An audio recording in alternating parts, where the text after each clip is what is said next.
We are the #1 Knights Academy in the magic resistance test. The Archmage puts his hand over the boy's head, tells him to get ready, and then activates the blazing inferno. The boy tries to resist, but after 57 seconds he drops to his knees. Then comes the girl that people said was a genius. She knew that this fire magic was an illusion, and she only had to resist the burning. Her clothes were beautifully set on fire. Everyone was shocked when the old man told her that she had proven herself after standing for 5 minutes. Other students went until it was time for a boy named Ray. The old man told him to get ready, but on the grandstand everyone was anxious, because red hair in this world is the sign of a curse. The moment Ray found himself in the mana space of the old man, he tried to get ready for the so-called Blaze Inferno, when all of a sudden a gigantic dragon appeared and bit straight into his body. Then suddenly the old Archmage was thrown far away. All the veteran knights were completely confused. They had never seen something like that happening. Trembling with fear, the mage said that this boy had the curse of him, the strongest creature this world has ever seen, and then he lost consciousness. Every professor mage in the grandstand could not believe what they had seen. How could a mere kid put an Archmage to sleep in 1 second? Sometime later at the dining room, every red-haired guy now is getting bullied by this duo,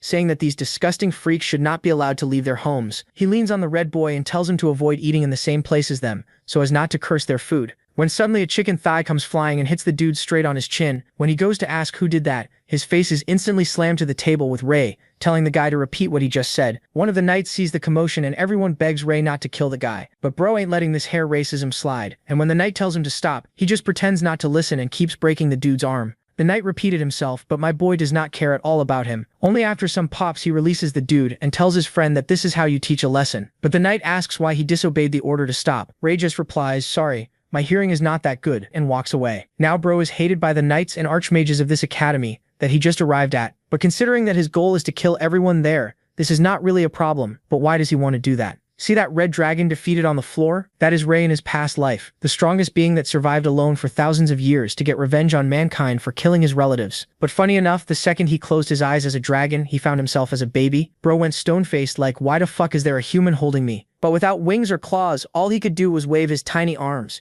The little killer kept whining and decided to use his ultimate move, his dragon breath, the same attack that once burned enemies to ash. At least that's what he expected. Instead, he just blew some air and spat in his father's face. His legendary breath was gone, reduced to baby spit, and he had no idea where his magic went. Then he faced his real final boss, his strict mother. Even the red dragon feared her, but she simply calmed him down and reminded him his new name was Ray. To him, that pathetic name was an insult. Still, even as a helpless baby, Talon was glad he'd been reincarnated. Now he had another shot at revenge on the humans who wiped out his kind. In his heart, he swore to destroy humanity. While he laughs like a tiny maniac, his dad starts wondering what kind of baby they brought home. Even so, both parents adore him. Even when he babbles what are basically death threats, sleep suddenly takes over. He barely moved and he's already exhausted. Before passing out, Talon thinks humans have terrible stamina. Then time moves forward. Talon grows a little older and starts getting used to human life. Living with his family, he learns more about Scarlet and Jake.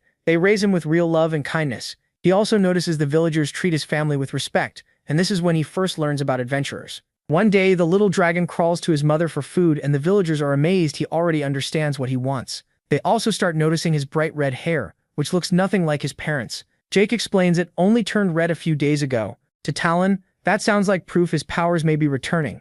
Later, he hears villagers whisper that the family might be cursed because of his hair, and that only makes him feel proud. His parents, though, still treat him like a normal little kid. He eats like a wild beast and makes a huge mess, trying his best to annoy them. And with Jake, even pee on him. But they still care for him. These humans love him more than anyone ever has, and to a dragon like him, that almost feels like torture. We also learn adventurers are rare, and Scarlet being a mage makes her even more unusual. Talon figures that if he ever gets his dragon powers back, revenge will be much easier. 2 years pass, and when children reach that age, they can take the mage evaluation. This is the day Talon finds out whether he has mana. Jake sends them off, and Talon rides with Scarlet in a cart. He's sure that as a reincarnated red dragon and the son of a mage, there's no way he'll fail. And if his magic returns, no one will stop him. When they reach town, the red-haired boy wakes from a nap and thinks his only problem is this weak human body. As Scarlet carries him through the market, he notices adventurers selling valuable beast crystals. Then a beggar asks one of them for food, only to get kicked away and warned not to interfere. People just pity the beggar and move on. Talon notices that even among humans, the strong still mock the weak. It reminds him of his past life when he tried to protect the weak but failed in the end. Soon they reach Roland Academy for the magic test, where a long line is already waiting. While waiting his turn, Talon watches other kids cry after failing. One child throws a fit and says it isn't fair, but Talon thinks that's foolish. This world was never fair. Eventually his turn comes, and his name is called as Ray Talon. The mage tells Scarlet to place her son's hand on the crystal ball. If a child can use magic, the crystal glows and its color shows their element. Talon eagerly reaches out, already imagining everyone being shocked. As a dragon, he believes he should have mastery over every kind of magic. But instead of gasps of awe, Scarlet suddenly starts crying. Talon first thinks she's overwhelmed by his talent, or happy they share the same element. But then he realizes the crystal isn't glowing at all. The old wizard sadly tells them Ray has no magic ability. Talon is stunned. How could the strongest red dragon be reborn without magic? Scarlet asks again, hoping there's some mistake, but the furious boy slaps the crystal ball with his tiny hands, convinced it's broken. The wizard picks it up and says there's nothing he can do. That only wounds Talon's pride more, and he spits out his pacifier, raging inside that he's the king of magic. Then he grabs the old man's beard and yanks hard, sure the wizard is lying and hiding his talent. Scarlet tries to stop him, but Talon keeps pulling, refusing to believe a dragon could be born with no magic. On the ride home, Talon starts thinking heaven is punishing him for killing so many humans, and wonders why he was reincarnated at all if this was his reward. Then he changes his mind. Maybe this is just a test, and if he can't become a mage, he'll find another path to revenge. Later during dinner, he looks at Jake and asks him, in broken words, to teach him how to fight. If he can't use magic, then he'll become a swordsman instead, and still chase his revenge. 2 more years pass, and Jake has been training him in swordsmanship. But Talon quickly learns revenge won't come easy. He hasn't beaten his father even once. During another practice match with wooden swords, Talon gets serious and vows to win. Watching Jake closely, he figures the key is to turn the instant Jake swings down, then strike from the side. He goes for it, but his legs get tangled, and Jake's wooden sword smacks him right on the head again. Ray wonders why it always ends like this. His mind knows what to do, but his small clumsy body can't keep up. Later he wakes up in bed after blacking out from the hit, and Jake just chuckles. Scarlet snaps at him for laughing and tells him to ease up. Ray is only 4. Jake mutters that the night trials are coming soon, and at this rate he won't pass. Still upset, Scarlet says he's pushing their son too hard, and reminds him Ray doesn't have to become an adventurer. There are plenty of other paths, but Talon says that's not it. Ray is just young and still can't fully control his body. They still have a whole year, and he believes their son can make it into the Avarian Knight Academy. Hearing that, Ray thinks he still has 1 year before the night trials, but isn't sure that's enough. Then he reminds himself he's the reincarnation of a red dragon, so he shouldn't be this weak. Fired up again, Ray tells them he can do it, and vows to become the strongest person anyone has ever seen. To step up the training, Jake gives him a gift, a real sword they can use from now on. Ray is shocked to hold an actual blade, especially one that feels too big for him. Jake says it will help him improve his control faster, and leans in to say he has one more gift. Ray starts wondering what he's hiding. They head to the storage room, where Ray finds a magic puppet. Jake warns him not to take it lightly. It's powered by magic, and even students at Avarian Academy use these to train. Even so, Ray eyes the puppet like he isn't fully buying it. Jake then tells him to attack it, and Ray takes the challenge without hesitation. After loosening up his wrist, Ray swings with all his strength, and the puppet activates at level 1. But the moment his sword hits its shield, it fires back instantly, and knocks his sword out of his hand. When level 1 shuts down, Ray is left frustrated by another loss. Seeing that, Jake calms him down and says beating even the first level would be enough to pass the night trial. He also admits he had to call in a lot of favors to get this puppet. That gets Ray excited again, and he starts thinking he'll clear the trial soon. Determined this time, he trains until he drops to the ground from exhaustion. With a deep sigh, Ray admits his body still won't move the way his mind wants. It frustrates him more and more. At this pace, he won't even beat the puppet, let alone get his revenge. Then a voice behind him asks why he's so set on defeating a puppet. Startled, Ray raises his sword and looks around for where it came from. He spots a girl who had snuck up on him and gets flustered. The blonde quickly apologizes for scaring him and introduces herself as Amy. She says she lives in the village and noticed him training out here, so she came to warn him to leave before sundown. A little uneasy, Ray asks if this place is dangerous. Amy explains that it's safe in the morning, but since it's close to the forest, magic beasts can show up after dark. Ray is surprised by how much she knows, and Amy says it's because she gathers fruits and vegetables around here all the time. She offers to head down the mountain with him before it gets dark, and Ray quickly agrees. As they introduce themselves, Amy reveals she already knows who he is because he's famous in the village. That catches Ray off guard, though deep down he already knows why people know his name. The Talon family is admired in the village, especially Jake, and people often stop him when he's out. But when Ray walks beside him, some villagers whisper that the red-haired boy is cursed and worry it might spread. No one else in the village has hair like his. Ray knows people respect his parents, but fear him for no reason, making him an outsider no one really likes. That reminds him of his past life as a dragon. Maybe it's because adults always use stories about cruel red dragons to scare kids. Red should mean power, but humans treat it like evil. He can't help thinking how twisted that is. Humans wiped out his kind, yet dragons are the ones painted as monsters in stories. To Ray, their revenge was just self-defense, but humans use that as proof dragons were savage.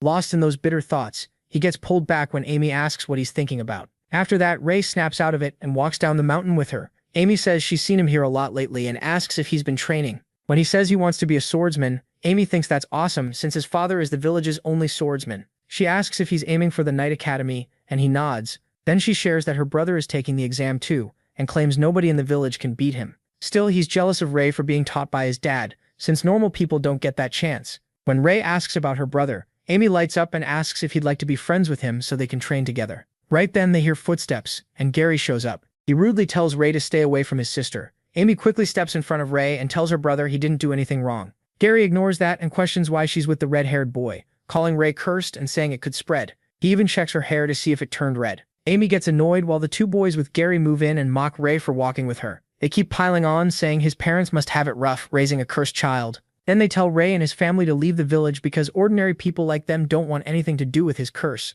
One of them adds that those proud adventurers would never care about common villagers. That makes Ray clench his fist. He suddenly punches one bully straight in the face. Done holding back, he goes for Gary next, but one of the others jumps in and takes the hit. Still, the blow is so strong it sends Gary flying too. Ray makes it clear he only wants to beat the one who insulted his parents. Gary calls him Ray Talon and says he knows both his parents are adventurers and that Jake is a swordsman. Since Ray was trained, Gary challenges him to a fight and says they won't use weapons because he doesn't want to kill him. So the two toss their swords aside. Ray tells them they can all come at once. He doesn't care. The fight goes on as both boys trade punches, but Ray's weak human body gives out. Gary lands a heavy final blow and slams him to the ground. Bleeding on the dirt, Ray lies there while Gary asks if he's ready to admit defeat. But Ray still won't quit and somehow forces himself back up. Gary just keeps talking trash, saying he's disappointed. A great swordsman like Jake trained him, yet he's still useless. Gary brags that his own father is only a merchant, but he's still better. Then he tells Ray to give up on becoming a swordsman and find something he can actually do. Those words hit hard, and Ray drops to the ground in despair. When they get home, Amy scolds Gary for going too far. Gary insists Ray had it coming and warns her to stay away from him, since so many people fear the cursed red-haired boy. He says Ray's parents are adventurers, but theirs are just ordinary people. That only makes Amy angrier. She yells at him to get his own food and says she hates him before storming off. Left alone, Gary notices something on his hand. He looks at the mark and realizes that without his arm guard, Ray's first punch would have broken his arm, and Ray would have won. Later, Ray comes home covered in mud, bruises, and cuts. Scarlett, who was making dinner, turns and immediately sees he was in a fight. Ray tries to brush it off, claiming he just got hurt while training, but Scarlett can tell he's lying and wonders if other kids beat him up. Ray denies it and keeps acting tough, saying he's a man now while she checks his wounds. Jake hears that and praises his son for training so hard. Even with dinner close, Ray wants to practice again. His parents try to stop him, but he says it won't take long and wins them over. In the storage room, Ray sets the puppet to level 1. He dodges its attacks with ease because he already knows its pattern. Waiting for the right moment, he lines up his sword and swings, but the blade jams into a wooden post, shocking him. When he yanks on it, the sword starts to crack. While he's distracted, the puppet slams him from behind, and he cries out in pain. The next day, Ray heads up the mountain. There, he spots Amy waiting in the distance. She looks awkward and quietly greets him. When he asks if she was waiting for him, Amy apologizes for what her brother did. Ray tells her it wasn't her fault and blames himself, saying he just wasn't strong enough. That only makes Amy tear up. Tired of how troublesome humans are, the red-haired boy awkwardly tries to comfort her and realizes he really needs to learn how to talk to people. Then he takes an apple from her basket to show he accepts the apology. Amy tells him not to worry, Gary won't bother him again. From that day on, the blonde girl starts coming to the same spot every day. Before long, Ray gets used to having Amy beside him. Later, soldiers and horses gather outside the Talon home. Jake and Scarlett speak with their leader, who reports that nearby villages were attacked by some unknown creature. Jake is furious at the news. There are no clear witnesses, and the victims who were infected are too out of it to explain what happened.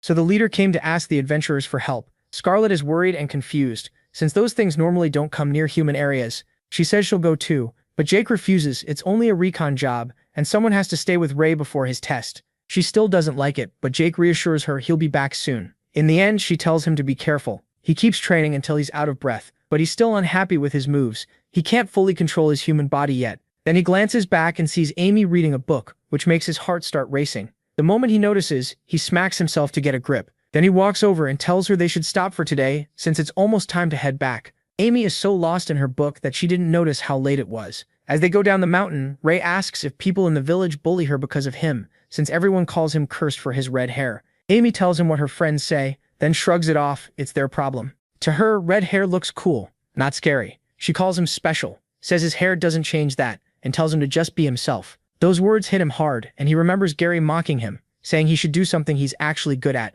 The protagonist smiles, finally understanding. He thanks Amy excitedly and waves goodbye. As soon as he gets home, he rushes to the storage room and turns the puppet back to level 1. This time, he drops low, puts his hands on the floor and holds the sword in his mouth. Moving like that feels natural to him, faster, lighter, and much more agile. Once he spots an opening, he attacks with everything he has, and just like that, he clears level 1. He's thrilled by the win, but instead of stopping, he wants to test himself. Passing level 1 already means he could likely pass the Knight Academy exam, and yet he still switches the puppet to level 2. Early the next morning, Jake gets ready to leave for the mission. Ray, just awake, sees him and asks where he's going. Jake apologizes and says he'll be away for a while, but promises to return before the test. He tells his son to keep training with the puppet while he's gone, smiling as he says he knows MC can beat it. He is about to tell him about clearing level 1, but the people waiting outside call Jake to leave. On his way out, Jake tells Scarlett to take care and says he'll miss her. Ray just smiles and thinks it's fine. Beating one puppet isn't that big a deal. He decides to save it and really shock Pops when he gets back.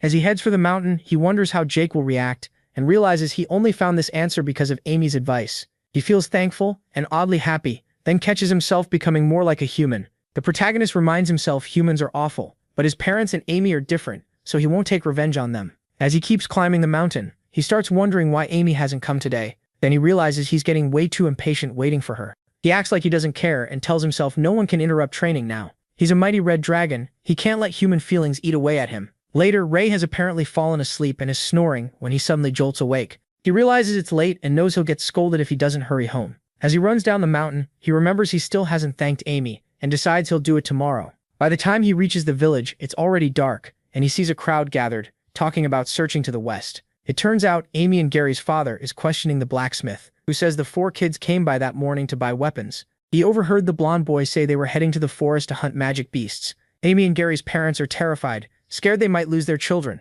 Then Bob and Kale's mother grabs the blacksmith and blames him for letting them go alone. Panicking, he says he didn't know they really meant to enter the forest. After that, the blonde kid's father orders him to call the guards so they can search together, since the forest at night is too dangerous. As the old man hurries off, Ray keeps walking, and thinks about Gary's missing group. At first he figures it's karma. Maybe magic beasts already killed them, which would save him trouble. Then he remembers Amy. He tries not to think about her, reminding himself he doesn't want revenge on her since she treated him well, even if her brother is a fool. Around him, people gather torches and supplies for the search, while he starts to walk away, thinking how short human lives are anyway. But Amy's face flashes through his mind. He stops, confused by the feeling making him hesitate. Then he turns back, deciding Amy did nothing wrong, and he still hasn't even thanked her for helping him beat the puppet. The scene shifts to the forest, where 2 magic beasts are badly beaten. Nearby, Kay and Bob lie unconscious on the ground. Gary stands in front of Amy, trying to shield her while she cries in fear. He tells her not to move and raises his sword to face the beast. Ray rushes into the forest,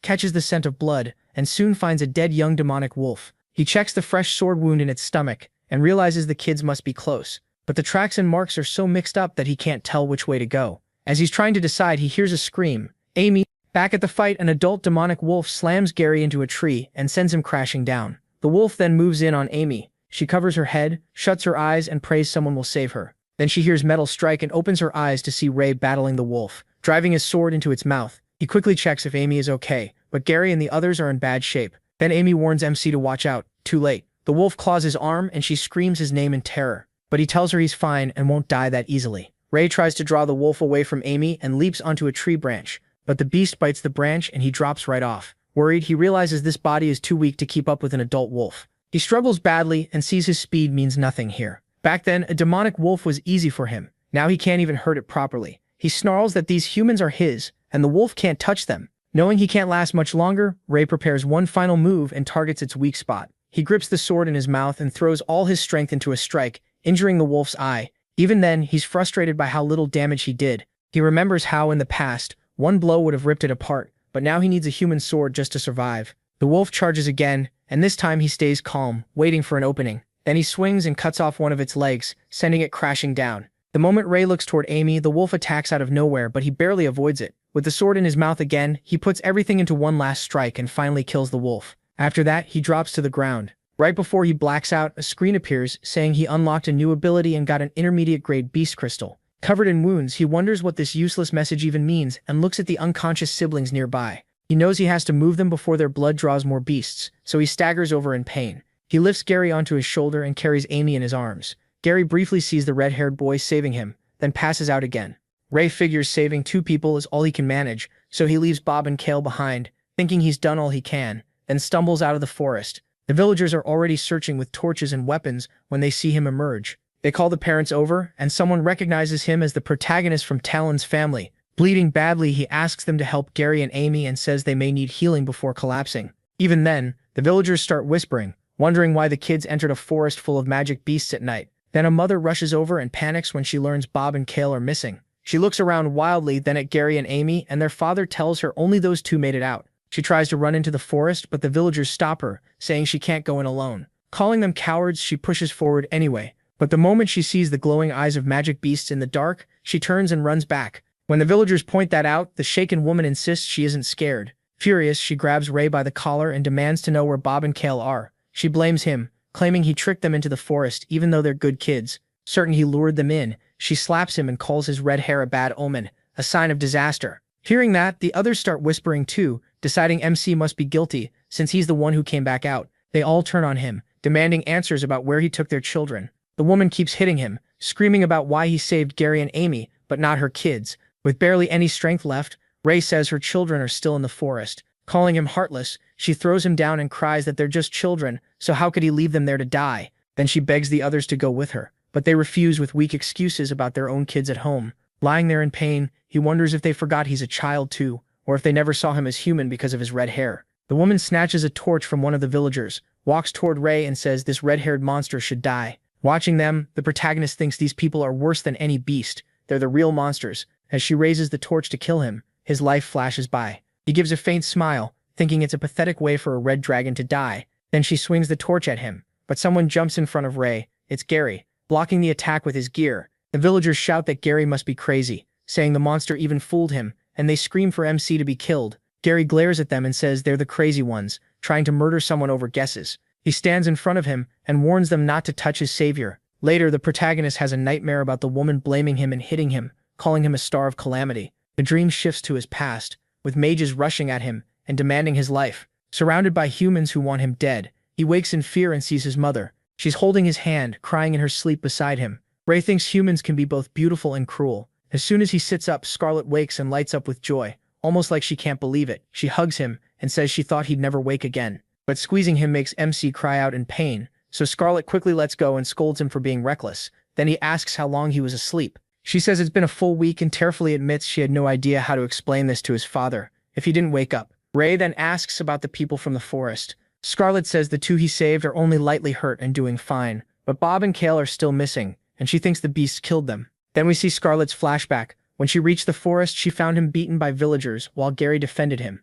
explaining that the kids entered the forest on their own, and he saved them. She sees her son lying there unconscious and explodes with rage, her magic flaring up. The villagers try to calm her, claiming Ray led the children into the forest and should take responsibility, saying a mother should understand that pain. As Scarlet lifts her badly injured son, she glares at them so fiercely that even the woman who beat the protagonist starts shaking in fear. Then that same woman breaks down, begging the villagers to save her children, and they murmur in pity about how she'll live without them. While holding MC, Scarlet hears people still gossiping, saying they should have stayed away from that curse. One man warns another to keep his voice down while talking about Talon's child, but the other smirks and pretends he meant the forest. Hearing that, Scarlet carries Ray away. Coming back to the present, Scarlet pats his head and tells him not to blame himself. It's over now. She says Gary told her everything and says he did great. Then she leaves to bring him something to eat. Once she's gone, he starts thinking about the strange screen that appeared in the forest. Wondering if everyone has one, he taps the skill called Blessing of the Dragon's Eye. The moment he does, the skill activates,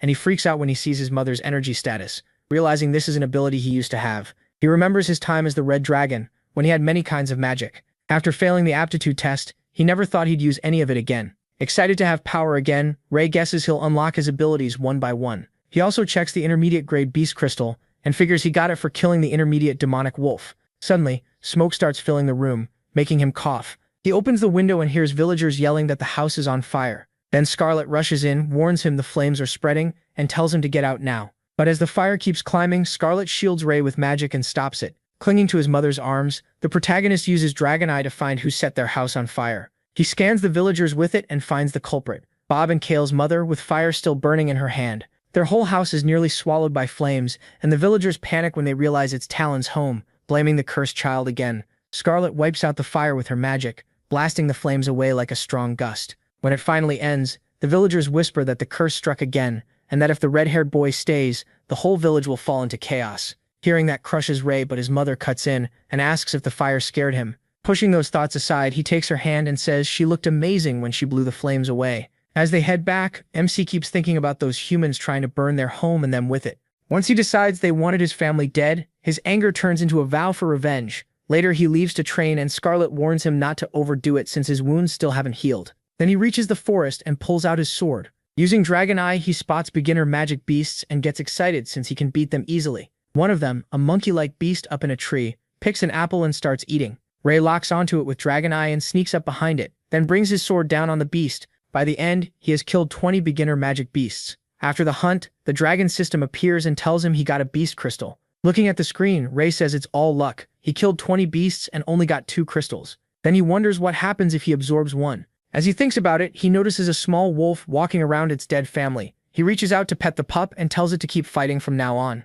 Then a screen appears saying he has a chance to tame the black demonic wolf pup. Not knowing what that means, he clicks yes. He gets excited when it works and the black wolf pup is tamed. But he freaks out after learning the tamed beast goes inside his body. Stunned, he asks the dragon system if there are side effects and whether he can summon it. Annoyed, he warns the little dragon he'll kill it if this fails, and the creepy thing just nods. Right then, he unlocks another skill, but puts it off for later because he has something else to do. He starts searching for the 2 missing kids with Dragon Eye and finds them beyond a hill. When he gets there, he finds a cave-like spot full of corpses and skulls. Then he sees 2 bodies that look like Bob and Kale. The beasts tore out their organs and ate everything, leaving only bones and clothes. Ray takes the clothes as proof of who they were and puts them in a basket. That night, Scarlet keeps telling the protagonist not to train so hard while he's still hurt. He tells her to stop nagging, so she scolds him for talking back and dirtying his clothes. The protagonist still says he'll train again tomorrow. Finally, Scarlet says his dad will be home in a few days, so he can train with him instead. MC lights up, eager to show his father how much he's improved. Then his mother snaps and orders him to get under his blanket and sleep. It scares him enough to realize human instinctive fear is very real. Later, at midnight, Ray opens his eyes, still awake. He heads into the storage room and takes the bucket of clothes from the forest, along with another bucket filled with blood. At the same time, someone knocks on Bob and Kale's house, and their mother comes downstairs, wondering who could be there this late. She opens the door, hoping her sons are back, and calls their names. Instead, she spots something on the ground in front of the house, and she quickly realizes it's Kale's clothes. She picks them up and notices footprints leading away. Thinking they'll lead to her children, she follows them, shouting that she's coming. But the trail takes her deep into the forest. It gets too dark, so she raises her lantern and decides not to go farther. Then she sees Bob's clothes hanging from a tree and runs over, calling both boys' names. As she nears the tree where Ray is hiding, he releases the rope and a bucket of blood dumps all over her. Covered in blood, the woman screams and demands to know who did it. Then Ray jumps down from the tree and shows himself. She instantly says she knew it was the cursed red-haired monster. Furious, she demands her children back and calls him the source of their misfortune.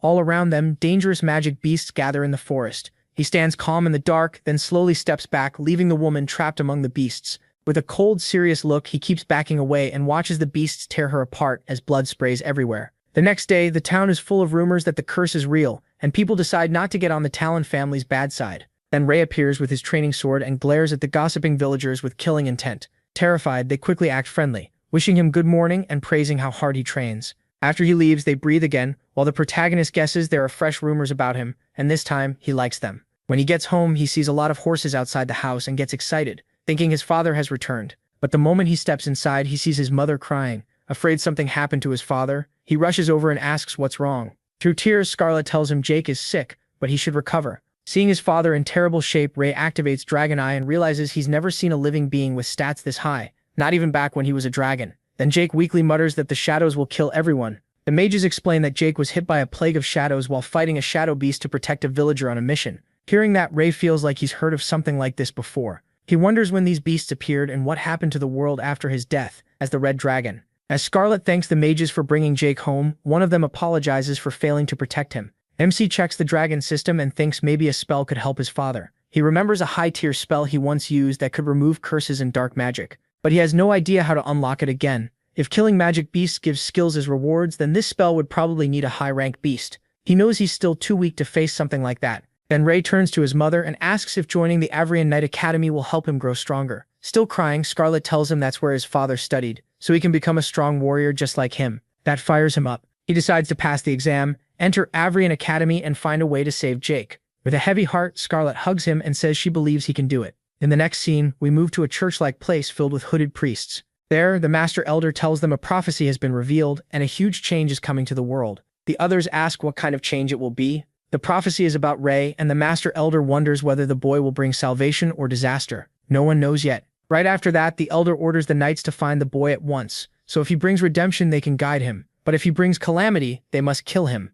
Next comes the exam day at Avrian Knight Academy, with everyone lined up and excited to see the knights arrive. As they show up, the crowd cheers, especially when they spot the charming knight Delbert. People whisper that he's exactly like the rumors said. The girls go wild over how handsome he is, since they only get to see the knights once a year on exam day. With the cheers still going, the knights reach the testing area, and Winford introduces himself as a knight of Avrian Academy, and welcomes the kids. He also introduces Sir Delbert and Sir Bernardo. Then Winford says they will be the exam proctors, and makes it clear that anyone wanting in must show their best. Once the sword puppet is set in place, Winford tells the candidates to come up one by one. The first boy steps forward, looks down on the wooden puppet, and charges in. Sure, brute force is enough. His parents cheer him on, but the second he attacks, the puppet knocks him away, and he fails in less than a second. The parents who were cheering moments ago go completely silent, too shocked to react. As the next kid is called, Ray thinks about what Jake told him, how the puppet works, and that he only needs to beat the level 1 wooden puppet. He studies it for a second. It stands still, but its blocks and counterattacks are as fast as an adult's.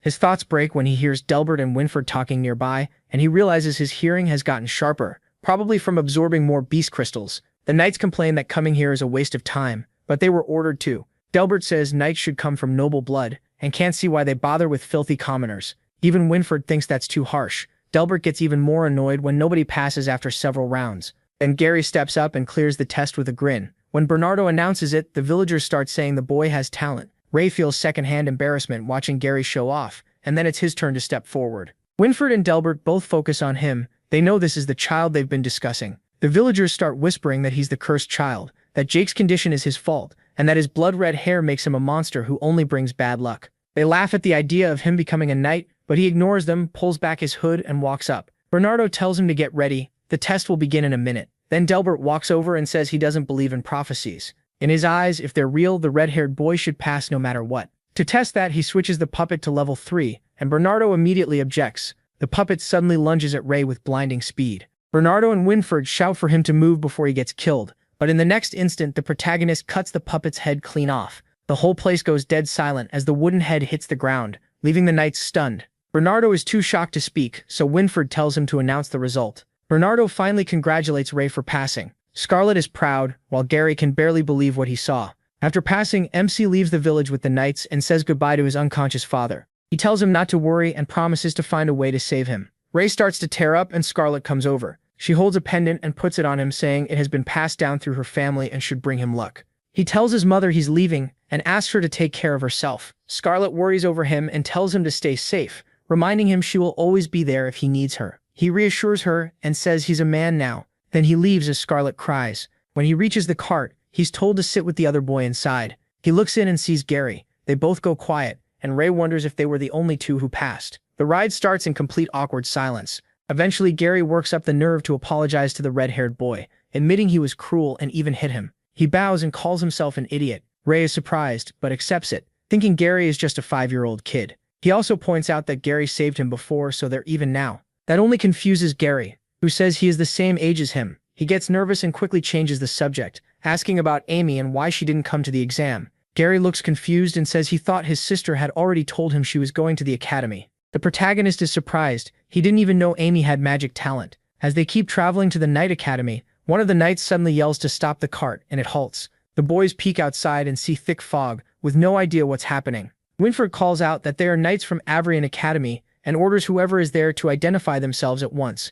A badly hurt girl stumbles out of the fog, begging for help. She says her name is Anne Woodwork, an adventurer from the Traceless Guild. When Bernardo asks what happened, she collapses into his arms and says her team was attacked by shadow beasts. Bernardo is shocked. They hadn't even seen a single magic beast on the way here. Delbert, still arrogant, says maybe the monsters came because they know how strong the knights are. Winford tells Anne they're heading to Rennie, so if it's on her route, they can take her. She gratefully agrees. Gary asks why they're going to Rennie instead of the academy. Delbert hears him and snaps that sending kids straight to the front line would be stupid. Both boys are confused by what he means. Delbert explains that Avrian Knight Academy sits on the border, so it could be attacked anytime. Winford adds that they first have to train in Rennie for 10 years and learn the basics before going there. Hearing 10 years leaves Ray speechless. For a dragon, that's nothing, but not for a human. He wonders if his dad can hold on that long. Gary is also shaken. Anne was the only survivor, and Ray's father was attacked by shadow beasts too. Even the knights were rattled. So what happens if they run into them again?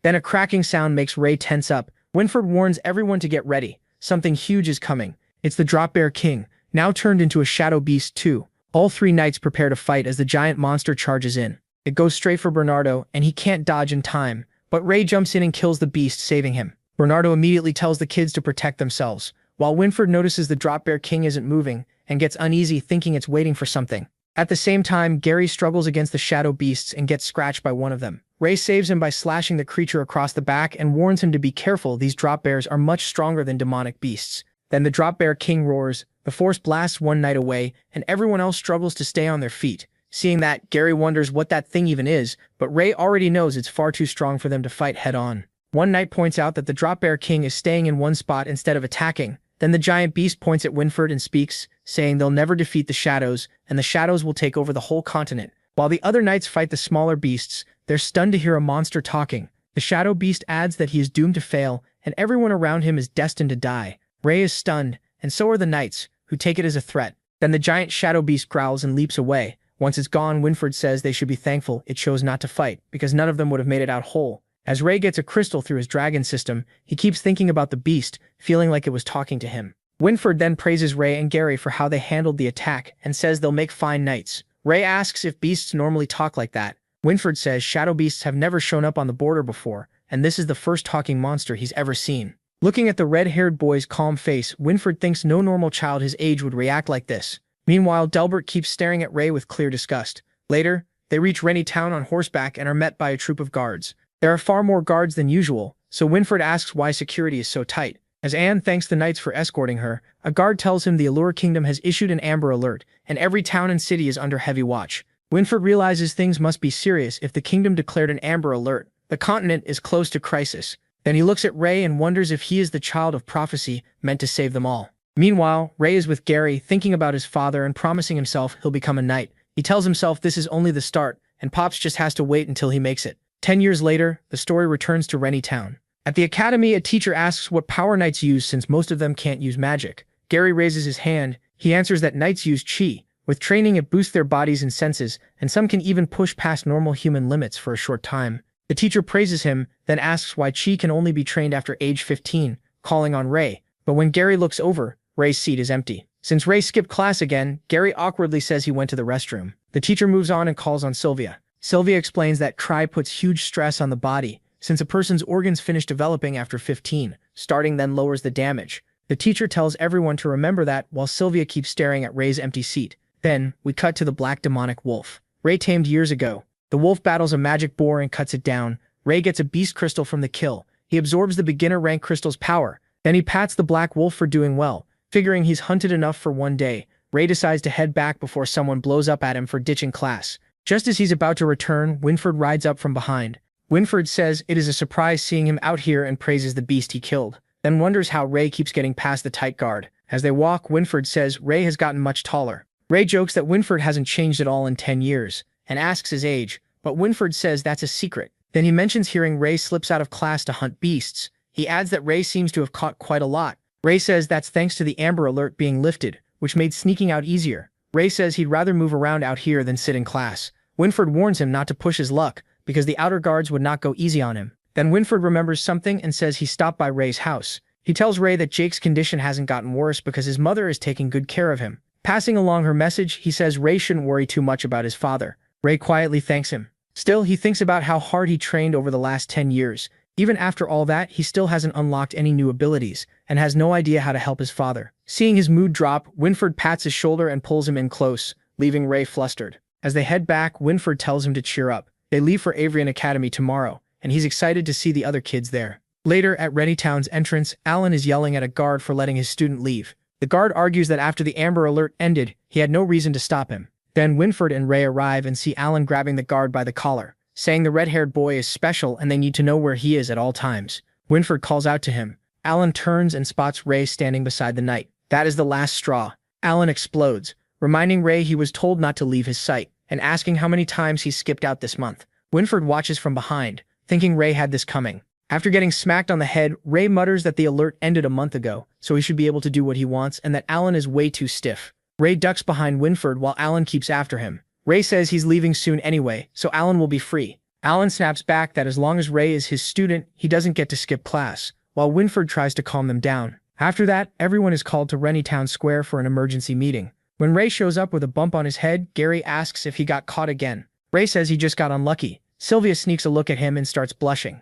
Once all the students gather, a squire named Lancey tells them he'll escort them to the Avrian Knight Academy, and the trip will take about 7 days. With a serious look, Lancey warns them that if they want to stay out of trouble, they must follow his orders. Later, a guard asks Winford if the route has been chosen. Winford says they'll go through the swamp. The guard immediately panics, saying it's too harsh for children. Winford looks at the students and says future knights are supposed to face hardship and they aren't the only ones being tested. The next morning, the students leave Rennie Town in carriages and start their trip to the Avrian Knight Academy. While Ray snores away, Kyle wonders why they didn't just use teleporters, since that would get them there right away. Another boy agrees it would have saved them the trouble. Dan calls Kyle an idiot and says the academy doesn't have a teleporter. Kyle asks if Avrian is like Roland Academy and just can't afford one. Then a voice cuts in saying someone clearly wasn't paying attention in class. It's Sylvia. She explains that Avrian Academy sits right on the border, so it has to defend against both invaders and shadow beasts. If a teleporter were there and the defenses fell, enemies could use it to go wherever they wanted. The others are surprised by that.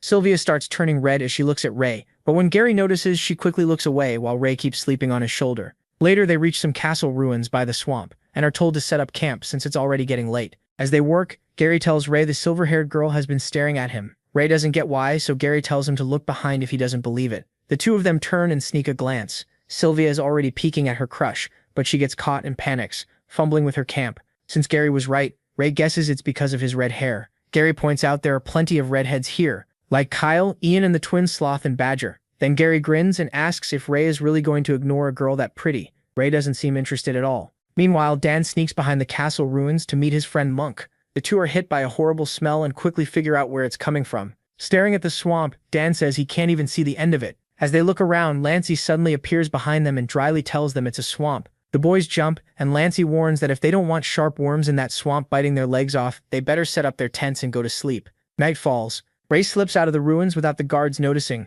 Since he already scoped the area out during dinner, he figures he can leave without trouble. But just as he starts to go, someone grabs his hand. It's Sylvia, asking where he's going this late. Ray plainly says he's off to hunt magical beasts. Sylvia's shocked and warns him this isn't near Rennie anymore. He could run into an intermediate rank beast and the knights might not reach him in time. Ray pulls his hand free and says he'll be fine. An intermediate rank beast isn't a problem for him. Sylvia looks hurt as he walks off to hunt. The next morning, the knights yank the curtains open and wake everyone up, warning that the last person up will be punished. Gary jolts awake and nearly jumps out of his skin when he sees Ray lying there with his red eyes wide open. He asks if Ray stayed up all night. Ray, who had only just laid down after hunting all night, calmly says he slept fine, he's not stupid. Gary quickly figures out the truth and rushes outside so he won't get punished. Ray stays behind, smiling at his dragon system. He figures that if he keeps hunting like this, he'll max out beginner beast crystals before they reach Avrian Knight Academy. After that, he can start absorbing intermediate ones. Later, the group continues toward the academy, with the knights leading the carriages.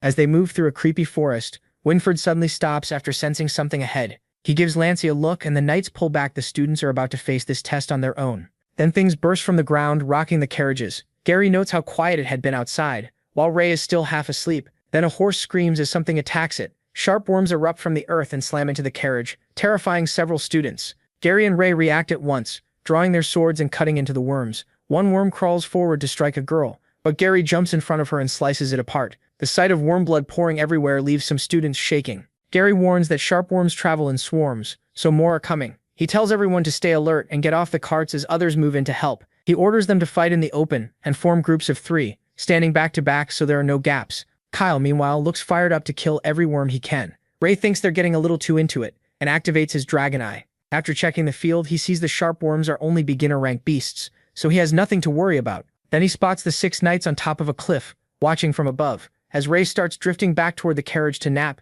Dan catches him and tells him not to break formation. With a huge yawn, Ray says these are just beginner-rank monsters, so they don't need him. And with him out, the numbers work out better anyway. From the cliff, the knights assume Ray is scared and say he'll probably end up with a red belt. Another points out that Gary is doing very well. They note that he attacks without hesitation, kills in one swing, and controls his body well without wasting movement. They expect Gary to earn a white belt. Winfred then points to Sylvia, saying she doesn't attack first but notices everything. Another knight praises her perfect stance. Sylvia neatly dodges a sharp worm and cuts it down with her sword. Winfred says she's steady, and once she sees an opening, the fight is over. Lancey is impressed that she even kept her clothes spotless. Then the ground suddenly explodes and a giant sharp bug rises out. The students panic, thinking the worms merged into one huge monster. Shaking with fear, one kid stumbles to the ground as the giant worm leans in. Just before it can strike, Ian jumps in front of him and tears off the worm's tentacles with brute strength. Fueled by anger, Ian keeps ripping into it, shouting that no one gets to hurt his comrades. The twins, Sloth and Badger, rush into and carve through the giant worm like pros. Kyle, still counting his kills, drives his sword through it and proudly says that makes 45.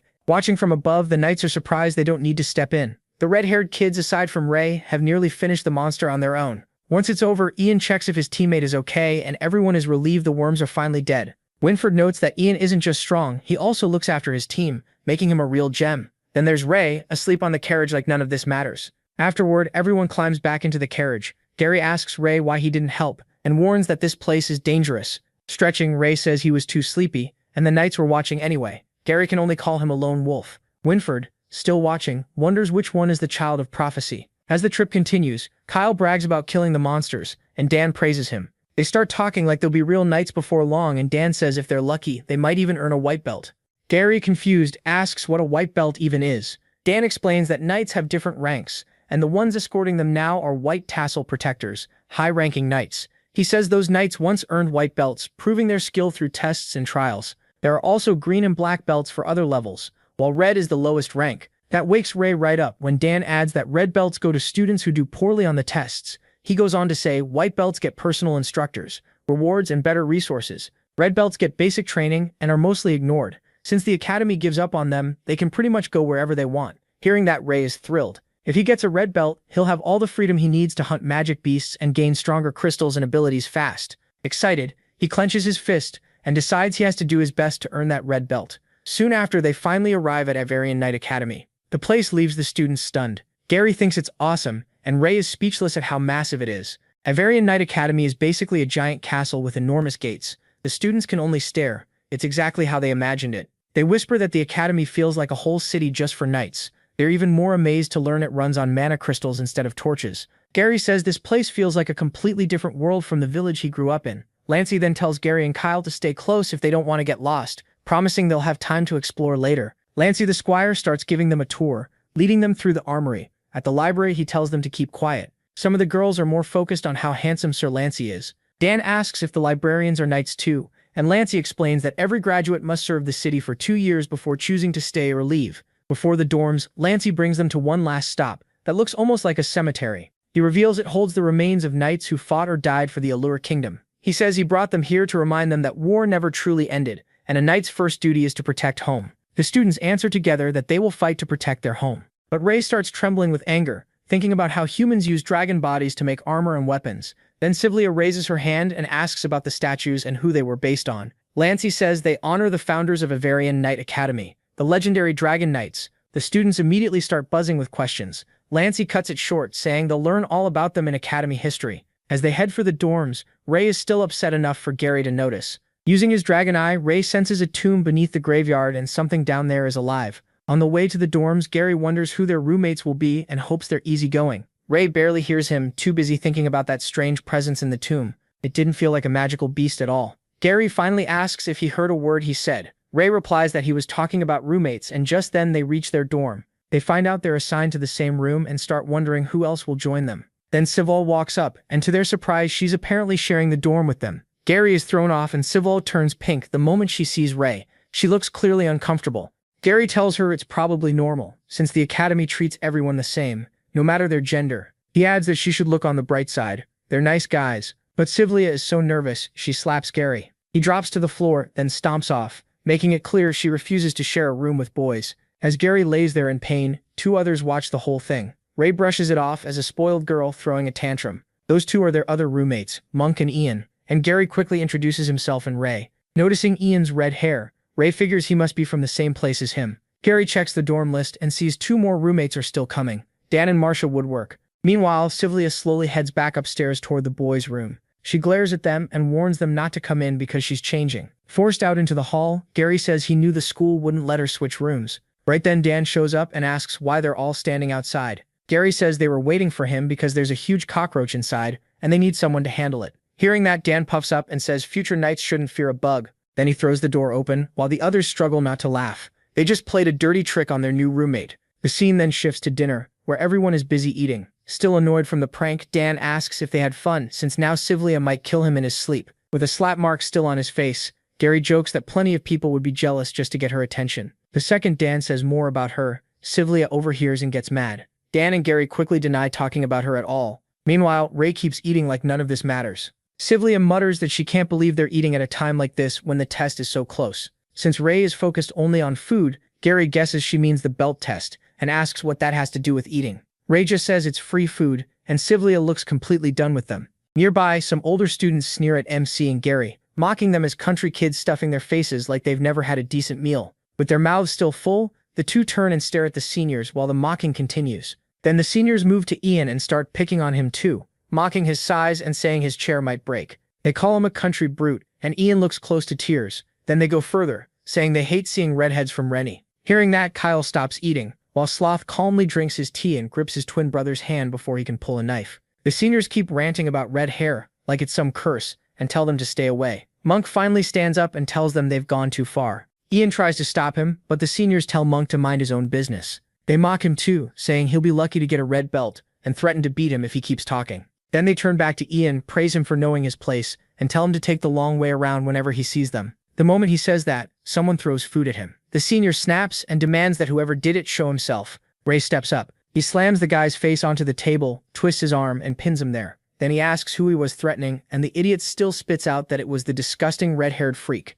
The fight at the table draws the knight's attention, and students start shouting that someone's gone crazy. He keeps pounding the loudmouth until Ian stops him and says they weren't hurt. Gary urges him to calm down before the knights step in, and Sylvia warns him the coming test could ruin his first impression. But he doesn't let go and twists the senior's arm even harder. Other students call for a knight and accuse the red-haired boy of attacking another student. Then Sir Lancey arrives and orders Ray to let him go. The senior cries for help, but the protagonist only squeezes harder. Lancey repeats the order, telling MC to stop. Instead, he tells Ian this is how he was raised. When someone tries to use you or treat you like dirt, you make sure they pay for it. A crack follows. Ray has broken the guy's arm and the room goes silent. Only then does he let go, pointing at the senior and telling Ian that people learn only after they're taught a lesson. Lancey glares and demands to know why he ignored a direct order. With a smug smile, he apologizes and says he figured his teacher of all people would understand what it's like to hear only what he wants. Without even blinking, the protagonist grabs Gary's hand and tells him to keep eating. They shouldn't let trash ruin their appetite. Lancey is furious, but whispers spread through the hall. People point out the seniors started it and say they had it coming after bullying others for so long.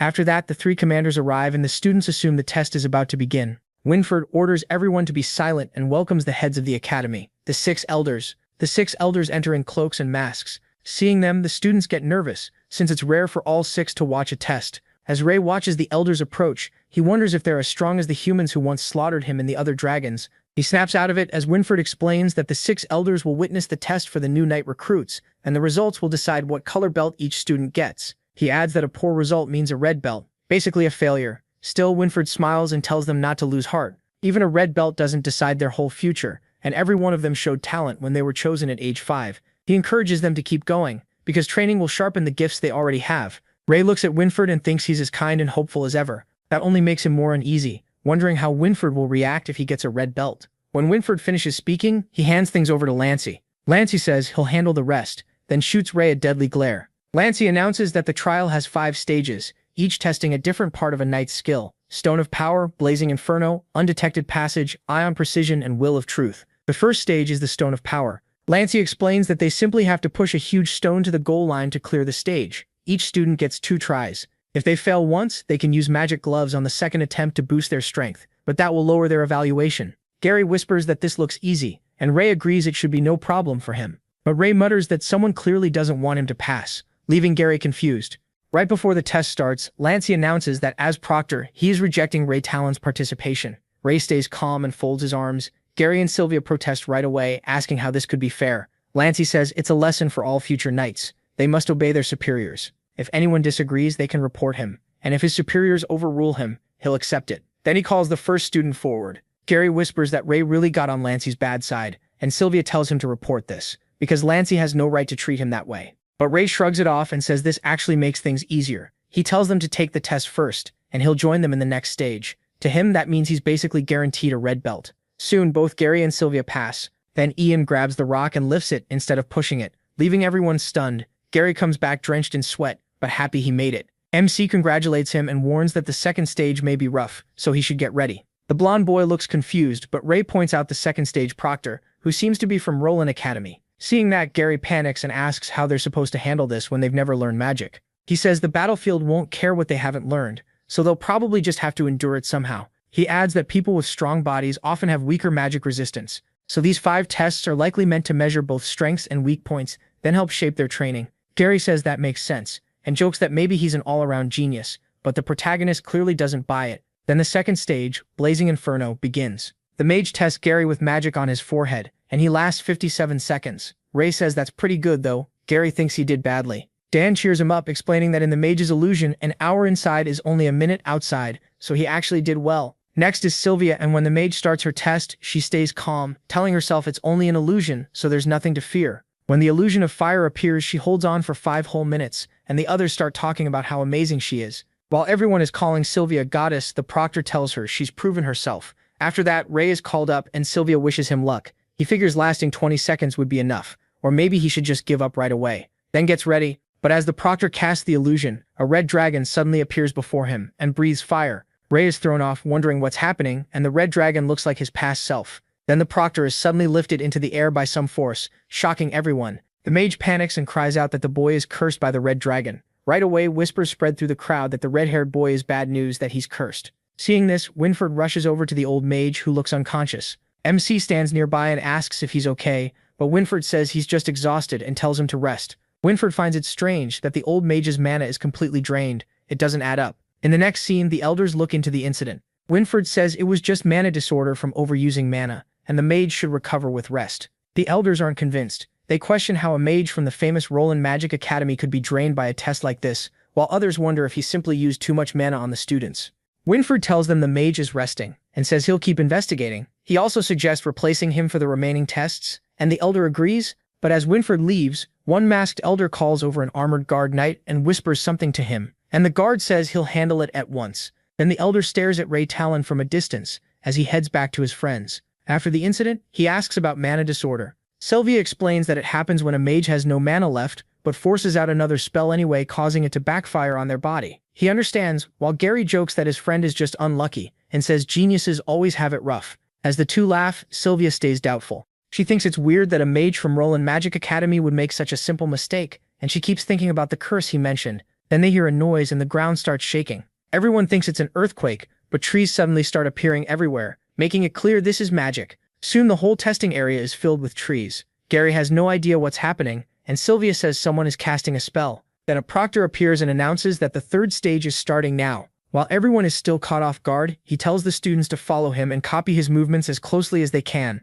Just like that, the third stage begins. Gary can't believe the test is already underway. The proctor takes off at impressive speed, and the students chase after him. Poor Dan, still in disbelief, yells about how fast everyone is. Gary tells Ray he won't lose today, and Sylvia runs after them, leaving Dan behind because nobody is waiting for him. The instructor starts thinking he may be pushing the kids too hard and should slow down, but when he looks back, he's shocked to see them catching up. He's impressed. Gary even calls out to Monk that they're about to catch him, since he'd been in front the whole time. Now the proctor realizes he underestimated them. There's no reason to go easy, so he challenges them to catch him if they can. As they keep chasing him, Ray admits he's bad at this because he used to move on all 4 limbs. Then he spots arrows flying toward them and warns everyone. Another proctor is the one shooting. The female proctor says the third stage proctor didn't need to hold back so much, since there are so many kids, but he says they're better than she thinks. She then tells the students to keep following or they'll lose him, and reminds them to grab a bow. Everyone wonders about the bow, then realizes the fourth stage has started too. Gary guesses it's an accuracy test.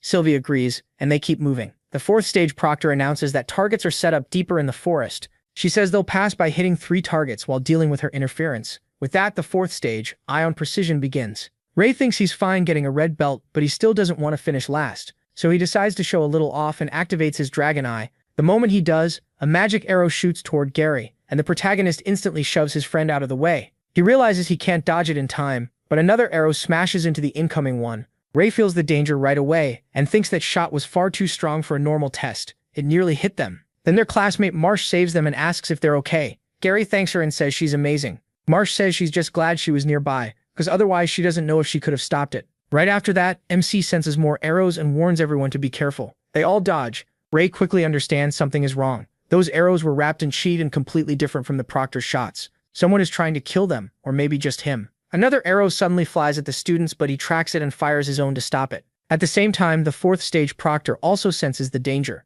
Just as the protagonist is about to release his arrow, his bow shatters, stunning the others. Realizing something is seriously off, the Proctor goes after the imposter and fires a full attack, but she's shocked by the speed. The imposter dodges everything without leaving a trace. She wonders who would target the students and knocks the arrow out of the tree. Then she tells the students her arrow simply went off course and orders them to continue the test. Ray knows she didn't fire that shot, she's just trying to calm them down. As the others keep testing, he wonders if someone dangerous slipped into the venue. When they finish, they find Monk waiting with the third stage Proctor. Gary and MC tell Sylvia what happened, and she's shocked to hear it. She says they should report it to the Knights, but Ray thinks they shouldn't. Gary agrees. The Proctor clearly lied earlier. Maybe she was trying to calm everyone, but maybe she was hiding something too. He adds that if someone really is after them, it has to be someone who can get inside the venue, which means the attacker could be a Proctor or even a Knight. That leaves Sylvia deeply worried. When she asks what they'll do now, he says they'll wait and watch, though he's very curious about the bastard who tried to kill them. Meanwhile, the intruder tries to run after tossing away his bow, but a female Proctor catches him and orders him to stop.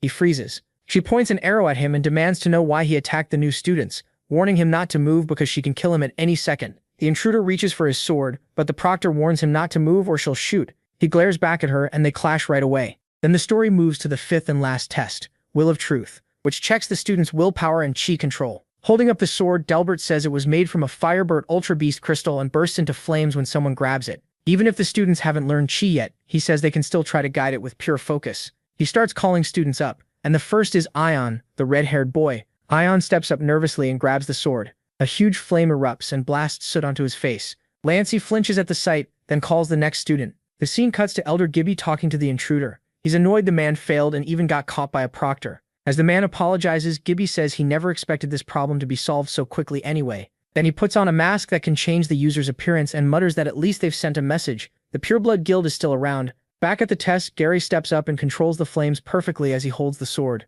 Then our boy goes up next, and Sylvia asks Gary if Ray is really strong.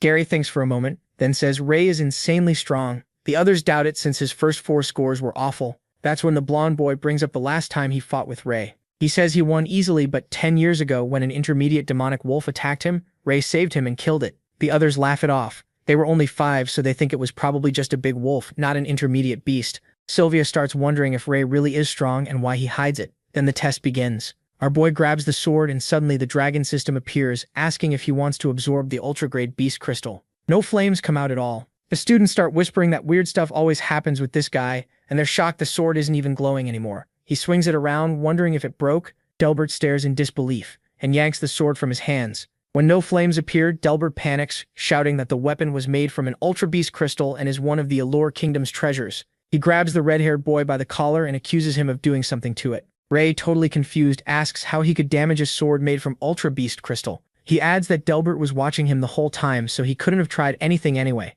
Delbert is furious, but before he can go on, an armored knight cuts in and says there's an urgent report. He whispers in Delbert's ear, and Delbert is stunned by what he hears. Right after that, he announces the tests are over and orders everyone back to their dorms. The students relax, and they're told to come back at dinner to receive their belts. Everyone starts guessing what color they'll get, while Ray hopes for red. But something else catches his attention. He overhears the knights saying the 4th stage Proctor has been found dead. At the crime scene, armored knights tell Winfred that she was already dead when they found her. What shocks them more is that her body is still warm, meaning she was killed not long ago, and Winfred can't believe someone pulled this off. A knight orders the elders to be informed at once. The next scene moves to the elders' meeting room, where the armored knights report the death. They say the Proctor was killed in a single strike, so the killer had to be highly skilled. They also mention something strange. None of the intruder alarms went off. One elder says that makes it sound like an inside job, especially with all the rumors about hidden groups. The elder wonders if it was the Pureblood Guild or the Dark Guild, while another says this is outrageous.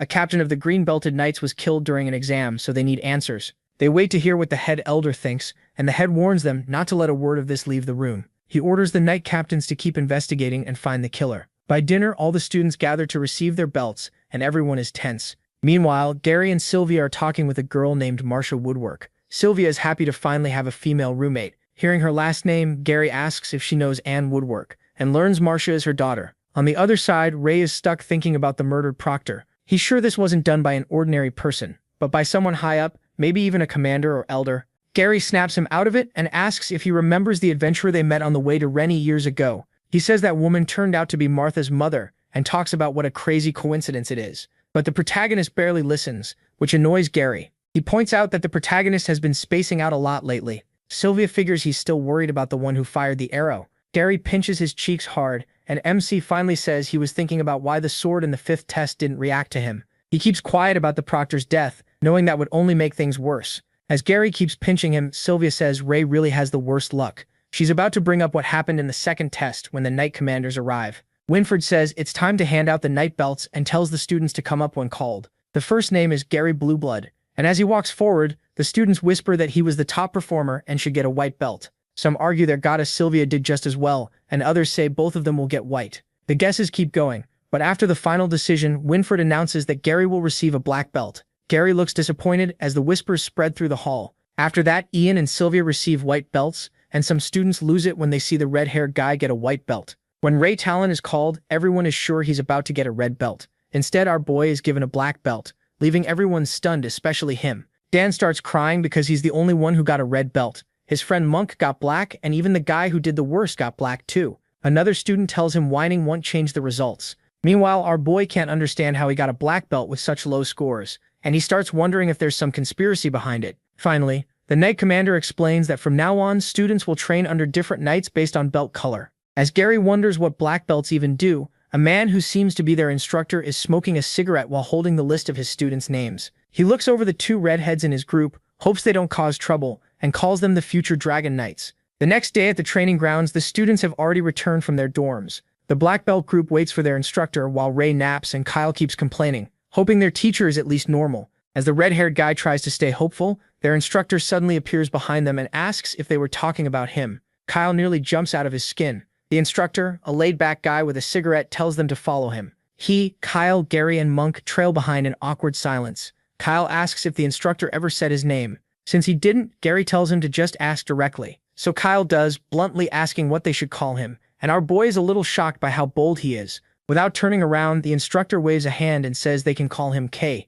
Ray thinks the name is weird, and Kyle figures it can't be his real one. As they keep walking, they run into Delbert, who greets him as Sir K, still bitter toward the red-haired boy. Delbert says he feels sorry for the black belt instructor for ending up with 2 redheads. He also mocks the protagonist Talon, saying he must be thrilled to have gotten a black belt. Then he adds that if it were up to him, someone like MC would never have been allowed into the academy. But our boy fires back that it's a shame Delbert doesn't get to make the decisions. That pushes Delbert over the edge. He warns Ray to know his place and says he'll be watching him. As Delbert moves to hit him, Case blocks him with his sword and reminds him that he is now part of the Black Belted Knights. So letting discrimination come between them would only make things worse. Case's sword stops Delbert, but the knight just smirks and says everyone will soon learn the prophecy about the protagonist is wrong. Still annoyed, Delbert tells him good luck and walks off. The students are left confused, whispering about the prophecy and wondering what he meant. Kyle glares after him, then tells the student knights to follow. He leads them to a room inside the castle and says this will be their special training area from now on. When they enter, the chamber is completely dark.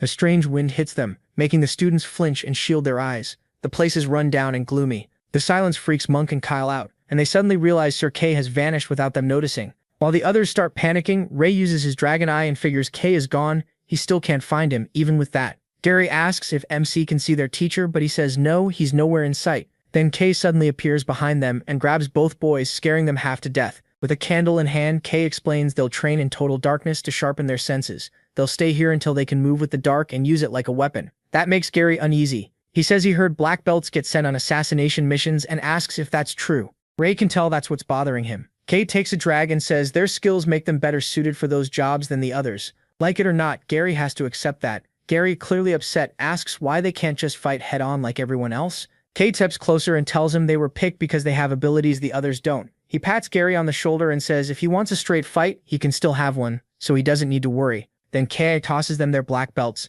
and tells them that from today on they can fight however they want. The next day, Ray checks his watch and sees his rank is 300. He figures the watch shows the current rankings. Lying on his bed, he recalls KF saying the list updates every day after practice. Students in the same grade can challenge each other anytime. If a lower-ranked student wins, they take that spot, and the higher your rank, the more resources you get. Ray then asks Gary how many students are in their grade, and Gary says there are over 300. He realizes that puts him near the bottom of the rankings. Then Dan checks Gary's watch and freaks out when he sees Gary is ranked first, saying everyone had been wondering who'd take the top spot. Dan is thrilled to share a room with the first and third rankers, laughing that he can brag all he wants. Gary gets annoyed at him for flashing everyone's ranks. Nearby, Sylvia, the third-ranked knight, glances over at Dan, acting wild, and says, "Boys are foolish." Then Ian asks Monk why he looks so happy. Monk checks his watch, sees he's 65th, and quietly gets excited. He says it's nothing, but he's clearly proud and ready to keep working. 10 days later, Ray walks through the hall thinking he's close to 100 points for beginner beast crystals, but hunting hasn't given him much. When he reaches his dorm, loud arguing inside snaps him out of it. Monk is heated, saying Gary only climbed the rankings because of his natural talent, while Gary argues that the black belt training is kind of deceptive and useless for him. Monk shoots back that the training isn't useless. Gary just sucks at it. Gary says he doesn't need it to keep his rank anyway. The protagonist walks in confused, and Dan says he's never seen Monk this mad. Dan explains they're fighting over whether black belt training is actually useful, then asks Ray what their training was like. MC thinks the answer is obvious. Gary isn't built for stealth, assassination, or hiding his presence, but Monk is naturally good at it. Still, Gary isn't wrong either. He's better than Monk in the basics, and even if Monk is improving fast, Gary is still stronger overall. Monk yells that Gary can't just dismiss all his hard work. Gary snaps back that he only gave his opinion. Worried, Sylvia jumps between them and asks him to help. The protagonist brushes it off and tells her to handle it herself. Dan loves that idea, and Sylvia quickly tells him to stop making things worse. Then Monk says they should settle it with a rank battle. Gary agrees right away and says they'll see if those special skills really help in a fight. Soon they're at the training grounds, where everyone is buzzing that someone is challenging the #1 ranker. Some students wonder if it's the blonde guy, since they heard the challenger is another high-ranked black belt. Hearing that, Sebastian Delbert's youngest son gets interested, but a silver-haired boy says it's nothing special, just a fight between country kids from Rennie. Meanwhile, Kyle loudly calls for bets, using a wooden box as everyone chooses between top-ranked Gary and Dark Horse Monk. Dan jumps in first, putting 10 silver on Gary. Sylvia immediately yells at him for betting on his own roommates. Then, to her shock, Martha bets on Monk, saying maybe he'll surprise them. Troubled, Sylvia asks Ray if Monk has any chance of winning. By then, the match is starting. Gary and Monk take their wooden swords while Kyle stands in as referee. Kyle eagerly gives the signal to begin. At the same time, MC asks Sylvia if she thinks Gary will win. The fight starts, and the two clash hard right away. Sylvia says Gary is clearly gifted. His technique is great, and he stands above most of them. Still, Monk has worked harder than anyone in special training, so he's probably Gary's biggest rival right now. Monk swings hard, and smoke bursts out around them. He thinks his training paid off, but when the smoke clears, Gary has blocked it. As their swords grind together, Gary tells Monk to give up because he can't win. Ray admits Monk has improved a lot, enough that Gary has to take him seriously. Even so, he still thinks Gary will win.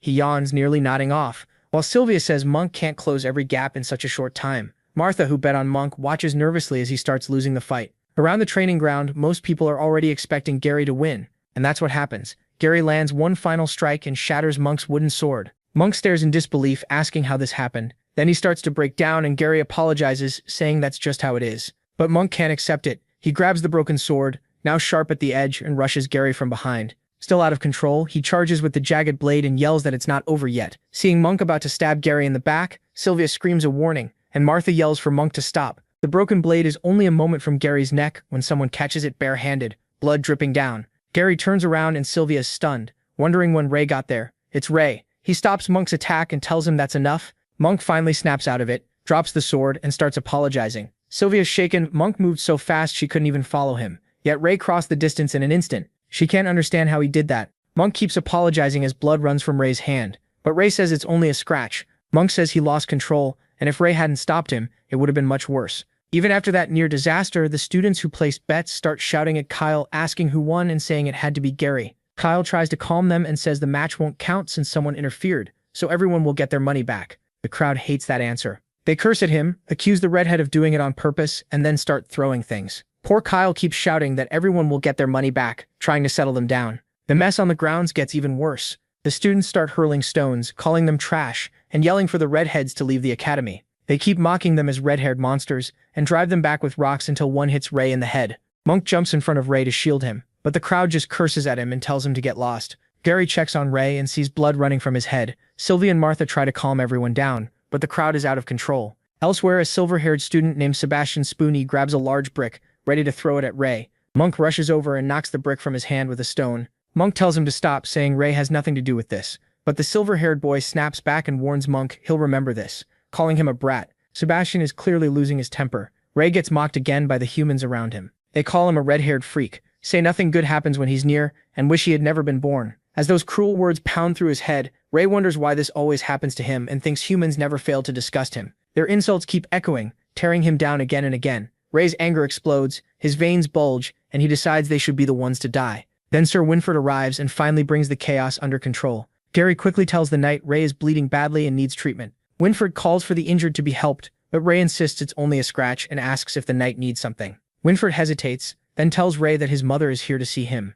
Scarlet is waiting for her son. Ray walks in and calls out to his mother. She greets him warmly, saying it's been a long time and noticing how much he's grown. Ray happily says he got taller, takes her hand, and asks if Pops is doing well since she came here. But Scarlet brings terrible news. His father is gone. Ray panics, thinking he died, but Scarlet says that's not it. Jake left the house in the village. Shocked, Ray bombards her with questions. How could that happen when his father had been stuck in bed since getting infected? Outside the room, Winford hears everything and thinks about how he never had the courage to tell Ray the truth about the plague of shadows. Most infected people die within a year. A few like Jake can resist longer, but in the end, even they lose themselves to the shadows and become slaves that spread the plague. There has never been an exception. Scarlet explains that Jake had been fighting the plague of shadows for the past 10 years. Then she tells Ray about one night when she heard a noise. She found Jake sitting in a chair awake and able to move. She rushed over and hugged him. But Jake, whose body was turning black, said he couldn't hold on much longer and begged Scarlet to kill him. Hearing that, she broke down in tears and said she couldn't do it. Then his condition suddenly got worse as the plague took over. Jake burst into flames. Even then, he kept begging Scarlet to kill him. All she could do was watch him turn into a black shadow. Back in the present, Scarlet tells Ray she couldn't kill Jake and takes out a letter. She says his father left it for him. Ray opens the letter. Jake apologizes for not being there while he grew up and says he's proud that Ray made it into the academy. He thanks Ray for being his son and ends the letter by saying he loves him. After reading it, Ray starts crying. It feels like his father's final words, and he vows to find a way to save him. Later, Ray lies on his bed, crushed, replaying what his mother told him. She said she would find his father no matter what. When he tried to go with her, Scarlet refused and told him to follow his own path, saying Jake would want that too. She hugged him, happy to see him again, and told him not to worry about them. He should focus on what he needs to do. Now alone on his bed, Ray thinks about the last 10 years and how he's found nothing. He feels useless. He couldn't avenge his dragonkin, and he couldn't protect the people he cares about. To him, everything feels awful. Gary comes in and asks if he met his mother and what she said about his father's condition. But even though he's falling apart inside, he says his father is fine and walks out.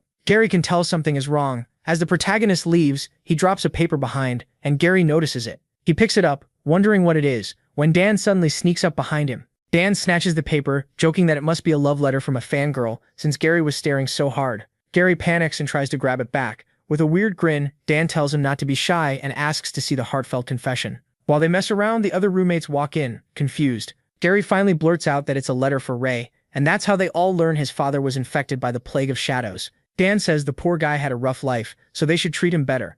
Monk feels bad for MC after hearing all that. Later, in the crowded cafeteria, he walks by himself. Then Martha and Sylvia join him, pretending it just happened, and ask him to eat with them. Back in the dorm, he notices his bed is neatly cleaned and fixed up and wonders who did it. Dan and Ian awkwardly say Sylvia made his bed because she's so nice, though their bad acting gives them away. Ray immediately senses something is up. The next day, he notices fresh flowers in a pot. Gary says he picked some lilies to cheer him up. The protagonist takes it the wrong way and makes a face, asking if Gary fell in love with him. Gary instantly freaks out and says it's not like that at all. MC then says he's been meaning to ask what his roommates have been up to, and Gary decides to come clean. He accidentally saw the letter. He says he never meant to invade Ray's privacy and shouldn't have read it, but things got out of hand and everyone ended up seeing it. Panicking, Gary admits it's his fault they learned about his father. He just smiles and says they're the best, leaving Gary relieved that he's not mad. Their moment gets cut off by someone shouting for them to move. It's Monk, badly hurt and covered in blood, being carried in by Dan and Ian. Seeing him like that, Gary asks what happened.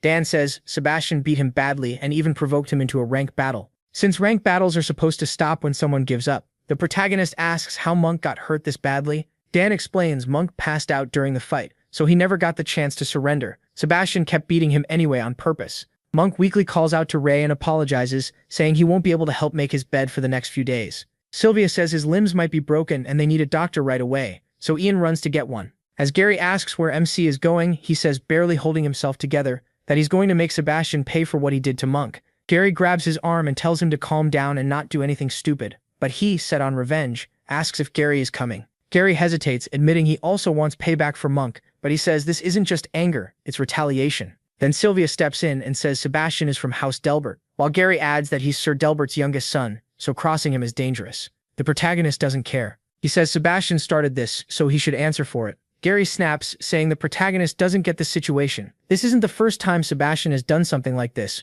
Nobody wants trouble with him, and the protagonist could get expelled. Still, the red-haired boy says he'll be fine because he's not stupid. If he challenges Sebastian in an official rank battle, he can get his revenge without breaking the rules. Later, House Delbert is out on the training grounds. Ray walks up and cuts into their training, asking for Sebastian right away. The night students say he doesn't belong there, and joke that Sebastian never mentioned a red-haired friend. MC tells them to move, and a silver-haired guy asks what the noise is about. The others tell him this redhead is trying to push in and wants Sebastian. Stepping up, Eric says Sebastian doesn't know some red-haired freak, and gets mad that he interrupted training. He even asks if the protagonist's parents never taught him manners.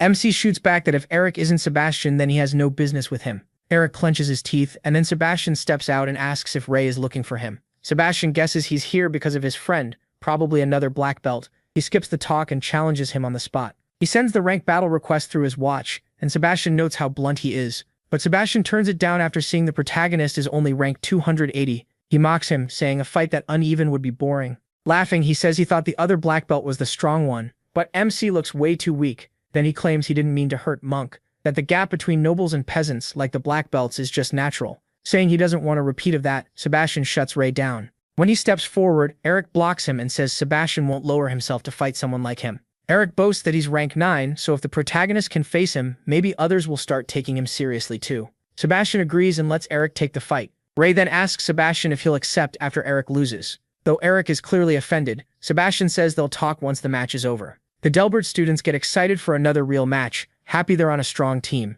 People challenge every day. MC tells Eric to make the first move. Eric grips his wooden sword, thinks MC is acting cocky, and warns him not to cry for revenge later, while the others notice MC still hasn't even drawn his sword. Eric sees it as the perfect time to show what Sebastian taught him. Sebastian smugly says Eric is picking on little kids again, and the fight starts. He stays still and unarmed while Eric lunges first, swinging his sword. Eric thrusts hard, trying to wound him, but the protagonist slips past it with ease. Eric is stunned that Ray dodged such a fast, strong strike. Still, he says it's not over and attacks again. The match keeps going and MC keeps slipping past every blow, moving so lightly it barely looks real. Eric starts to panic. He's swinging as fast as he can, yet nothing lands. Then Ray suddenly throws a heavy punch at Eric, sending him crashing to the ground. He follows up with a brutal hit that leaves Eric shaking in pain. Once Eric passes out and gets carried to the infirmary, he turns to Sebastian and asks if he qualifies now. Sebastian asks what he'd gain by agreeing. The protagonist answers by tossing out 2 intermediate beast crystals,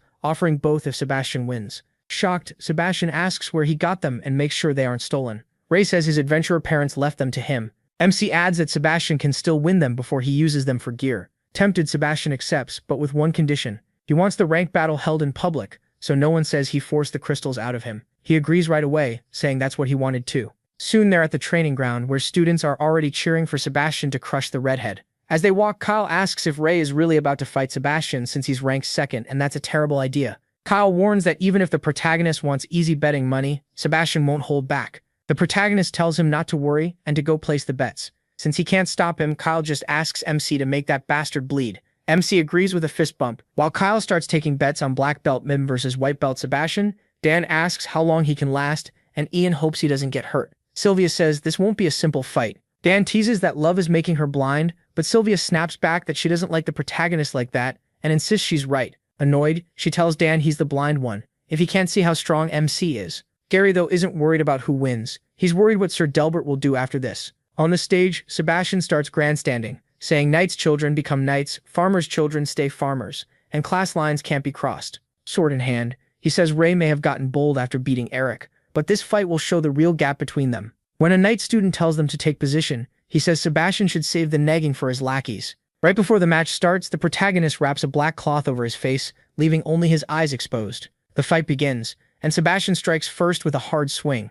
Ray dodges cleanly. Sebastian says he's lucky, since not many people avoid his opening attack. MC immediately proves his luck is bad by cutting Sebastian's face. Sebastian wipes the blood away, thinking the cut is shallow, and tells himself he can't beat him like this. In the middle of the fight, the protagonist asks why he talks so much, like all his wins came from running his mouth. Flustered, Sebastian bursts forward at top speed and says MC's luck ends now. He slips past the attack and uses a camouflage strike, cutting Sebastian across the face and shoulder. Everyone is shocked. Dan can't believe Sebastian got hurt first, and Ian is just as stunned. Gary wonders when Ray learned this technique and realizes the way he dodged Sebastian looked just like Sir Kay's style. After that, Sebastian finally gets serious, channels magic into his sword, and asks if the protagonist can dodge this. The crowd erupts as chi gathers on the blade, all of them cheering him on. Sebastian attacks with the chi-covered sword, and Ray still evades it. But this time Sebastian says he saw that move coming. Knowing MC will keep dodging, Sebastian unleashes a wild chain of strikes, trying to leave him no room to escape. The students go crazy, hyping up their white belt hero and telling him to put the red-haired brat in his place.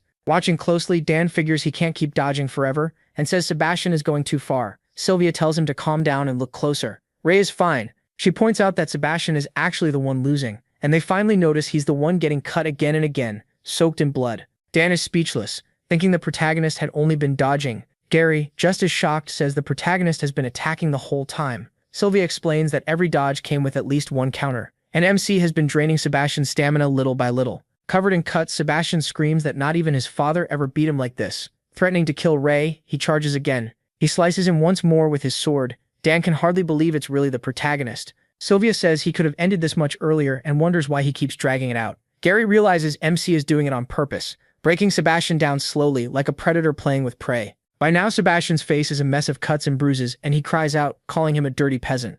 But Ray, finally paying Sebastian back for what he did to Monk, goes for one last move. The protagonist lands one more hit on Sebastian's nose. Shaking, Sebastian threatens that his father will make the protagonist pay and that he's dead. MC lifts his sword again, thinking, talking to a guy like this is a total waste. Sebastian, finally breaking, says he'll forfeit. But before he can finish, he smacks him again with the sword. He keeps hitting him the same way Sebastian hurt Monk. Blinded by revenge, Ray won't let him surrender that easily. Sylvia and Gary realize this is getting bad. If it keeps going, Sebastian could die. Then someone suddenly yells for the protagonist to stop. It's Monk. He tries to calm him down, and MC wonders why he's here. Meanwhile, the battered Sebastian gives up, and the match ends with him as the winner. Right after that, the students rush over and carry Sebastian to the infirmary. Gary runs to Ray. Even beaten up, the white belt brat throws a fit and tells everyone to move. He keeps shouting that in the end, he'll be the one laughing. The story then moves to the top floor of Ivarian Knight Academy's central building. There, Delbert is making a huge scene over what happened to his son. Kay tries to calm him and says that by Knight rules, Ray Talon did nothing wrong. The black belt instructor tells him not to ignore the rules, but Delbert slams the table in anger. He says if rules didn't matter, he would have killed the red-haired brat himself, then demands Kay look at his son's ruined face. He accuses the protagonist of doing it on purpose, and says he was born a monster. One elder cuts in and says Delbert may not be wrong if the prophecy is real. That red-haired boy could destroy the kingdom. But Elder Van reminds them the prophecy also says the boy might become the world's chosen savior. Another elder interrupts, saying the child already shows signs of becoming a disaster. Someone else suggests expelling him now before things get worse. The head elder shuts that down, saying arguing is pointless. Since everyone disagrees, they should vote on whether Ray Talon should be expelled. In the end, Delbert, Elder Gibby, and Master Knight Rose vote to expel MC. On the other side, Elder Van, the head elder, Elder Humphrey, Winfred Bernardo, and Instructor K vote against it. So 3 support expulsion while 6 oppose it. Ray stays in the academy. Later, he is lying on his dorm roof with his eyes closed when he hears footsteps coming closer and wonders who it is. It's Sylvia. She couldn't find him in the dorm, so she checked the roof. The protagonist says he wants to be alone, and she asks if he's thinking about Monk. That catches him off guard, like she read his mind. She admits he's different from most people, and not very good at talking or understanding feelings. Ray cuts her off, saying he doesn't care. Flustered, Sylvia quickly says that's not what she meant. She explains she knows he isn't a bad person. Whenever she sees him angry or confused, she wishes she could help, and hopes he'll trust them more since they're friends. When she says that, MC suddenly pushes her against the wall, leaving her stunned. Then he activates his dragon eye. Looking up at her, he asks if she's afraid of him. She answers honestly, sometimes she is, but she still doesn't think he's a bad person. Then Sylvia smiles and says his dragon eye actually suits him, telling him not to see himself as a monster. As soon as he hears that, Ray's eye returns to normal. He turns away, thinking that whenever he believes he's finally seen what humans are really like, something changes again. It makes him realize he still has a long way to go before he truly understands people. Elsewhere, Delbert storms out of the building and swears he'll kill the red-haired monster someday, prophecy or not. Then Elder Gibby walks up to him. He says he knows Delbert believes knights should come only from noble blood, and admits that idea caught his interest. Meanwhile, Sylvia heads downstairs when a blonde white belt student stops her and asks where he is. She tells him he is on the roof. He thanks her and heads up, while Sylvia wonders if she's ever seen him before. The protagonist is still on the roof when he hears someone coming again and assumes Sylvia came back. But it's someone else, the blonde guy. He says MC must have mistaken him for another person. Then he introduces himself as Harry Delbert, a second-year student. Ray immediately looks annoyed when he hears he's from the Delbert family. Harry says he beat his little brother, so MC assumes he's here for revenge. Harry denies it and says the protagonist got the wrong idea. He's not here over something that petty. He actually wants to thank him. The protagonist is shocked, but Harry says he knows how arrogant Sebastian is and that his brother never trained seriously. It was only a matter of time before someone beat sense into him. After hearing that, MC turns to leave, but Harry stops him. They can't have an official rank match since they're in different years, so he asks him to spar with him instead. He offers a wooden sword and Ray takes it. The protagonist says after all that talk, Harry really did come for revenge. Harry says no, he just wants to see how strong the guy who beat his brother really is. Then he tells the red-haired boy to show him what he can do. MC gets ready and feels right away that Harry is different from the others. Because of that, he changes his style and attacks, but Harry blocks it perfectly. The force makes Ray lean back and Harry praises him for choosing the right move. He is stunned. He senses something strange. Normally that strike should have shattered the other sword already. He realizes that if Harry keeps attacking like this, his own sword will break first. Harry then figures out the protagonist doesn't know how to use chi yet. Once he sees brute strength won't work, MC switches to the black belt techniques he learned. They keep trading blows, but Harry dodges with ease and asks if that's all Ray has. He starts getting worked up and breaks into a sweat. Then Harry brings down one final heavy strike with his wooden sword, sending the protagonist stumbling to the ground. Blood starts to run, and at that moment, Harry ends the fight. As he's about to leave, Ray in rough shape somehow gets back up. He asks Harry if he's the top-ranked second-year knight apprentice. Harry replies that he's only ranked 50th. MC can barely believe someone this strong is only number 50. Harry waves goodbye and says they should fight again, once Ray learns chi properly. That leaves him wondering if learning chi could really make him that much stronger. The next scene shifts to the Elder's office, where Winford worries about the border, since more knights have gone missing. He says the threat isn't just outside. The Dark Guild may have already slipped into the academy. The head elder confirms it's no longer just a rumor, and when Winford says the students should at least be warned, the head elder agrees, then adds something else matters too. He tells Winford to bring the 5 red-haired kids so they can be told about their calling. After that, the protagonist sits on the roof trying to gather his aura. He's been trying to pull it into his body, but it never works. With the rain pouring down, he decides to stop for the day, but then he spots some suspicious figures sneaking through the academy. He quickly realizes they're setting up an ambush after spotting their target. The masked group moves in quietly toward that target, who turns out to be one of the elders. Ray activates his dragon eye and sees they're a plague of shadows. Troubled, he removes his black belt and wonders if they have anything to do with his father. Meanwhile, the masked attackers block the elder's path and tell him this is where his road ends. The elder mutters that the rumors about the Dark Guild inside the academy were true. One of them says he realized it too late, and soon the Dark Guild will control the whole academy with no one able to stop them. As the old man starts fighting all 4 at once, someone suddenly jumps in. It's Ray. Hiding his face, he steps beside the elder with sword in hand and says the fight is now 2 against 4. The elder recognizes him as one of the students and apologizes for dragging him into this. The guild member is shocked to see where the kid came from, but another says it doesn't matter. They're both going to die anyway. The elder gets ready, uses magic, and tells Ray to keep 2 of them busy. As Ray clashes with the pair, he realizes the old man's chi is different. He also sees these shadow beasts still have their own minds. Ray slips past their attack and tries to strike from behind, but the other one cuts in. Then one of them casts magic. Ray bends back to avoid it, and they instantly figure out he can't use chi. He's just an amateur.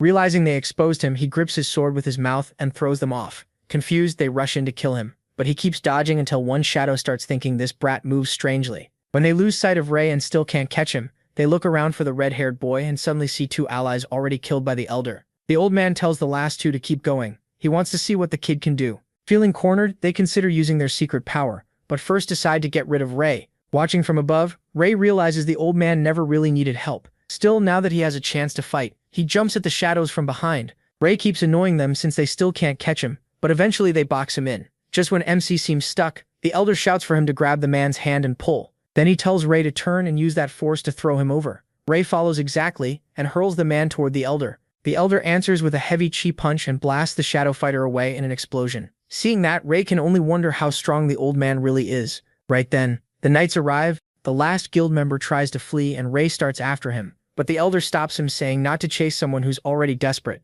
As the knights reach them, Ray gains a new ability after all these years. The knights check on the elder and he says he's fine. He mentions one enemy escaped, so they can go after him if they want. The knights take off in pursuit. The elder thanks Rei for helping and calls him talented, so Rei asks why the guild attacked him, but the elder avoids the question. Instead, he taps Rei's shoulder and asks if he'll join the martial arts club when he becomes a second year. After that, the elder leaves in a burst of chi, vanishing like the wind. Rei just stares, thinking the old man is seriously weird. Next, Rei is called to the head elder's office, where Winford is already waiting, and says the head elder wants to see him. That makes Rei wonder if he got caught already. It turns out Winford gathered all the red-haired kids, Ian, Kyle, Sloth, Badger, and Rei. The boys get restless, guessing the elder has some special mission for them, but the head elder gets right to it and says they were called because of a prophecy. He explains that 10 years ago, heaven foretold their land would be saved from ruin by a red-haired boy. Kyle quickly assumes it could be one of them, but the elder says they found 10 red-haired children who match that sign. That leaves Rei even more shocked.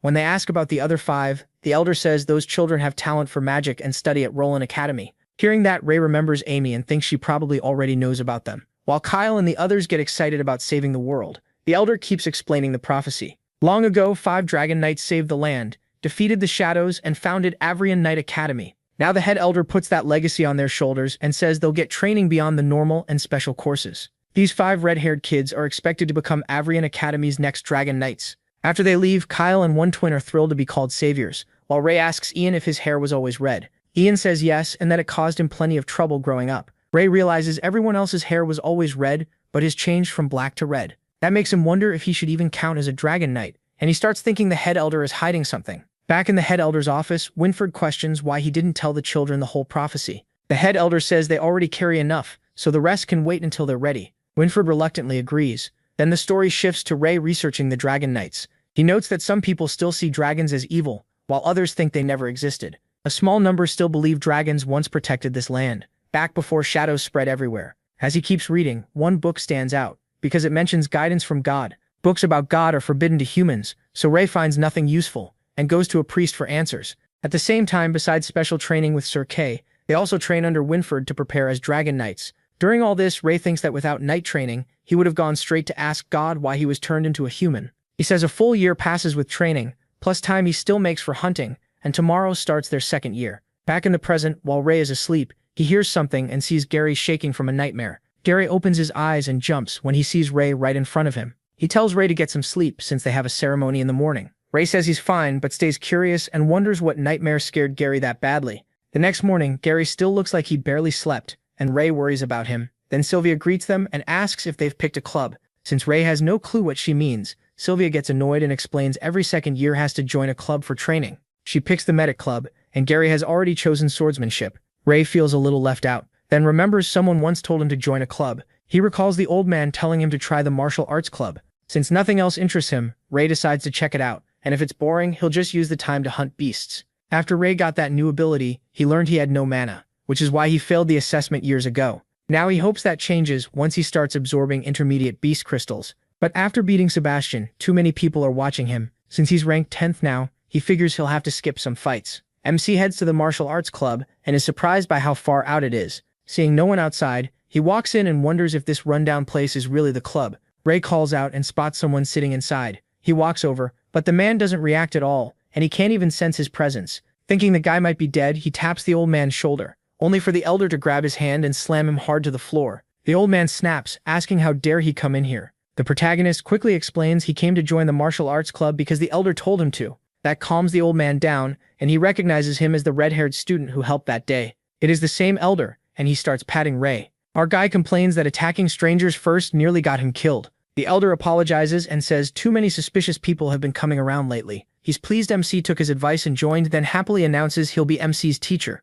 Hearing that, he is stunned and feels like he got tricked into this club. Stuck one-on-one with the old man, he starts wondering how he'll ever escape. The elder tells the protagonist to begin with the basics, since he couldn't use chi when they first met. As he explains chi attacks, Rei figures this club must be unpopular for a reason, but the elder insists people just don't understand martial arts. Once he's done teaching him, MC will learn that his own hands are his best weapons. Then he asks about the people who attacked him before, and the elder says they were from the Dark Guild. He adds that he will hear more about them in second year. The old man explains the Dark Guild wants to destroy the Allure Kingdom. Their leader used to be a high-ranking member of Avrian Knight Academy, before being expelled and forming the group. Remembering how their aura felt like the plague of shadows, the protagonist asks if they're dangerous. The old man decides to be honest. Since he owes MC, he admits the guild wanted him dead because he's one of the Academy's 6 elders. Elder Vaughn then takes off his shirt. He says he may be old, but he's still proud of his muscles. Figuring Vaughn might know about his prophecy, Ray decides not to hold back. So when Vaughn tells him to show his strength, the MC goes all out.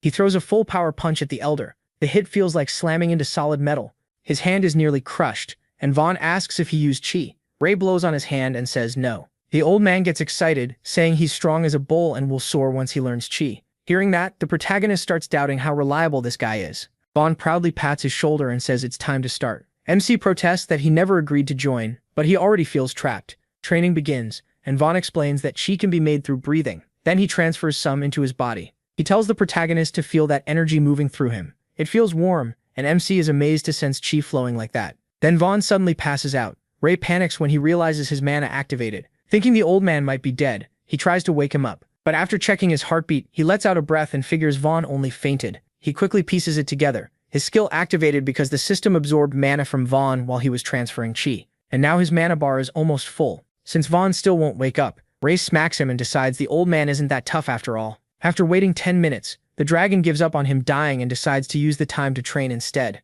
The protagonist activates Dragon Eye and watches the chi moving inside his body. He tries gathering it in his solar plexus and actually succeeds. Then he starts circulating it through his body. But when he tries to control it, the chi keeps fading away. No matter how many times he tries, thinking the flow is too unstable, he decides to use more energy. As Ray pours in more chi, his body starts to hurt. Things begin getting out of control, and Vaughn finally wakes up just in time to see MC overflowing with energy and losing control. Shocked, Elder Vaughn yells at him not to move and pulls the energy out of his body. When he forces it out, the blast wrecks the place. Only then does Vaughn reveal that Ray was close to killing himself. The power inside him was that dangerous. Before he can fully process it, he collapses. He wakes up in the hospital to voices nearby. It's Sylvia and Kyle, guessing he passed out from mana deficiency. Sylvia says an old man rushed him there and only calmed down after the dean said the protagonist would recover fast. Kyle gets suspicious, wondering who that old man is if he could get the hospital dean involved. Ray cringes at Kyle's loud voice and wonders if the elder had to make such a scene. To clear things up, he says the old man is the martial arts club instructor.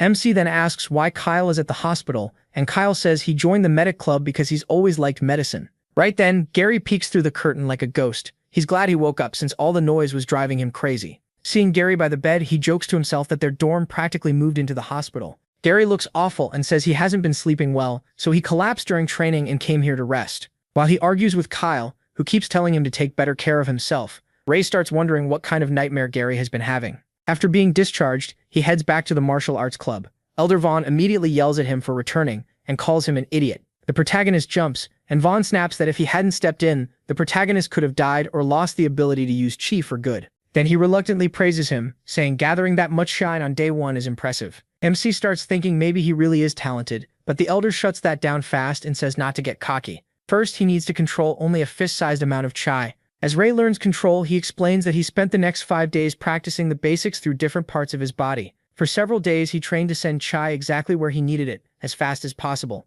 It was hard, but he learned a lot. The scene then shifts to the south gate of Avrian City, where Lancey says this is their first hunt as second years. He tells them to listen carefully. There are 3 safe hunting zones for beast crystals, and if they want to survive, they need to stay on the path. He adds that the 3 teams will each go to a different area, so they can learn about different magical beasts. As they head out, Martha's team moves toward the insect forest, which Kyle clearly hates already. Ray notices Gary still doesn't look right. When the first bug appears, Sylvia tells everyone to stay alert, and Dan says they're just regular bugs, so no one should panic. That confidence vanishes when Dan and Kyle realize the bug is as big as a person's head. Martha starts cutting them down with her arrows. Sylvia warns that bugs may be weak, but they attack in swarms. A swarm of bees rushes them, and everyone jumps into action. Kyle fights off the gross bugs while Dan points out how fast they are. Sylvia warns Ray to watch out. He activates chi and takes the bugs down barehanded. Kyle is impressed that he learned chi, and he wants to test his training, but Dan tells him to quit showing off and use a weapon. Suddenly, Monk and the protagonist hear a noise,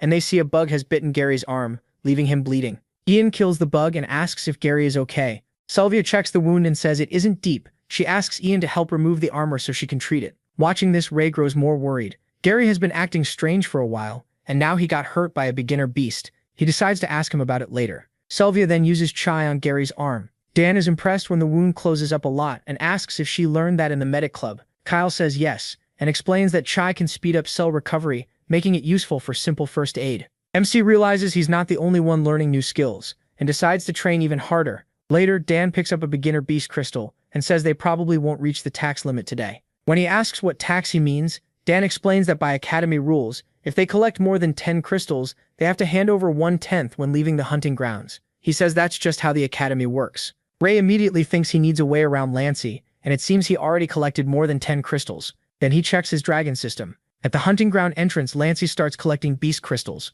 The protagonist only hands over 5, and Lancey blows up, sure he's being tricked. He orders the protagonist to remove his equipment. MC calmly takes everything off. When Lancey still can't find any crystals, he gets furious and says it's impossible. Then he accuses Ray of hiding them somewhere on the mountain, but he pushes his luck and smugly says Lancey won't find anything. As they leave, Monk asks how he pulled that off, when he clearly got more than 5 crystals. The protagonist just says it's a secret. Monk has figured out that when he stores beast crystals in the system, the real ones turn into useless rocks. The system gives him the crystals directly after he defeats magical beasts, while everyone else has to dig them out of the corpses. To avoid suspicion, he tells the system not to auto-extract them anymore. Besides, once he stores them, he can't take them back out. That leaves him with only 5 crystals to show, so he doesn't have to pay anything. After finding a way around the tax, Ray reminds himself to be careful. If Lancey learns the truth, he won't let it go. On the way back, he calls out to Gary, thinking he forgot something. The moment he taps Gary's shoulder, Gary starts muttering about opening the red door. Then he begins shaking in fear and screaming while covering his ears.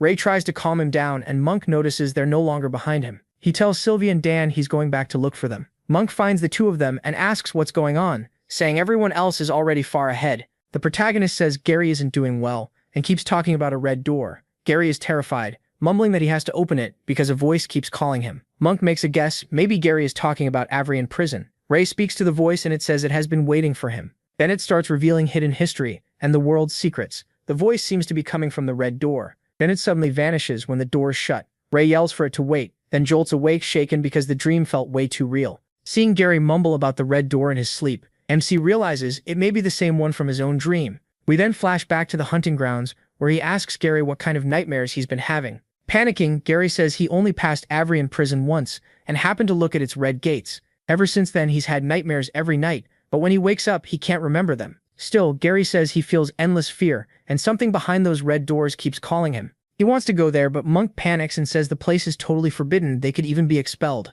Gary says he has no choice. If he doesn't face it, the voices in his head will torture him to death. Ray agrees to go with him, and asks Monk to come too, but Monk hesitates, warning that they could die in there. The protagonist stays firm, saying their skills will work better at night, so it's worth trying. When Monk refuses, Gary feels guilty and tells the protagonist not to pressure him. He's already grateful the protagonist is coming, but MC insists, saying Monk is better at stealth than either of them and would be a huge help. With no way out, Monk finally agrees to come. He tells Ray he's paying him back for what happened at the duel. Later that night, he wonders if Avrian Prison's red gates are causing Gary's nightmares, since he saw them in a dream too. He starts thinking the Academy Prison may be hiding this world's secrets. The scene shifts to Avrian Prison, where knights stand guard by the doors. Late that night, the three sneak into the area and hide. Monk nervously asks if they really won't get caught. Gary says they should be fine. He's been watching the place and learned that every Tuesday the black armored knights switch shifts with white-belted ones. When asked why it happens at the same time each week, Gary guesses it's some kind of weekly meeting. Meanwhile, Ray activates his dragon eye to inspect the prison. Something feels wrong. Everything is completely dark. Since the prison is underground, that seems suspicious. Soon, the guards start switching shifts and head off to the meeting. The black armored guard leaves with the others. The protagonist decides it's time to move. But suddenly, someone grabs Gary's hand and asks what they're doing. It's Molly, a third-year black belt student. She says she was training nearby and spotted them sneaking around. When Molly figures out they're trying to break into the prison, Gary blurts out that they were planning to, before realizing she caught them at the worst time. Then barrels suddenly go crashing around, pulling the guards' attention away. Ray immediately realizes Monk has started the plan, so he tells Gary they need to move now. The moment Molly hears Monk is involved, she freaks out and says they're breaking the rules. She keeps calling them crazy,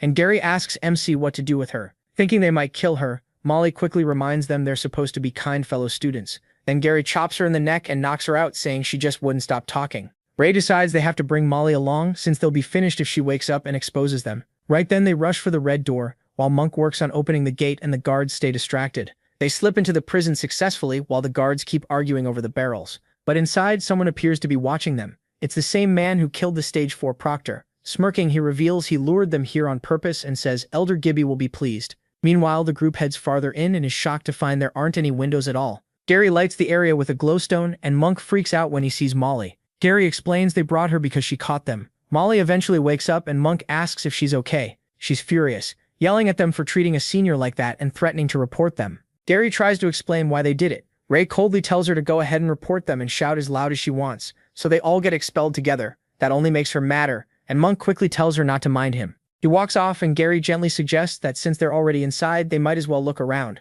Molly is still really annoyed with the protagonist. She says she won't take responsibility if this goes wrong, grabs the glowstone from Gary, and takes the lead since she's the senior. As they go deeper, Monk realizes there are actually inmates in the prison. Gary is just as confused, saying the place was always forbidden and he never heard of criminals being brought here. Molly then says there's a rumor the Academy uses this prison to hide what it really wants to keep secret. She adds that if those things ever came out, it would cause a huge uproar. Hearing that, Ray figures she doesn't know what they're hiding either. Molly snaps that they're only rumors and calls him a brat. Still, she says no one besides 3 knights and 6 elders has ever been down here. Then a strong wind starts blowing. A terrible smell spreads through the area. Ray hears something nearby. Monk tells them they should turn back, and even Molly, now scared, agrees. But Gary refuses. He's determined to learn what's been haunting his dreams. So the 4 of them keep going, and finally reach the bottom. To their surprise, there's another door. Staring at the huge gate, Molly wonders what it's made of, because it looks ancient. Gary only cares about getting through, so he starts trying to open it with his chi. The giant door doesn't budge at all, and Gary asks Monk to help. Ray uses his dragon eye too, but still can't see past it. He guesses it's protected by a high-level spell or some special seal. Molly mocks Gary, saying he made all that noise like he could handle it alone. Monk thinks the door is locked, and warns that something far stronger than them is behind it, so they should leave. But Gary refuses to turn back, and asks MC to help him. The moment he places a hand on the gate, the dragon system pops up, and asks if he wants to open the door. Confused, Ray agrees. In an instant, the door opens. Monk is stunned and asks how he did it, and the protagonist says he only touched it. The gears rumble deep below, but the magic crystal lights only a small space ahead. As they move on, a heavy fear settles over all of them. Then a harsh sound echoes when Gary steps on something. Monk trembles and asks what it was, while Molly, terrified too, grabs onto MC. Flustered, he tells her to get off. Gary lowers the glowstone and sees he stepped on bones. He guesses they belong to a beast, or maybe a dragon. He says dragons don't die that easily, while Molly thinks the knights must have dragged the creature out. As they go deeper, Ray sees they're nearing the end, and Molly says they can finally get out of there. When they reach it, Gary says there's a large space underneath. Molly says the area looks like prison cells, and Monk notices there are a lot of them. Then Monk realizes the cells are empty, and fears the monsters kept there may have escaped. He says they've seen enough and should leave, and Molly agrees. If monsters really were locked down here, they'd have to be incredibly strong, and if they're gone, everyone here is in real danger. Ray tells Gary they've already come this far, so if they head back now, they can still get out before the guards switch again. But Gary starts acting strange, and says that if they just go a little farther, they'll find the truth. As he keeps walking, the protagonist warns him not to go any farther, but Gary seems like he's losing himself. He keeps moving deeper into the cell, following the voices calling him forward. MC tries to stop him, but a powerful wind suddenly tears through the place. Gary falls into some kind of pit. In that instant, Ray realizes whatever is here is truly dangerous. Drawing his sword, he takes position and sees a giant horned beast burst out from the prison. Molly freezes in fear as it charges at them. It's a monarch-rank magical beast, the Minotaurus. Then the Minotaurus unleashes a massive roar. The force slams everyone to the ground. Molly twists her ankle and can't run. The beast grabs her in its claw. Monk rushes in and slashes its arm, making it drop Molly to the ground. After landing the hit, Monk runs to her and asks if she can stand. As he yanks her up, the Minotaurus gets ready to attack again. This time it's a magical strike, and Monk panics, yelling that if Molly can't move, they'll all die here. A second later, the beast fires the attack, and Monk turns back in terror. Gary crashes down into a pit. He worries about Monk and the others, wondering if that really was a monster. At the same time, Ray blocks the beast's attack with his sword, while his wolf protects Monk and Molly. Monk is stunned and asks why a magical beast is helping them. Busy holding the monster back, he says there's no time to explain, just trust that the wolf is with them. Then he orders Noir to get Molly somewhere safe, leaving Monk shocked that the wolf obeys. As Noir carries Molly off, the protagonist tells Monk to hide his presence and kill the Minotaurus in one strike. Once he pins it down, Monk warns that's too risky since the beast is far too strong. Still, Ray tells him to trust him, and starts gathering chi. Monk hides, and MC draws the beast toward himself. Somehow, the monster knocks his sword away. Unarmed, he grabs one of its horns and tries to force it down, but the beast is too strong and drags him into the wall. Even so, he refuses to let go and yells for Monk to attack. Monk rushes in from behind with 2 swords. He stabs with all his strength but is shocked when the blades barely go in. The Minotaurus's hide is like metal. Just then, Gary arrives and shouts for Monk to move. He swings his sword at the beast, but the blade shatters. Gary is thrown back by the monster's magic attack while Rei uses chi to keep it pinned. Refusing to let it break free, the protagonist activates his new mana skill and finally releases the horn. After absorbing its mana, he gathers all his chi and strikes with everything he has. Using his bare hands, he slashes across the Minotaurus's back. Rei is thrilled that the old man's training actually worked.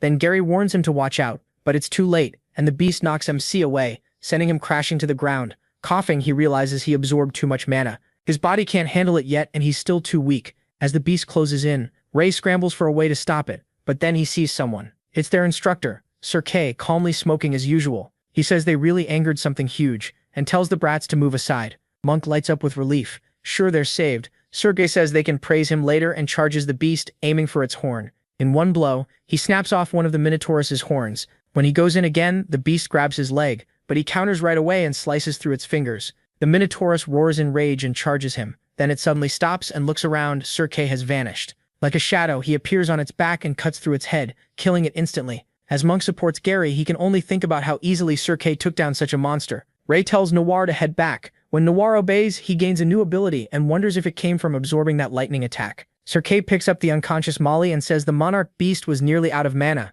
otherwise even he would have had trouble. Then he tells them to follow him before something worse shows up. As they leave, Sir Kay demands an explanation, while Molly pretends to be unconscious to dodge blame. Monk nervously asks if they'll be expelled. Cater says they should be grateful expulsion is even still an option after sneaking in here. Thinking it's a miracle they're alive, Monk and Gary apologize, but then Sir Kay turns and winks at them. He says it'd be a waste to expel students who fought a monarch beast and survived. He'll let it slide, as long as they keep quiet and say he never saw them. Hearing that, the three of them are filled with relief. At the door, Sir Kay asks how they got it open. Rei lies and says it was already open, and Gary backs him up. Sir Kay finds that suspicious. Then the protagonist hears a voice say it will wait for him there, and that he should come back when he's stronger. He panics, recognizing it as the same voice from his dreams, and then the door shuts. Later that night, at the Academy Hospital, Sir Kay is getting treated. The dean is shocked he was hurt this badly and assumes training 4 students at once is too much. While the dean scolds him, the others are there too, and Rei thinks Sir Kay is even scarier when he acts playful. MC sits up and asks Gary why he kept going deeper when they told him to stop.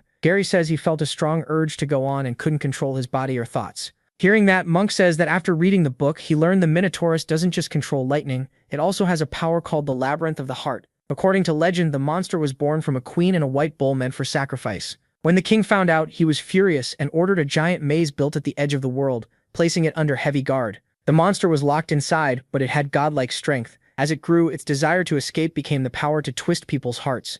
Anyone affected by it loses control and gets ruled by intense emotions. Rei thinks the story sounds ridiculous. A human and a bull having a child. Gary asks how it ends, but the book doesn't say. Monk guesses the beast escaped, or they wouldn't have found it in that prison. Gary, finally linking it to his nightmares, thinks it makes sense. The beast must have left offspring behind. He instead keeps thinking about the voice from the prison, and wonders if the monster really caused Gary's nightmares. Then Sir Kay walks in and tells them to stay put and rest for a few days. Thinking he's about to get scolded again, Rei calls out to him, and Sir Kay assumes they're worried about his injuries, so he says it's nothing. Just a couple broken ribs. But the protagonist only wanted to ask if he got a monarch beast crystal, and whether they'd get a share. That makes Sir Kay snap. He says they get nothing, those are his payment, and he didn't get hurt just to split the reward. MC looks completely done with the rant. Before leaving, Sir Kay says they'll do a full checkup in the morning. Still curious, he asks one more thing. He wants to know how Sir Kay knew they were in the prison. Gary points out that only they should have known, since Molly wanted to report them but never got the chance. Calling them brats, Sir Kay says they asked too many questions, and reveals that the lurkers told him. Hearing that, Rei realizes they were being watched the whole time. Monk brings up the rumor that certain people in the academy secretly protect students, while Gary adds that they also leak information. Sir Kay says he won't reveal who it was and tells them to focus on the things they really should be worrying about. After he leaves, the protagonist thinks the more he learns, the more the academy feels far less simple than it first seemed. When he goes back to bed, he thinks about his new ability. It can absorb a target's magic and boost spells of the same element. To him, it doesn't seem very useful. He looks over at Gary, remembers making them keep Noir a secret, and figures Sir Kay didn't notice either. He also realizes Gary doesn't seem to be having nightmares anymore, and wonders if the beast really was the cause. The next scene moves to a martial arts club at the market. Rei is training with Elder Vaughn. Vaughn praises his fighting style, especially how he can battle with a sword in his mouth. MC says his sword feels more defensive now, and his bare-handed attacks still aren't strong enough. Vaughn agrees. Then the old man excitedly says he has something for him. He digs through a closet, and Rei wonders what could even be hidden in a place like this. At last, Vaughn pulls it out, and it turns out to be dragon turtle gauntlets. The name catches his attention. He puts on the heavy arm guards, and Vaughn reveals they can even resize to fit the user. As the gauntlets shrink to match the protagonist's arms, he asks if they're made from beast crystals. Vaughn says yes, just from an intermediate dragon turtle crystal. If it were advanced, they'd be much stronger. Vaughn adds that he'd like to give Ray even better gear, but that wouldn't be fair to the other contestants. Confused by that, he asks MC if he hasn't been going to class. Vaughn explains that every student from second year up joins the Academy's yearly tournament, and one-on-one matches decide the 5 strongest. He says those 5 will represent the Academy in the World Combat Tournament against top fighters from across the world. Vaughn gives him the gauntlets and tells him to at least place 10th. If he ranks well using them, he can keep them. Fired up, he accepts and thanks him. Now that he has a weapon, Vaughn tells him to get defensive gear too, something like armor or a shield, since it helps a lot on missions. The protagonist heads to the weapon shop for armor and is stunned by the prices. The vendor says the price is firm. Making defensive gear from an intermediate beast crystal costs 10 beginner crystals, or $1,000. Then he asks for 10 more beast crystals as hush money, saying he doesn't care where MC got them. He gets annoyed but figures that if he hands them over, the Academy won't have proof he hid any crystals. If they're watching him now, hunting alone may be over. So he gives in and tosses over the pouch of crystals. Smiling, the vendor promises quality work and takes the pouch. Ray glares at him, thinking people are sneaky no matter their job. Just then Sylvia walks up, happy to see him. He asks if she's here for equipment too, and she says yes, there are no classes today. The protagonist leans in and quietly tells her the vendor scammed him for extra crystals. Hearing that, Sylvia storms over and says she wants to place a commission. The vendor clearly knows her and warmly greets the young lady from the Hart family. Sylvia then asks the price of the defensive gear for her friend. Hearing that title, Ray starts wondering if Sylvia comes from an important family. A little later, she gives back the extra crystals the vendor took. MC thanks her, but he can't ignore how differently people get treated. He remembers Sebastian Delbert saying knights' kids become knights, and farmers' kids stay farmers. He starts to think that ugly idea may really be how the world works.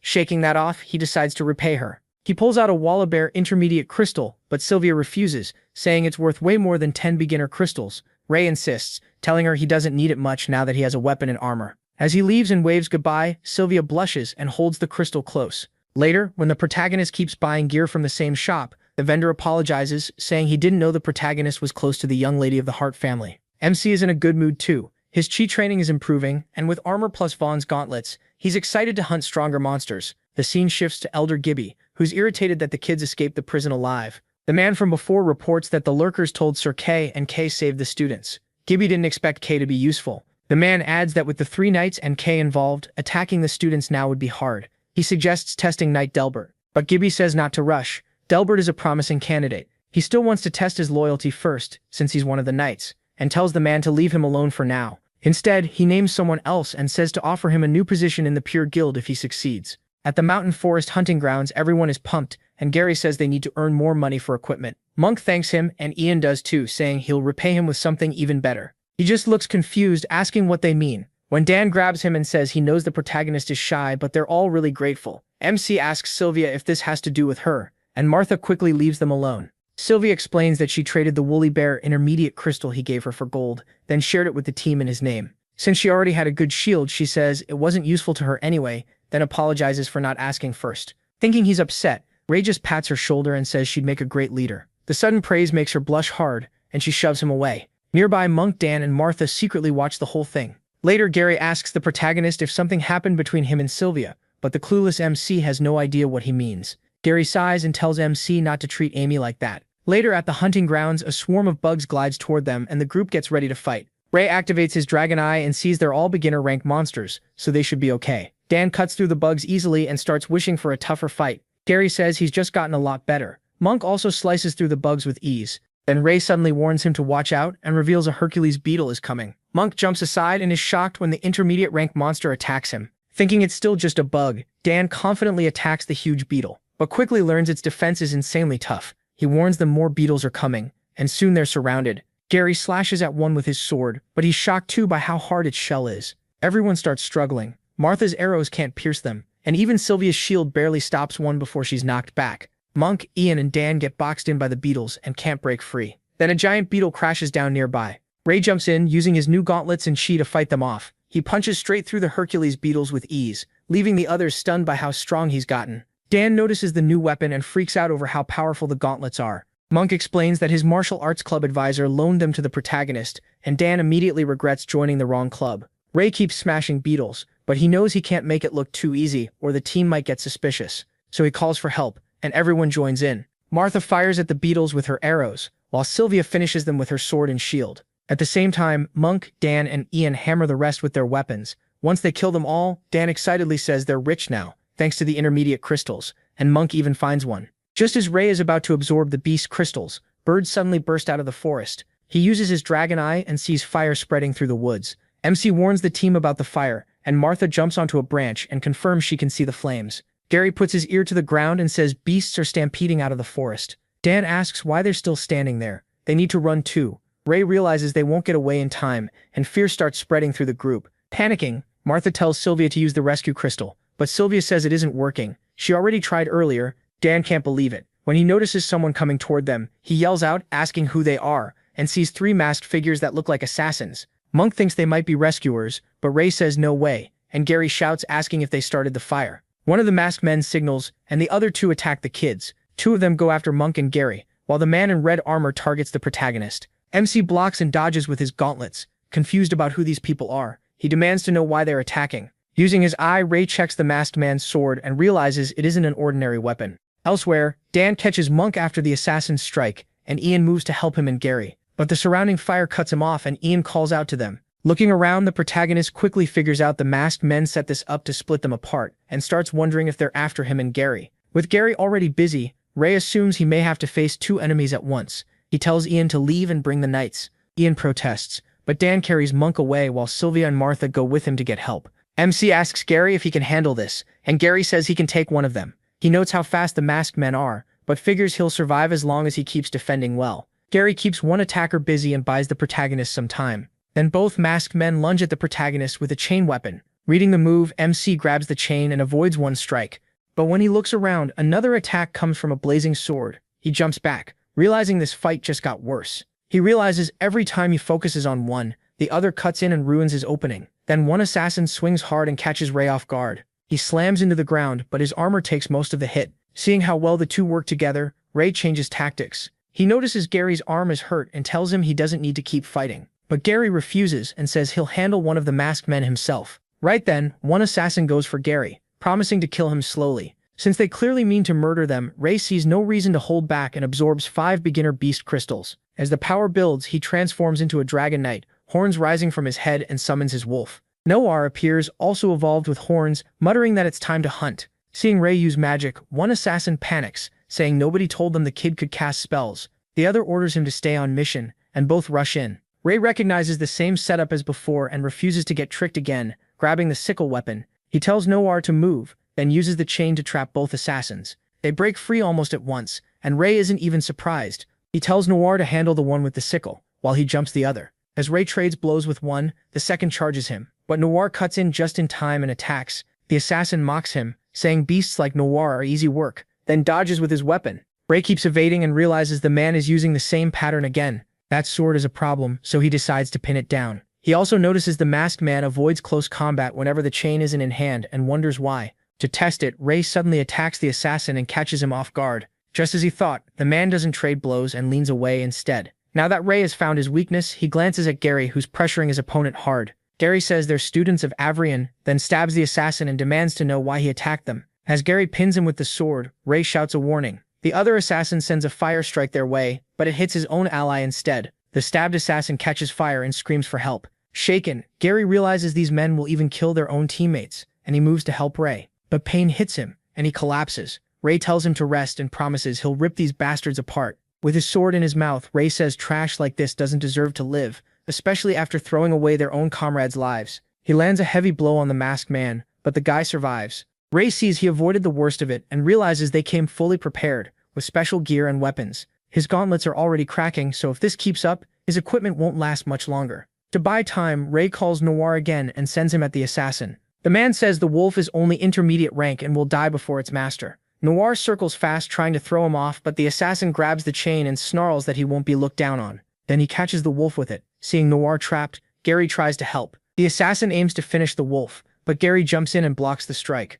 Calling him stupid for risking his life for a beast, the assassin hits Gary again, even though he's barely standing. Gary crashes to the ground and his sword slips away. Still, he grabs the assassin's leg and tells Noir to take the sword and fight like Ray. The wolf picks it up in its mouth. As the masked man tries to kill Gary, who still won't let go, Noir slices through his head and cleanly takes it off. Now only one masked man is left. And as he looks at his fallen ally, Ray grabs the sword and strikes with everything he has. It still doesn't do much damage. But the assassin's mask shatters, and to their shock, it's Knight Lancy. Lancy pulls the rest of the mask off, and Gary, stunned, curses him for doing this as a teacher. Lancy doesn't care. He says Gary will die anyway and rushes him with his sword. Noir jumps in front and takes the hit. Ray tells Noir to stop, then unsummons him. Gary drops hard and lies there helpless. Lancy storms toward Ray, saying he'll kill them one by one. As Lancy comes in with a flaming sword, Ray thinks about how rotten people like him love causing pain. He decides to make him pay and catches the blade with his gauntlets. Lancy smirks, thinking Ray is wasting all his strength just holding it, and tells him to enjoy burning alive. Ray answers that Lancy is the one who's going to die, and Lancy mocks him, waiting to see how long he lasts. What Lancy doesn't know is that Ray is draining the fire element from the sword, and he notices when the flames start fading. Annoyed, Lancy calls him clingy trash and kicks him in the stomach, yelling at him to die. Ray finally lets go of the sword, sending both of them flying backward in opposite directions. With a few ribs broken, Ray decides it's time to use the fire element he stole, the only magic he can use right now. He mixes chi with fire to forge his own attack and gathers all his power. When Lancy sees Ray in Dragon Knight form shaping flames with chi, he's speechless, then says Ray really is a demon and should have been killed long ago. Ray just looks at him, thinking how pathetic humans can be. Lancy charges with his sword, but in a flash, Ray cuts off the arm holding it. Lancy stares in shock, wondering why the flame sword didn't react. Blood pours from the stump as he screams in pain. Then Ray grabs his face and presses his burning gauntlets onto it, burning him to death and saying he got what he deserved. Right then, Sir Kay and the other knights arrive. They identify the masked men as members of the Pureblood Guild and say Winford must be told.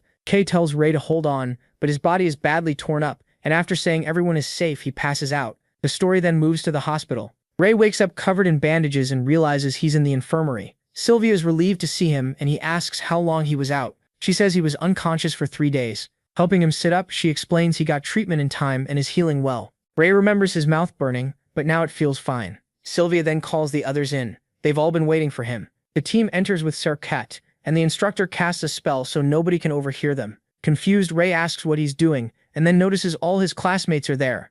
Sir Kay says 2 students, Ray and Gary, were attacked and nearly killed. After speaking with Winford, he's decided to tell them the truth. But first he asks Ray what he knows about the attackers.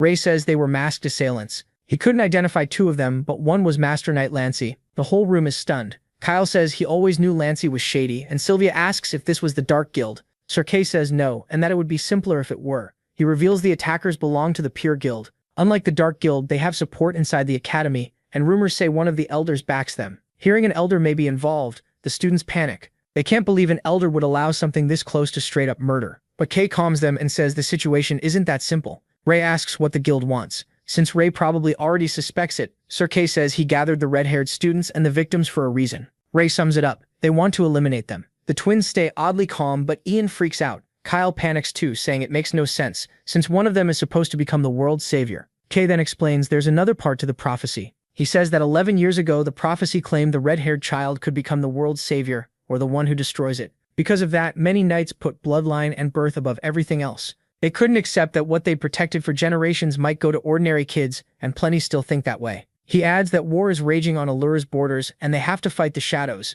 deal with other nations, and keep the academy stable. But right now, the higher-ups can't expose the Pureblood Guild. If Allura starts breaking apart from the inside, peace won't last. After hearing that, Kyle asks if they're just supposed to let those people attack them. Dan looks a little relieved, thinking the rest of them aren't involved since they aren't the ones meant to save the world. Sylvia immediately snaps at him for talking that way about their friends. Sir Kay makes it clear they're all caught up in this together. He warns them to stay alert at all times because the guild is getting bolder. Sir Kay says he's placed watchers near them, and the knights will also keep an eye on them. Still, he reminds them there are only a few people they can trust, so they need to depend on themselves too. Gary quietly says the only answer is to train harder and get stronger. Sir Kay taps Gary's broken arm and jokes that people who only wait for others to save them usually die first. The students take it as his strange way of comforting them. Then he ends the meeting and tells everyone to leave because he needs to speak with Ray alone. A week later, the protagonist finally leaves the infirmary, glad to be out after nearly losing his mind in there. He thinks back on everything that's happened, including the gauntlets the old man gave him.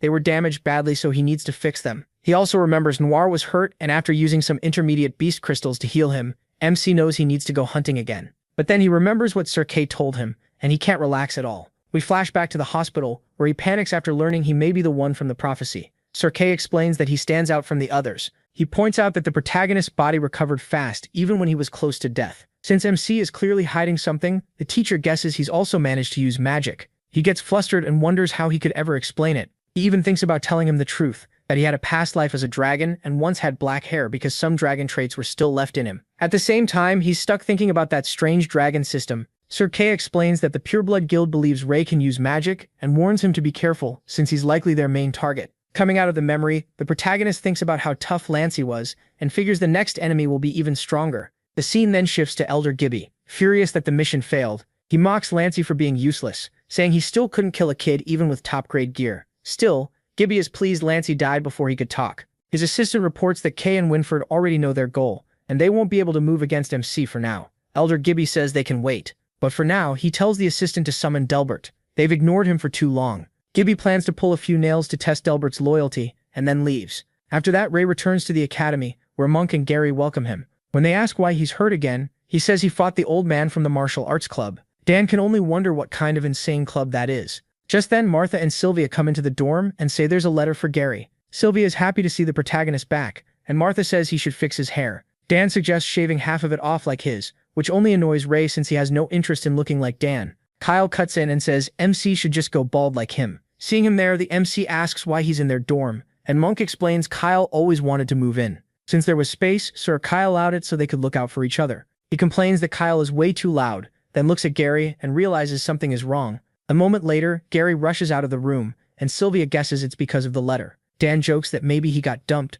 but the protagonist quickly runs after him. He activates his dragon eye and sees Gary heading for the roof. Ray hurries up there and finds Gary sitting alone. When he asks what's wrong, Gary says the letter was about his sister, Amy. MC asks what happened and Gary tells him she died. Ray remembers Amy and realizes he never got the chance to thank her. Now she's gone and he breaks down, tears running down his face. Gary then says he could never shake a terrible nightmare. In it, Amy was torn apart by monsters at Roland Magic Academy. She was left there helpless with countless nobles just watching. Gary starts crying too and says it wasn't just a nightmare, it was intuition. His anger rises even more when he says their parents also wrote that the nobles paid the family a large sum as compensation. Furious, Gary breaks the barrier and says that to them, his sister was nothing more than some country child. Ray stays silent and listens. Gary then shouts that he won't forgive them and will find the one who killed his sister. With tears still falling, he swears he'll kill them. He tells him he's in. Overcome, Gary grabs him and says he knows Ray awakened magic, can summon a beast, and use flames. He urges him to show the elders so he can transfer to the Magic Academy.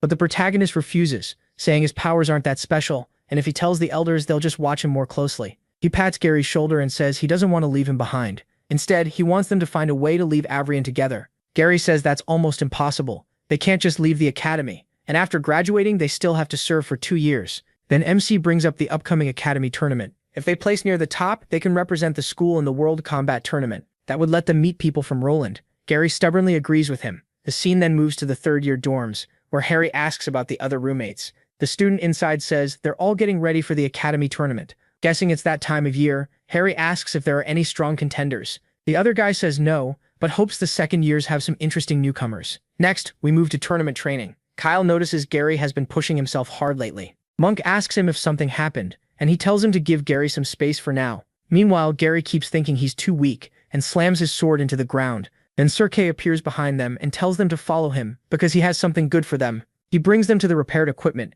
and tells each of them to choose one item. The students are amazed to see the gear recovered from the hunting grounds and start picking weapons. Monk gets especially excited over a breastplate. Kyle asks if he can choose two, saying he couldn't help during the attack. Sir Kay allows it and says the tournament is a good chance since all second years can enter. He explains that many wealthy families attend the event, and if the students perform well, they may get noticed. After graduation, they could even become guards for those families, which is a pretty good deal. Hearing that, Gary realizes doing well could let him serve a noble house. He smirks. Ray picks up Lancey's sword, but Cedric Case says it wasn't badly damaged. It just lost the power to channel flame magic, so now it's only a beginner weapon. He suggests picking something else. The protagonist then remembers he absorbed all the fire element from it and realizes that absorbing elements is even more useful than he thought. Later, he heads into a hunting forest and finds an area covered in ice. He enters the frozen zone, where monsters guard the place. Using chai and flame magic, he kills the monsters. When he sees a bunch of ice elemental golems inside, Ray is pleased and tells Noir to handle the ones on the left. 3 weeks later, the Avarian Knight Academy tournament begins, and the place is packed with visitors from many academies. In the waiting hall, students chatter among themselves, when Martha runs over and says the tournament rules changed this year. Dan is confused because he thought it would be one-on-one duels, but before she can explain, the knights enter and the students get excited for the tournament. One knight calls up the top 5 second and third year students. Monk, Ian, Dan, Sylvia, and Gary step forward, making the others whisper since they're all from the same dorm. Dan thinks he only made it because Ray gave up his spot. The head knight then calls for the third year students, and a third-rank girl named Cherry says Jura is away on a mission. Then she calls Jay, and a huge muscular guy steps out. The boy introduces himself as Jay Gree and says he's waiting for someone to challenge him, smiling like he's excited for it. The fifth-ranked girl peeks at him and calls him an idiot. The students whisper as they realize Jay Gree is the academy's top-ranked student, and they're shocked he actually joined the tournament. Monk nervously asks Gary if they'll have to face the third years, and Dan already thinks they have no chance. Once the top 5 from the second and third years gather,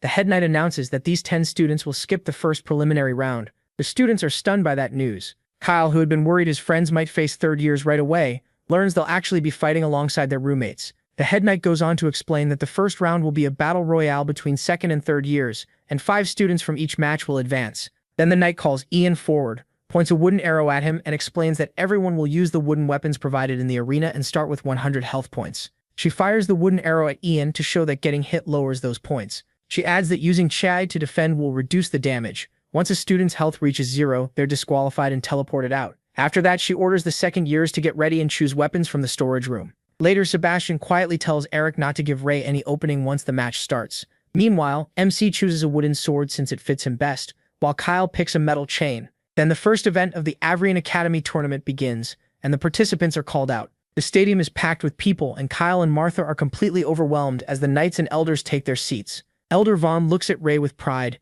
feeling that it's finally his time to prove himself, and with that, the first match starts. The moment it begins, he is shocked when all the second years rush him at once. Then Sebastian strikes from behind with a wooden sword, and the protagonist instantly realizes they're teaming up to take him out. Eric shouts at the others to make sure Ray gets disqualified. Still bitter over getting beaten before, Sebastian keeps ranting about making Ray pay. Tired of hearing it, Ray tells him to shut up, then smacks his hand so hard that the sword flies out. He grabs Sebastian by the collar, and right then, 3 third years rush him with their weapons. Ray reacts fast and yanks Sebastian in front of him, so all 3 attacks land on their own guy. Eric panics and yells because they just hit their boss. Still in Ray's grip, Sebastian blurts out that he's a monster. Ray lets him go and throws him aside, saying he should be grateful he's only getting disqualified. Then he drives a hard kick into Sebastian's stomach and sends him flying. He crashes and rolls across the ground, while his teammates stare in shock. Sebastian looks at his health and sees it has dropped all the way to 0. He can only hang his head as the judges announce the first disqualified student. Furious, Delbert slams his hand on the table after seeing his son Sebastian go out first.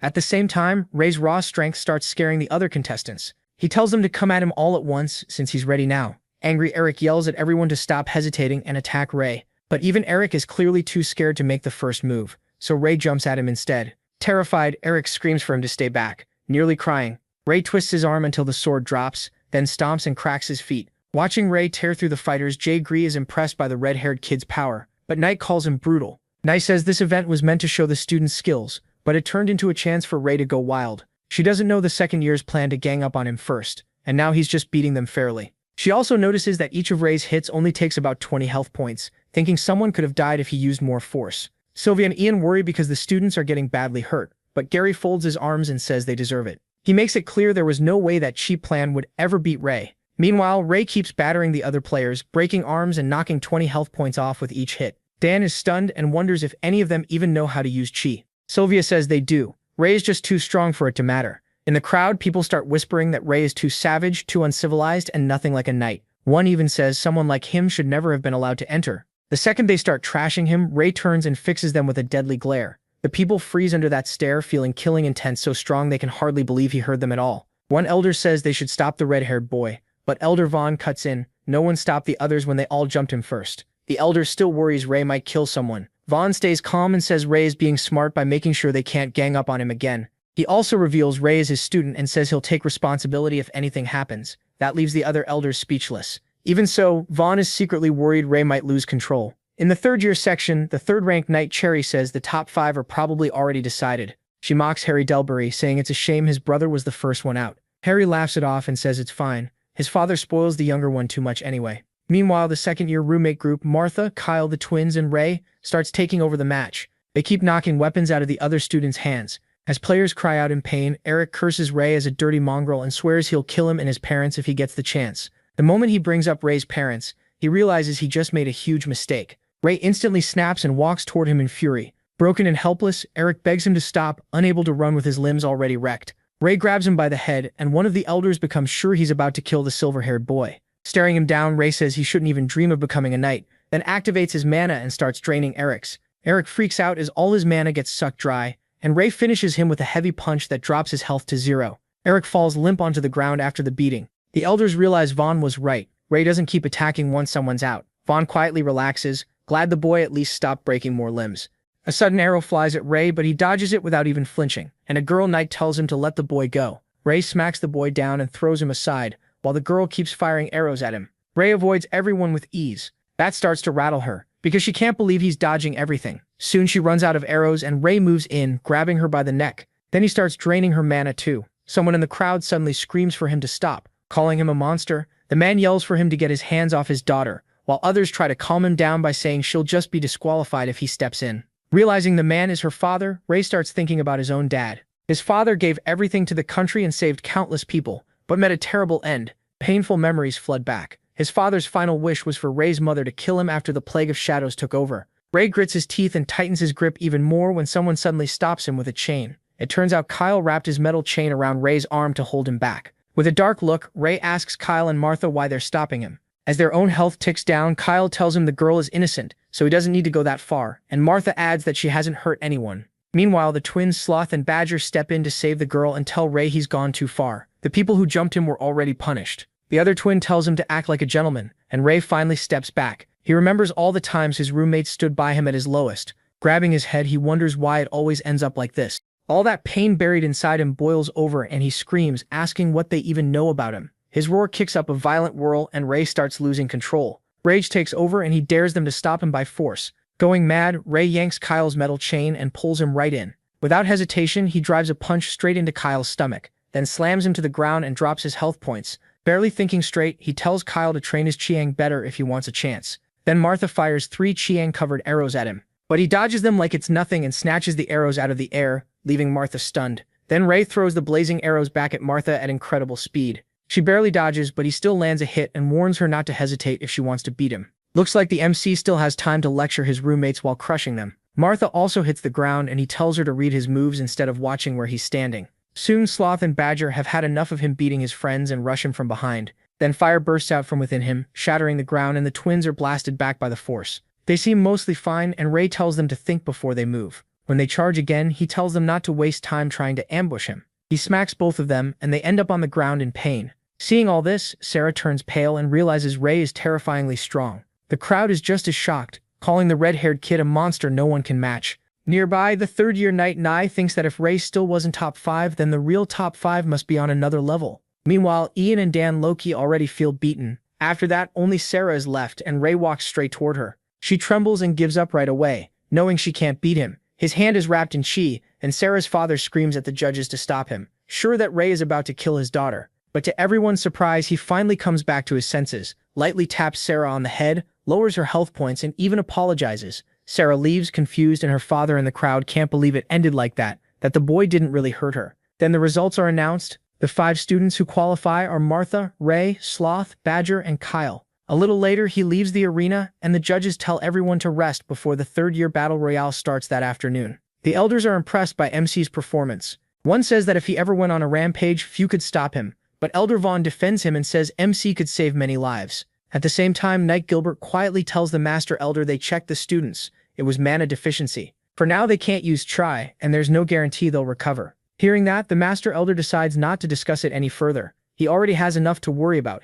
Inside the training room, swords clash while students talk about how hard the second years trained that afternoon. Gary is going all out against the puppet, and after many strikes, he gets past level 12 and beats it. Catching his breath, Gary still isn't happy. He wants to reach a level where he can stand beside Ray. Then he remembers Sir Kay saying rich families come to watch the tournament, and strong knight students can get picked as personal guards after graduation. A very good deal. Thinking of that, Gary decides this still isn't enough. He has to aim higher. Watching the blonde boy fight so fiercely, Cherry recognizes Gary as the top second year and asks Harry what he thinks. Harry says he likes the other one better, the puppet. Cherry keeps fussing over Gary, saying the boy has a nice face and kind of reminds her of Harry. She agrees he could be doing better, and Harry walks up to the puppet. With a bright smile, he starts level 12. He barely moves, fighting the puppet from one spot, then flicks his sword once. That single motion makes his strike far stronger, and Harry clears level 12 with ease. Gary realizes Harry copied all of his moves. Afterward, Harry says it didn't seem that hard, and Gary immediately knows he's picking a fight. Cherry gets excited for the show, while the students are shocked to see a cross-grade clash about to happen.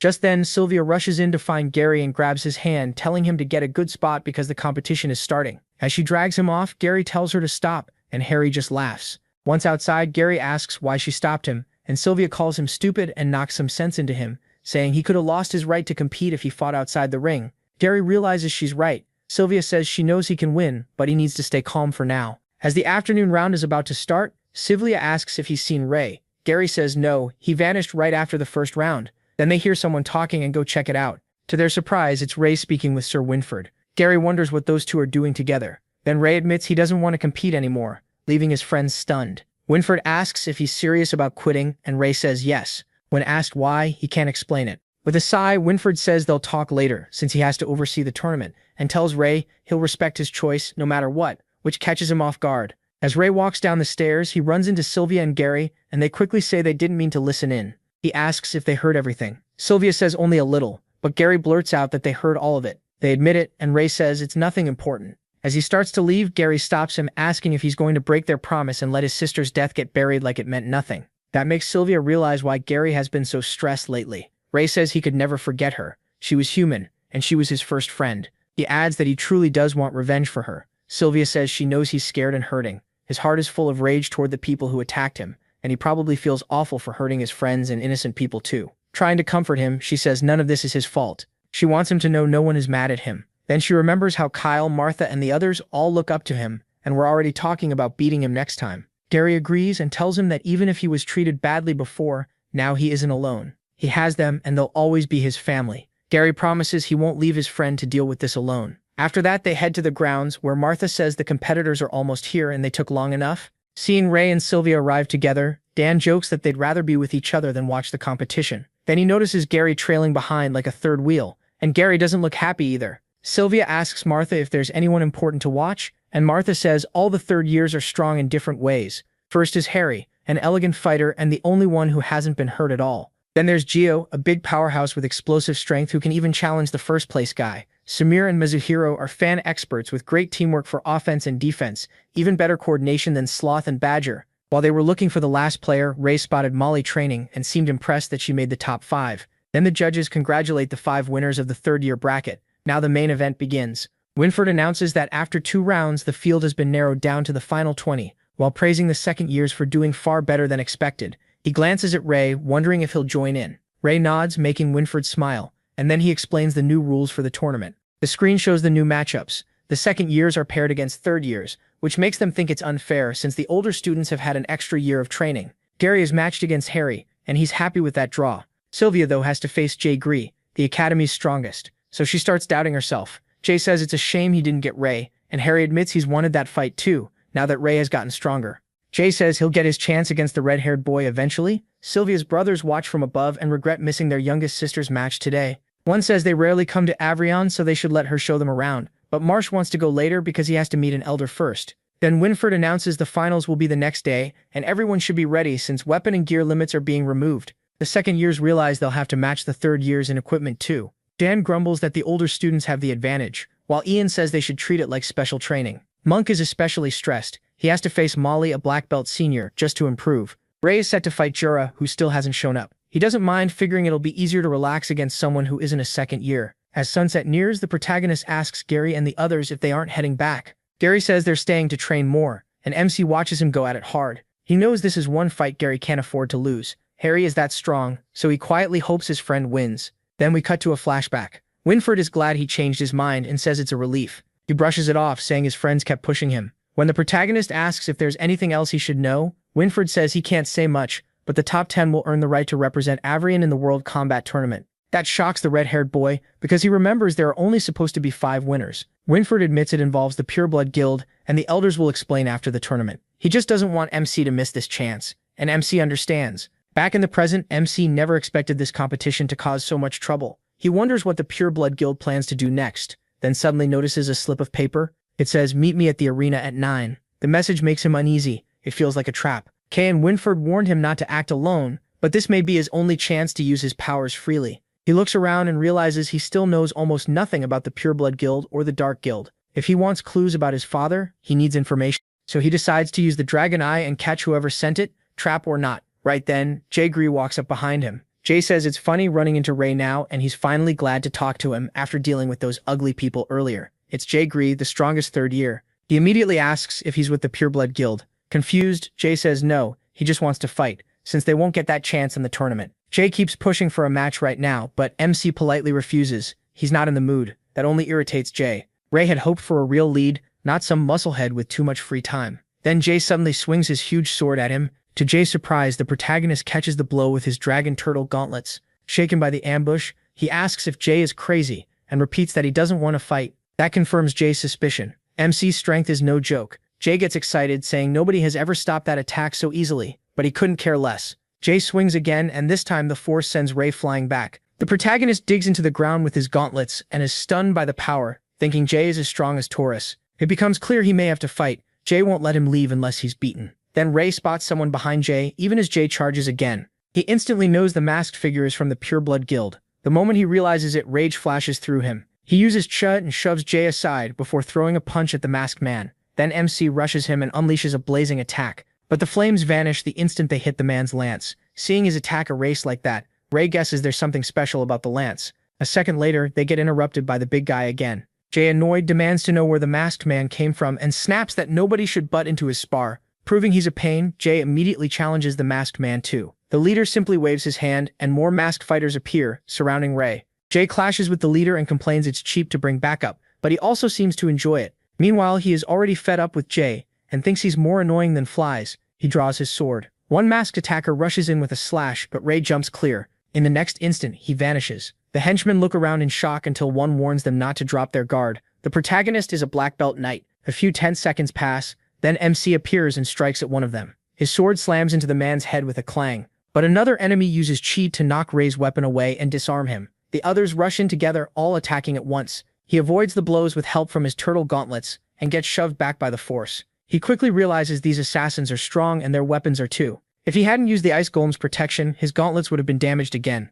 He freezes them over to protect them and figures normal close combat won't work anymore. At the same time, Jae and the masked leader are locked in a brutal fight, with Jae calling him a slippery eel. The leader thrusts his chi-covered lance with huge force, but then something unbelievable happens. Jae catches the lance with his bare hands. Holding it tight, he asks if the man really thought that could hurt him. Dust blasts out from the impact as Jae admits he isn't great at controlling his power, but in a real fight, he doesn't need to be. He boasts that he has far more chi than most people. To others it might be poison, but to him it's fine wine. With a vicious grin, Jae charges, sword blazing and chi wrapped around it. He goes wild, smashing down with insane force while the masked man barely blocks with chi. Then Jae finally grabs the man's mask and lands another heavy blow, sending him flying through the air. The impact triggers a huge explosion, so massive, even Ray is stunned, wondering if humans can really be that powerful. Jae looks at the mask in his hand and says, the guy's weapon must be pretty good if it survived that hit. He tosses the mask aside and mocks him for being too weak, but the man still gets back up. To everyone's surprise, it's Gira.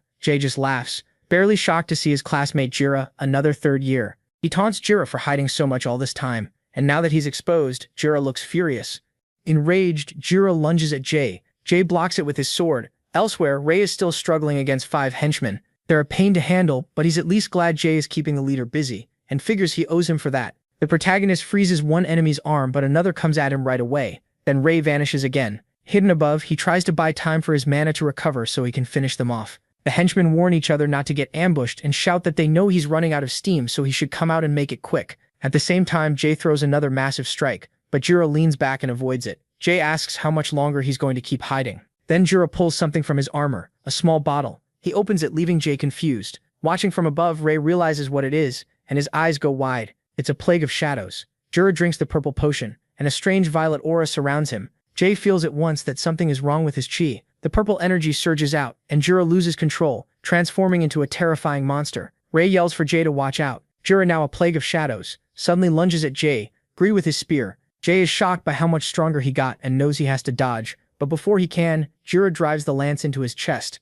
Stunned and bleeding, Jae realizes Jiro's speed and power are at least 10 times higher than before. He knows if the next hit lands, things will get ugly fast. Ray feels the danger below and knows he has to finish the henchman now before the fight turns. Right then, one of them spots the red-haired kid and rushes in to kill him, but Ray makes it clear he's done wasting time. He smashes the guy with his blazing gauntlets and drops him hard. At the same time, Jira keeps pressing Jay and taunts him, saying he's not as strong as people claim. Jay gets slammed back, then digs his sword into the ground to stop himself from flying away. Shaking, he admits he's not used to being pushed onto defense, but he's not done yet. Jira says this is where Jay's story ends. He tells him to die, then charges again with the spear. Jay's body locks up. He can't dodge and he can't even move. It looks like the end as Jira brings the lance down with crushing force. But Ray appears just in time and catches the spear with his frozen gauntlets, stopping it cold. Jira stares in disbelief and looks over at his henchmen, only to see all 5 knocked out. That shocks him even more. The red-haired kid beat 5 elites alone. Ray takes the opening and uses flash freeze on the spear. Jira lets go and jumps back. Badly hurt and still bleeding, Jay thanks Ray for saving him. Ray tells him to leave the rest to him, but Jay quickly warns him about the weapon. It's made from a crab spider demon's carapace, tough, able to reflect damage, and coated with a neurotoxin that can paralyze anyone it cuts. Keeping that in mind, Ray decides he has to end this fast. He releases his chi and flames burst around him. The fight starts up again and Ray keeps slipping past Jira's fast attacks. Then in an instant, Jira finally lands a hit on Ray and shifts his weapon, slashing and smashing him away. Thrown back hard, Ray realizes Jira's weapon can even change form. His chest plate is shattered too, and his gauntlets are worn out from blocking. Panting, he knows one more solid hit could finish him, and he still needs to get his sword back. That's when Jay Gree calls out. Knowing Ray needs a weapon, he throws him his sword and tells him to use his baby. The moment Ray catches that huge sword, he nearly freaks out from how heavy it is. He can barely hold it, and the blade starts dragging to the ground as sweat pours off him. Ray is stunned by the weight, and Jay just admits it's insanely heavy, and tells him to swing it. Using chi,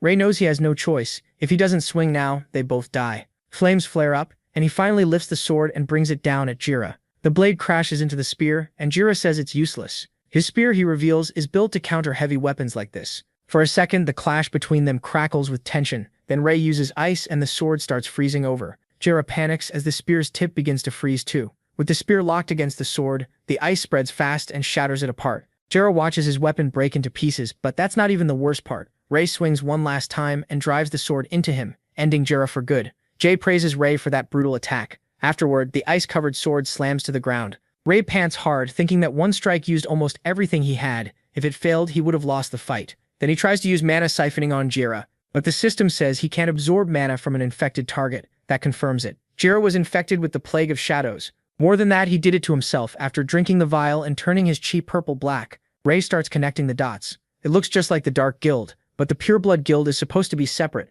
So if Pureblood had that potion, the two groups may be linked somehow. Then the dragon system tells him he's unlocked a new ability, Glamour. Ray notices he always seems to gain new skills in life or death fights. Still, he puts that aside for now and checks the bodies, searching Jira for anything suspicious. He finds the purple potion bottle, and that turns his guess into fact. This wasn't some random find. Someone is making these on purpose. Holding the bottle, Ray feels danger all through the academy. He can trust Winford and Serkei, but he still has to stay careful. For all he knows, this potion was made inside the academy itself. The shadows have already gotten in, and the students have no idea their lives are at risk. As Ray burns Jira's body to erase the evidence, he starts thinking the higher-ups may be hiding this on purpose. Maybe the head knights or even the 6 elders. After that, Ray goes to Jay and thanks him for throwing the sword, asking if he's okay. Jay says he's fine, then jokes that his baby suits Ray and asks if he's really a mage. Ray admits he knows some magic, and Jay says that's awesome. He's never seen a mage fight like this. Ray says he wants to keep his strength quiet for now, and promises to explain later.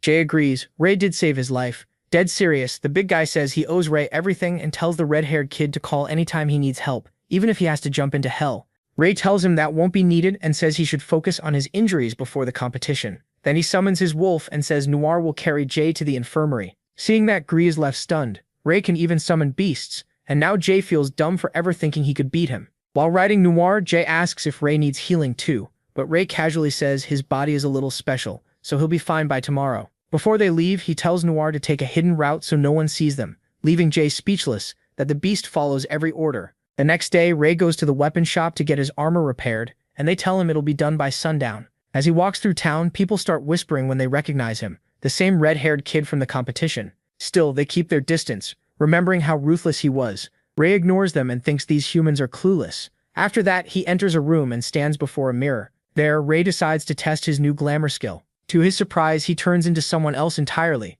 with black hair and gray eyes. Nearby, some girls head toward the tournament grounds, talking about whether they should watch the matches since they still haven't finished their hunting mission. They know the second years are strong this time, so the finals should be crazy, and they want to see what kind of knights nobles like most so they can aim for that too. While they talk, a black-haired guy walks past and they instantly admire him, totally charmed by how handsome he is. It's Ray, and he figures glamour costs 5 mana every hour. With his current mana, he can keep it up for 8 hours as long as he doesn't fight. People keep passing by, staring at him while he thinks working alone should be easy now. Then he remembers how someone offered him a cheaper healing potion just because he looked like an adventurer, and someone else tried to sell him an inn room with a great tournament view for a fair price. Being this handsome, Ray realizes this won't be as simple as he thought. People treat him completely differently just because his face changed. To him, that says a lot about how pathetic this world's mindset is. Just then, he spots Sylvia and calls out to her through the crowd. She gives him a confused look, and that's when Ray remembers. He doesn't look like the red-haired boy anymore. So he quickly covers by saying he knows she's one of the competitors who passed the prelims,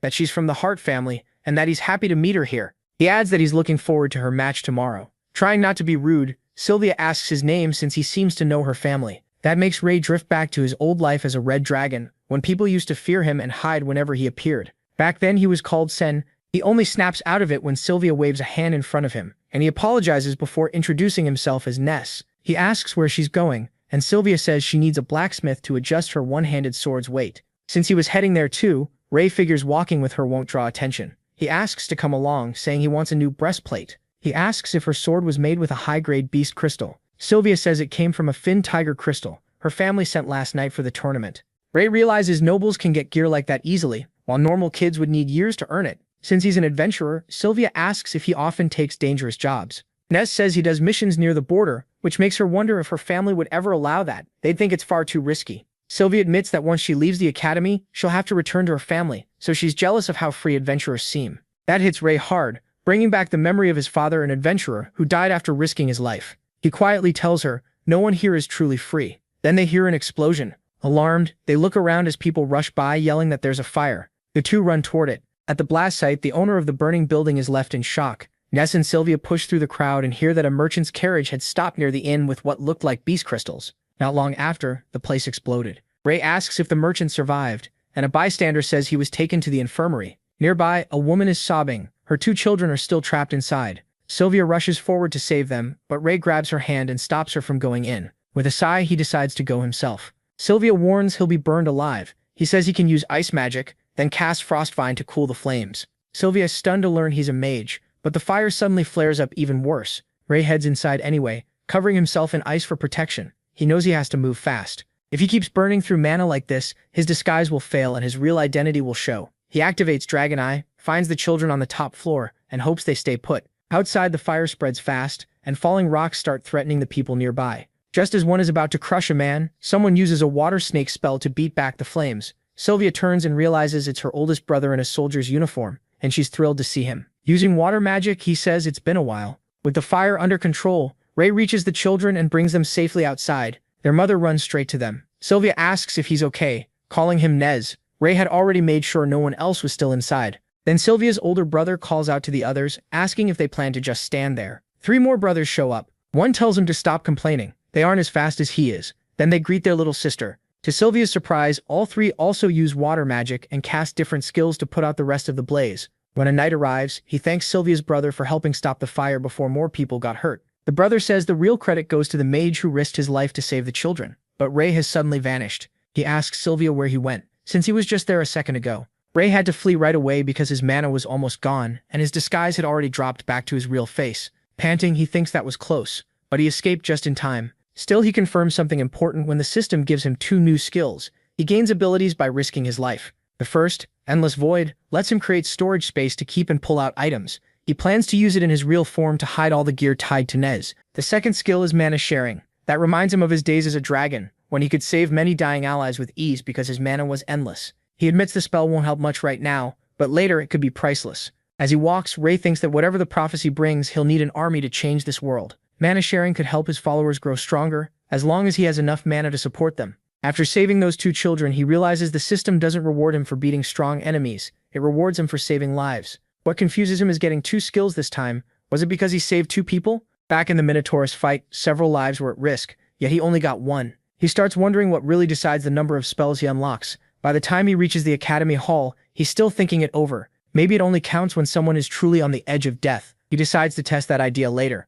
Seeing the hall packed, Ray wonders what's going on. Then he realizes the families have come to visit their kids. Ian watches everyone reunite with their relatives. Kyle nudges him and jokes that they're family too, trying to cheer him up. They laugh it off, while Gary stands alone in a corner, clearly not expecting any visitors. Elsewhere, Sylvia meets her brothers and complains that they didn't warn her ahead of time, especially since even Max has grown so much. The oldest says they wanted it to be a surprise. Max shyly adds that after 2 years apart, a simple hello would have been boring. Then Sylvia suddenly blushes, staring at someone. Her oldest brother asks if she spotted a friend. She calls out to Ray, looking at the red-haired boy. Her brother recognizes him as the reckless kid from round 1. Max is excited and asks if this is the guy Sylvia talks about all the time, casually exposing her crush and making her panic. Friendly as ever, Max walks over, thanks MC for looking after his little sister, and says they should get to know each other. MC doesn't look too happy about it. Sylvia quickly apologizes for Max and awkwardly explains that he can be a bit rough. Then she introduces them as her brothers. The oldest brother doesn't love his attitude, but since Sylvia clearly cares about him, he stays polite.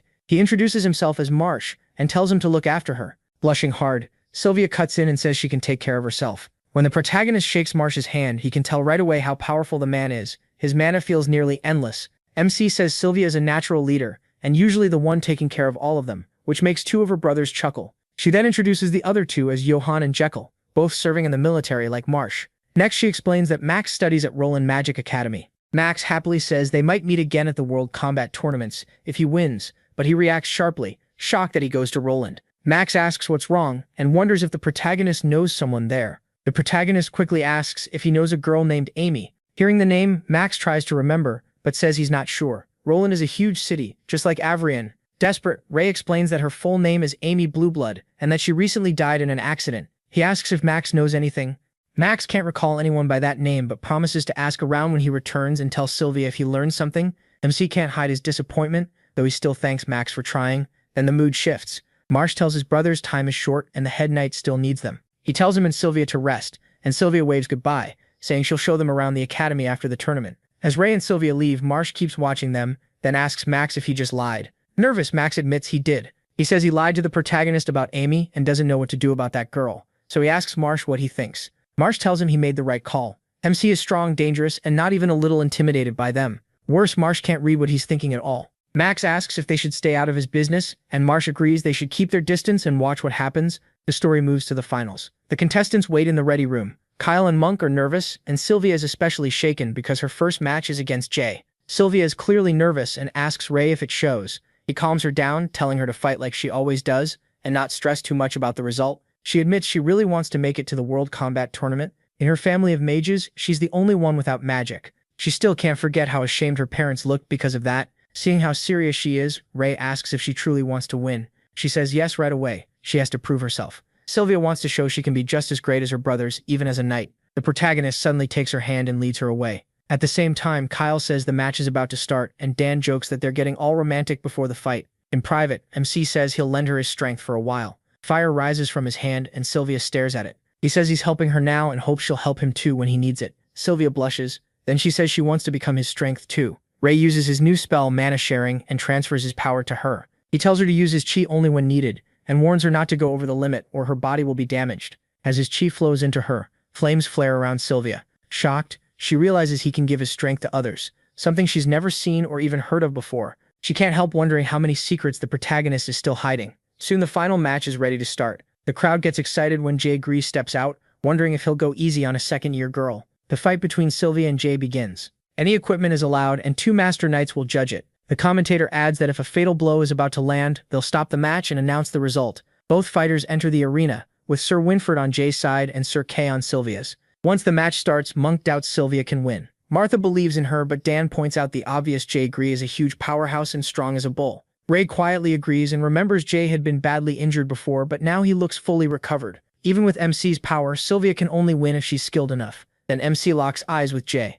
Jay suddenly starts yelling in the arena, waving his sword and asking his boss if he should lose to this girl. He is left wondering what that idiot is doing. The protagonist tries to ignore him, while Dan guesses Jay is talking about him. The crowd is confused, wondering why Jay is calling a second-year student his boss. Then Jay shouts MC's name for everyone to hear. Embarrassed, MC snaps at him to stop yelling and just fight, while Dan realizes he was right. Jay proudly says he'll do his best. Pointing at Sylvia, he explains he thought she was his boss's girlfriend, so he almost went easy on her. Blushing hard, Sylvia quickly says she's not his girlfriend, they're just friends, and tells him not to hold back. Jay immediately jumps in and swings his sword. Sylvia dodges and the heavy blade slams into the ground. She instantly realizes she can't block a hit like that with her shield. If she tries, her arm will break. Jay comes in with another attack. Sylvia jumps away and avoids it again. She admits he's insanely strong, but he also leaves a lot of openings, so she decides to test one. She slips behind him and thrusts her sword into his back. To her shock, the Fin Tiger sword can't pierce his skin. She doesn't even leave a scratch. His muscles are that tough.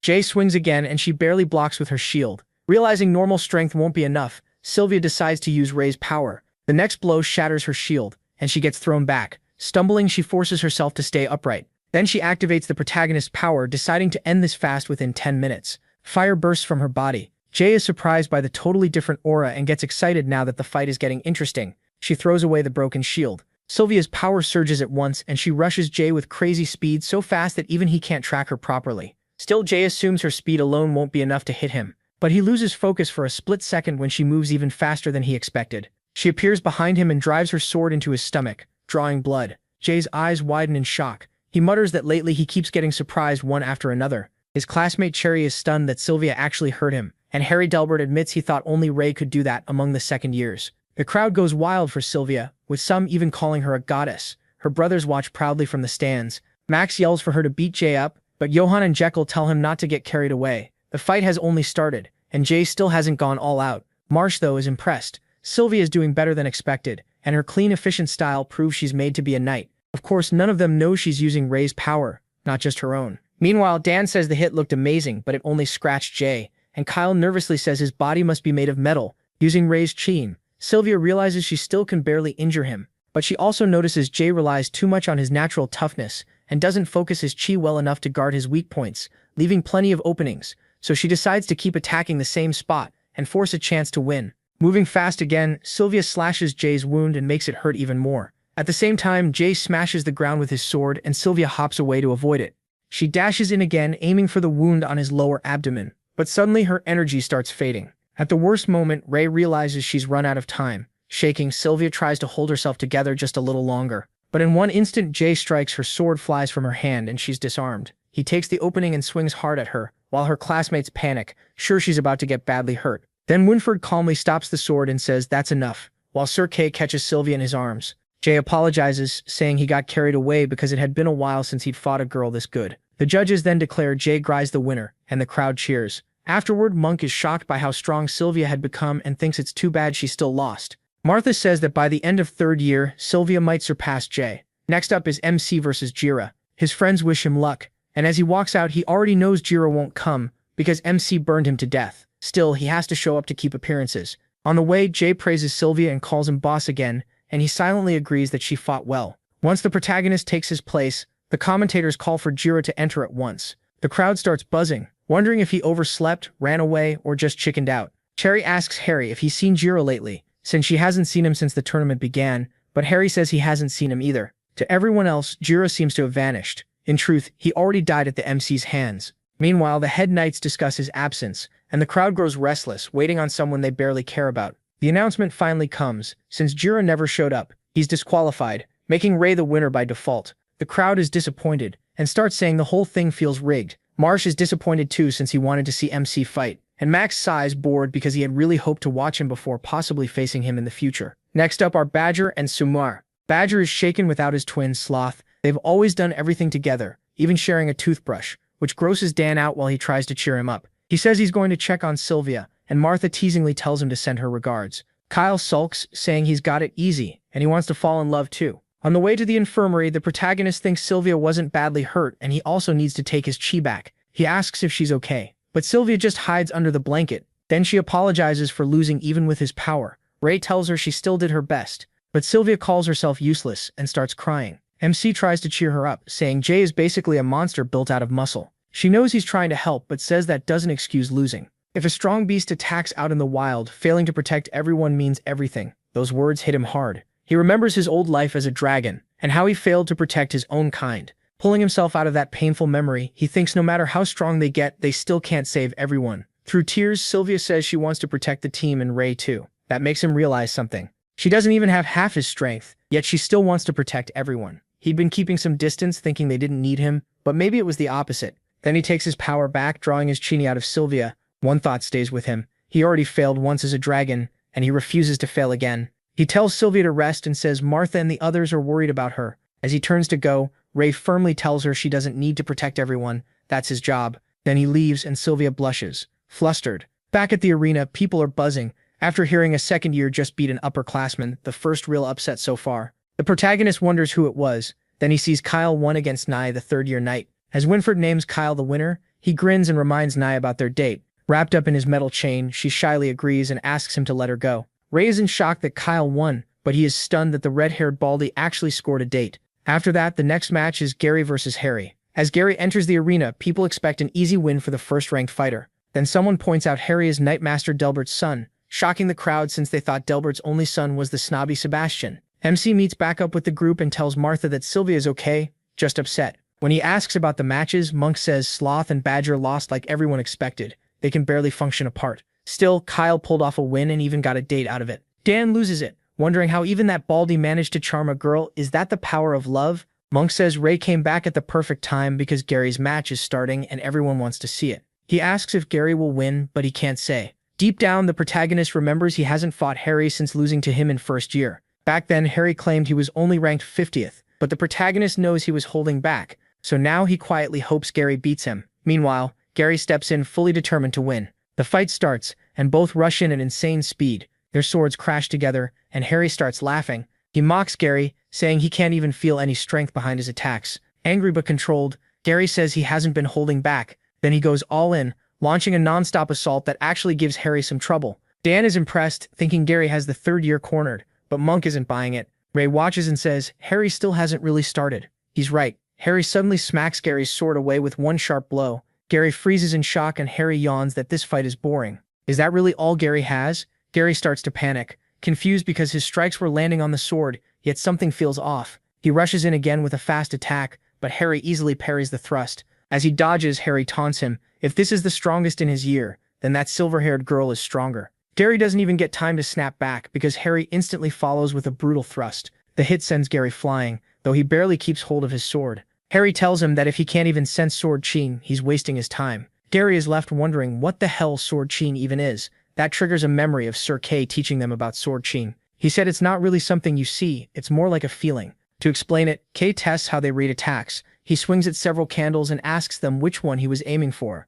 Ray figures out the point. It's about reading the enemy's attack before it happens. Kay agrees. If they keep training, sharpen their senses, and have some talent, they may start to feel it. Kyle asks if that means some people never will. Kay admits that's possible. Since no one can truly prove sword chi, many think it's made up. Everyone experiences the sword chi differently, so even the explanations never match. Kyle is pretty sure it's just superstition. Gary asks when people usually first sense sword chi. Kay says it varies, but often happens when they're close to death. Gary snaps back to the present, just in time to get smashed in the face, blood spilling from his mouth. Now it looks like he's testing Kay's theory. He keeps taking Harry's blows, pushing himself closer and closer to death without fighting back. Elder Humphrey grows worried, saying this looks less like a knight match and more like barbarism. Another elder tells him not to worry. The elder knights will stop it before it becomes a hospital problem. Dan is freaking out, convinced Harry is trying to force Gary to surrender. Ray calmly says Gary will never forfeit. And right then Gary lifts his eyes with a sharp, dangerous look like he's been waiting for this. Harry admits Gary can take a beating.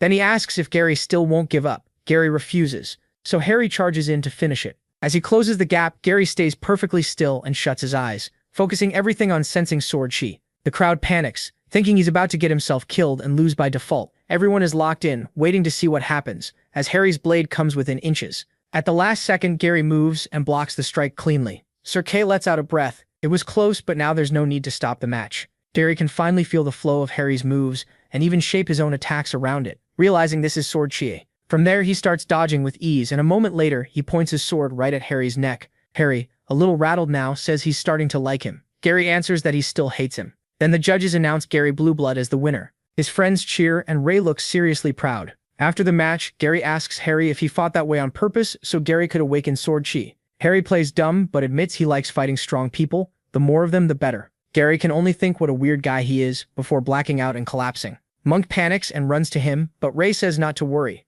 Gary probably burned too much chi at once by spreading it over a wide area to read Harry's attacks. He adds that if Gary's final strike had failed, he would have lost. Then MC says they've got something else to focus on and points to the next match. It's Martha versus Cherry. Trying not to show her nerves, Martha tells herself she can do this, while Cherry, surprised she's facing an archer, asks for a bow and arrows. She doesn't want people saying she bullied a junior. Monk warns Martha that the third year looks really strong, but she tells him not to worry. Seeing Monk act like that, Dan teases him, saying he can smell love in the air. Monk quickly denies it and starts panicking. In the arena, Cherry says she's heard about Martha Night Rose called her special. Martha is surprised to see a white belt using a bow, but she doesn't take it as praise. She says she's nothing special. Tired of talking, they finally start the match. Martha makes the first move and fires a quick test shot. Cherry isn't impressed. She sees through it at once and fires back with huge force. Her arrow tears through Martha's in midair. Martha expected that much. Cherry is one of the top 5 third years. The crowd is stunned that Cherry hit an arrow in flight.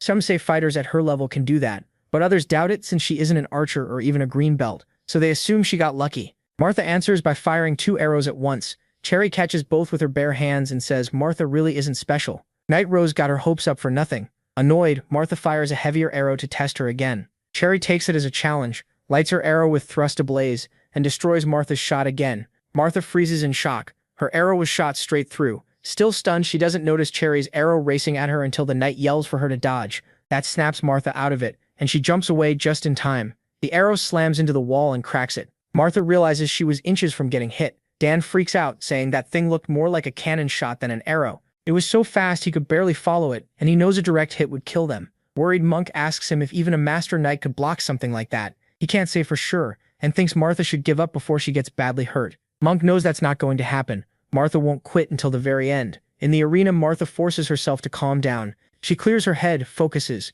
and comes up with one last plan. Martha starts running in circles while firing non-stop, all while dodging Cherry's return shots. Cherry admits Martha is pretty quick. Then Martha finds a blind spot and shoots from behind, but Cherry had already read it. Smirking, she says this is what she was waiting for, lights her arrow, and decides to end it. Cherry fires one final arrow at terrifying speed. Ray knows Martha can't stop it, so he yells at Monk to save her, and Monk rushes into the arena. Sir Kay and Winford sprint in too. The arrow flies almost like a flash of light. Martha goes rigid with fear. It's too fast to dodge. For a moment, she thinks she's about to die. Then Monk appears in front of her and blocks the arrow with his sword. Dan is left speechless at how fast Monk got there. Sir Kay calls for emergency treatment right away. Crying, Martha grabs Monk and asks why he threw himself in front of her. The arrow seems to have pierced his chest, and blood runs from his mouth as he wonders if he's dying. Sir Kay tells Martha not to panic. Monk was lucky and avoided any vital spots. Winford declares Cherry the winner. She just finds it boring. While the crowd is horrified by how dangerous she is,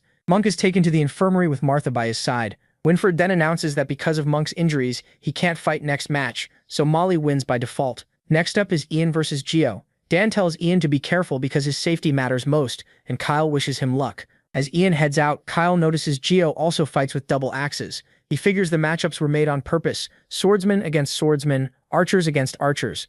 Ray says that's exactly why, since the World Combat Tournament has team battles, they want balanced teams that can handle all kinds of situations. Before the fight starts, Dan asks if Ian can win. The protagonist tells him to watch closely. He has a feeling Ian will surprise them. The match starts and Ian charges in first with both axes. Gio realizes Ian just stepped into his range. He unleashes a double axe storm, creating a whirlwind, but Ian slips past it at the last second. Barely safe, Ian catches his breath and waits for Gio to slow down. The moment he does, Ian dives in and slams both axes into Gio's chest plate. The hit blasts Gio backward with shocking force. Gio is stunned by how quick Ian is, and thinks a few more hits like that will dent his armor, but then he sees it's already worse than that. His chest plate isn't just marked, it's cracked. The crowd is amazed that the red-haired kid nearly shattered it in one blow. Gio sneers and says playtime is over. He drinks the same potion Gira used, saying he can't fail. It's the master's order. Ray sees it and instantly realizes what it is. After drinking it, Gio's power surges like a monster's. As they watch him take the potion, Jay starts to suspect something, but Harry cuts in and says anything goes in a match. It may be dirty, but it's not against the rules. Even so, Jay can tell it's dangerous and feels a lot like what he ran into before. Looking at Ray and the others, he wonders what the boss will do. Ray is worried too. If he steps in now, he'll expose what he can really do. So he tries waiting for Winford or the others to notice. Then he realizes they still haven't stopped it, which means they don't know how dangerous it is. Grinning darkly, Gio powers up fast and goes wild, swinging both axes at Ian. Ian barely keeps dodging. Ray decides he can't wait and jumps into the arena. Dan yells, asking where he's going, and Kyle tries to stop him, worried Ian will be disqualified. But Sir Kay blocks him and says he can't interfere. Ray says there's no time to explain, and tells him to move, then he drives a punch into his teacher's stomach. Kay coughs up a little blood, shocked that this brat hits that hard. Winford demands to know what's happening, and orders Ray to go back to his seat with Sir Kay handling him. Instead, Ray calls out to Jay and orders him to stop Gio. Jay moves instantly and rushes into the arena with sword in hand. As Gio lunges for another attack, Jay leaps in and brings his sword down on his head. The crowd is stunned to see Jay jump in too. Even Winford can't believe what these two are doing. Then Winford suddenly notices something wrong. Jay is shocked too. His strike didn't leave even a scratch on Gio. A strange aura starts pouring out of Gio like the plague of shadows, and with a twisted look he calls out Jay Gree. Wrapped in purple energy, Gio sneers and calls Jay trash. Winford orders him to stop or be disqualified, but in the next instant he sees Gio's face twist into something monstrous. Winford instantly realizes it's the plague of shadows. The plague suddenly spreads through the third-year participants, and the crowd erupts in panic. Sir Kay is stunned to see so many students infected at once. Ray, shocked, realizes this was planned from the start. Sir Kay tells Winford to get the elders to safety and protect them from the plague. He says he'll handle things here with his students. Dan and Kyle are ready to fight, and Kay realizes the infected third-years are trying to stage a coup. Meanwhile, Ian gets smashed away again as his fight with Gio keeps going. After the punch he took earlier, Ray asks Sir Kay about his injury, but Kay says he's fine, saving people comes first. Just then the infected students charge at them and Ray is troubled because all three coming at them are third-years, which means this won't be easy. Rough. The twins tell MC to help Ian take down Gio, and Dan says they'll handle the three infected third-years since his match is already over anyway. Trusting them, he runs off. Then Asher, one of the infected third-years, hurls her sword at him, but Dan jumps in with his spear and mocks her manners, saying her real opponent is standing right here. At the same time, the two infected twins face Sloth and Badger, calling them losers. This time, Sloth and Badger are ready. Before they were split up, but now they're together. Gio, now a shadow monster, swears he'll slaughter every redhead. Ian is already spent, barely dragging himself along the ground. Gio raises his axe and goes for the helpless Ian as he crawls away. But Ray arrives just in time and drives his sword into Gio's armor, and then Harry appears behind him and stabs through the back too. Hit from both sides, Gio starts spraying blood. Harry praises Ray for moving fast, and Ray says Harry's not bad either. Then he checks if Ian is okay. Right then, Knight Winford makes a shocking announcement. The Dark Guild has attacked, and the arena has been infiltrated. While the academy falls apart, it's the second years fighting the kingdom's biggest threat, not the teachers or noble families. The whole place shakes with blasts and crashing sounds. Winford calls on every knight to protect their families, friends, and the wounded. This is a fight to the death for their honor. Elsewhere, Dan and the twins hold their own against the infected third-years. As Ian is helped aside, Harry says the academy is in real trouble. Ray is relieved. Harry isn't the one behind this mess. With Gio waiting nearby, he asks what Harry plans to do, and Harry says he's making sure his comrades stay safe. Then they realize the monster took almost no damage from that attack. Gio lunges at them and slams down his axe, but they dodge the blow. Harry is stunned, thinking the guy can't be killed. Ray tells him the only way they stopped these things before was by burning them completely. The plague keeps them fighting until they physically can't anymore. Disgusted, Harry tells Ray to find his friends while he handles Gio. Ian, totally worn out, leans against a wall to rest. Ray leaves Gio to Harry. Jay yells for him to take him too, but Ray orders him to help Sir Kay instead, then runs off. He climbs higher to check the battlefield. Using his dragon eye, Ray sees how bad things are. People are fighting Dark Guild members everywhere. The infirmary is surrounded, and there are infected people all over the place. He rushes toward the infirmary, hoping Gary and Sylvia are safe. Elsewhere, Sylvia's four brothers are also fighting the Dark Guild, and Marsh says he never thought they'd sink so low as to work with pure bloods. The intruder shamelessly admits it doesn't matter how they do it, as long as they reach their goal. Marsh tells his brothers to spread out and attacks with Water Slash, while the Dark Guild man says they're only delaying the inevitable. Marsh then tells Max to find Sylvia and keep her out of this. Meanwhile, Winford briefs the head elder on everything and says he already alerted the whole city, just as ordered. The elder barely reacts and tells Winford to leave. But Winford clearly has more to say, then swallows it and walks out in silence. At the infirmary, Gary is lying in bed when a man dressed like a conductor approaches with a syringe. Gary asks what he's doing, and the man claims it'll ease his pain. Just as he's about to inject Gary, Sylvia and Martha rush in and stop him. Martha attacks, but he dodges and reveals his true form. He's infected by the shadows. Sylvia runs to a boy who was already injected and asks if he's okay, but it's too late. Then more infected appear, and one gives them a choice. Join them or die. Gary picks a third option, fight back. Sylvia tries to stop him, saying these people might still be saved and begs him not to kill them. Gary kicks one of them in the leg, but the shadows mess with his head, reminding him these are his comrades and he can't bring himself to kill them. One infected offers Gary a place at their side, and a second later Martha shoots him with an arrow. She tells Gary the others may be comrades, but that one isn't. As Sylvia praises her, they notice the infected are starting to lose control. Gary says they can't worry about hurting them now, but Sylvia tells him to just hold them down, break bones if he has to, just don't kill them. As they struggle to fight back, Gary asks what's happening. Martha doesn't know either, except that the infected have gone berserk. Sylvia thinks someone may be trying to stir up chaos, so they need to leave. Martha panics and says they have to find Monk in the operating room. When they get there, the window is splashed with blood. They rush inside and find Monk holding a sharp tool, completely shaken as he admits he killed people. Martha comforts him and says none of this is his fault. Meanwhile, Gary and Sylvia struggle to hold the doors shut against the infected. They can't keep it up much longer, and Gary snaps at Martha and Monk to hurry up. It looks like a lot of people were infected, and Nye suspects the third years planned this betrayal. Knowing how obsessed they are with bloodlines, she never thought they'd sink so low and become pawns of the Dark Guild. Then a shadow attacks from behind, but Kyle saves her by striking it down. He asks if she needs help, calling her a charming lady. A second shadow jumps him, and this time Nye saves Kyle by smashing the zombie away, leaving him stunned. She tells him to worry about himself first. That only makes Kyle want to protect her even more. Kyle mocks the third years for making everything worse, and Nye says she doesn't know if they were forced or joined willingly, but this was clearly planned. As they get surrounded, a blast of water washes the shadow fighters away. Kyle thanks Max, and Nye wonders why an outside mage is here. Max says he's looking for his sister and asks where the medical room is. Kyle tells him to follow, since he's heading to his friends too. Back at the infirmary, Sylvia and the others are still trying to escape while shadows close in from every side. Martha asks why it keeps getting more crowded, and Sylvia says it's because they're targeting the uninfected.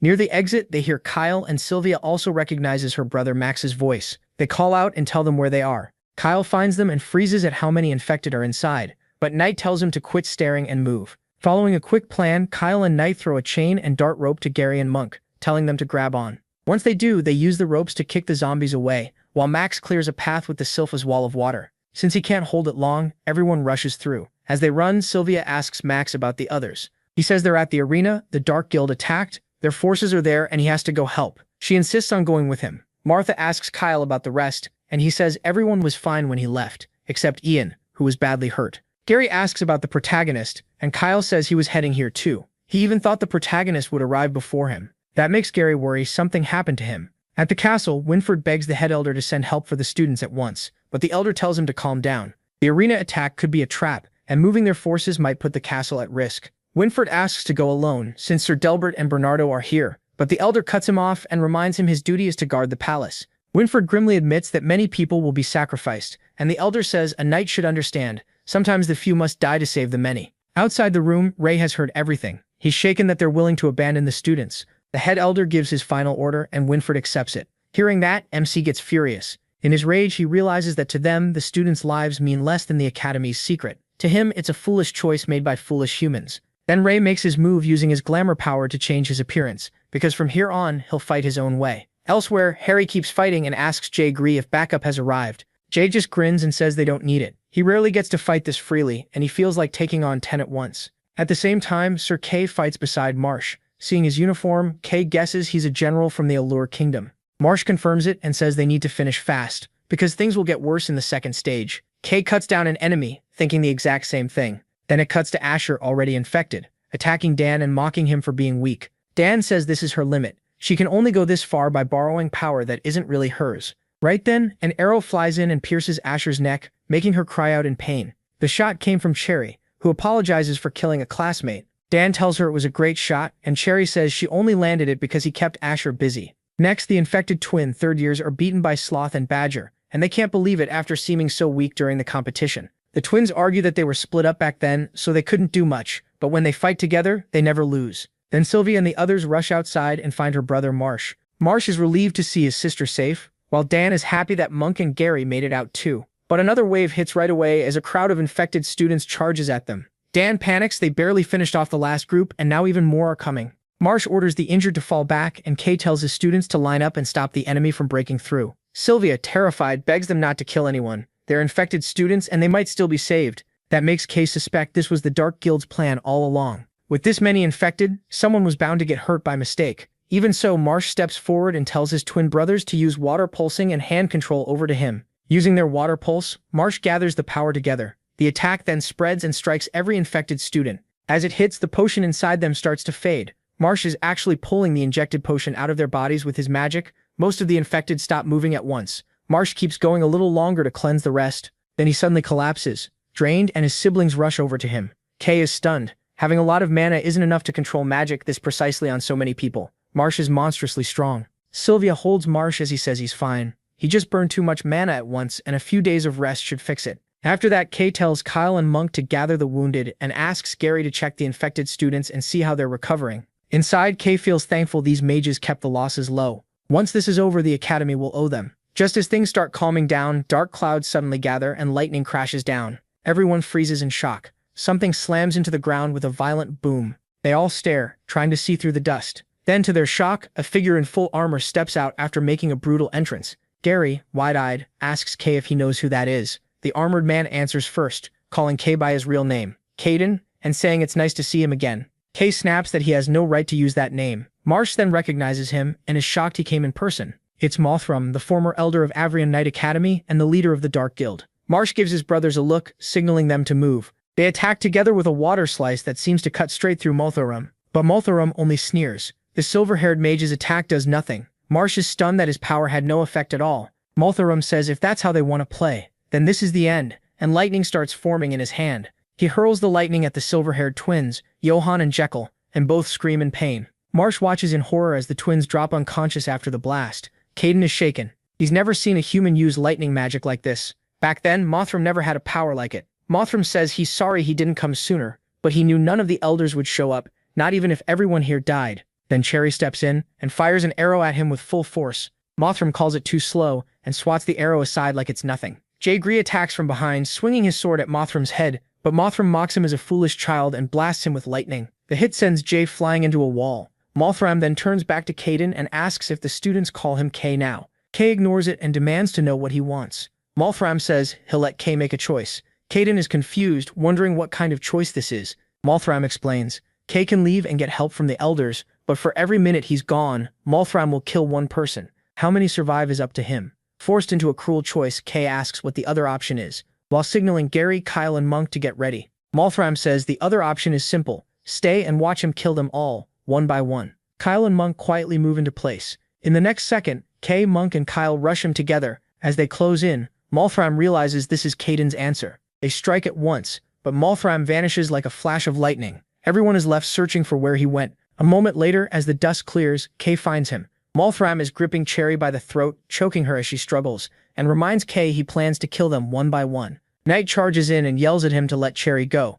Mothram tosses Cherry aside, grabs Knight's rope dart and sends lightning through the rope into her. A sharp crackle fills the air, but Caden reaches her in time and cuts the rope before the shot can do more damage. Monk catches Nye and asks if she's alright. Thankfully she is. During that opening, Kyle wraps Mothram in his metal chain. He yanks hard to lock it in place, then slams the chain's tip into the ground and calls for Gary to follow up. Right then, Gary and Harry rush in and drive their swords through the chain, pinning it deep into the ground. Now trapped, Mothram finally looks annoyed. These brats are starting to get on his nerves. A heavy rumble builds as Mothram prepares another massive lightning attack. Sylvia reacts just in time and shoves Gary and Harry out of the way. That catches Mothram off guard. Sylvia predicted his move, and it clearly bothers him. Seeing her chance, Martha aims and hopes Cherry's technique works for her too. She fires and the arrow flies straight at Mothram, but he vanishes again and slips free like the chains meant nothing. Martha falls back in fear, realizing they can't hold him still when Sylvia suddenly shouts her name, warning her of another attack. Martha barely escapes in time.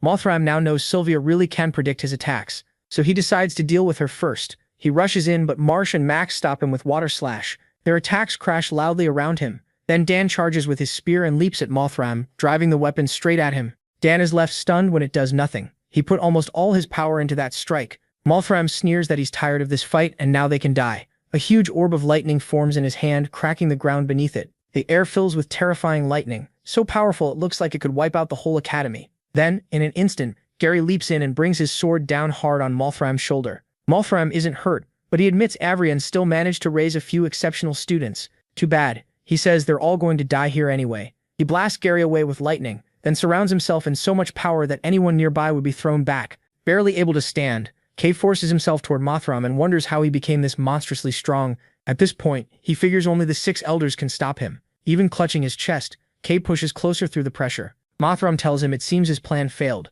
The elders really are willing to sacrifice them all just to keep those secrets buried underground. Caden realizes what this guy is after and breaks into a sweat. He snaps that Mothram can keep dreaming, then calls him insane. The moment Kay says that, The armored man raises a lightning-charged finger at him and says he has his own way. He makes it clear he won't leave empty-handed today. Right as he's about to finish, Caden, a screech rings out behind him and someone swings hard at Mothram, but he barely avoids it. It's Jay Grease slamming down his huge sword. With a grin, Jay asks if he really thought he could kill him that easily, while Kay checks if he's okay. The armored man is stunned that Jay's still alive after that last hit, but the big guy confidently says a wound like that won't kill him. Seeing they still want to fight, Mothram grabs the spear and says it's pathetic that they think they can stop him. He rushes in at crazy speed, shaking the ground, and warns Jay not to get cocky. Then he drives the spear through Jay's body. Blood starts dripping as Mothram mocks him, saying he's the only one left who can still move, yet even he can't do anything now. With Jay pinned, Mothram turns toward the injured Caden and says he'll send them all to the afterlife one by one.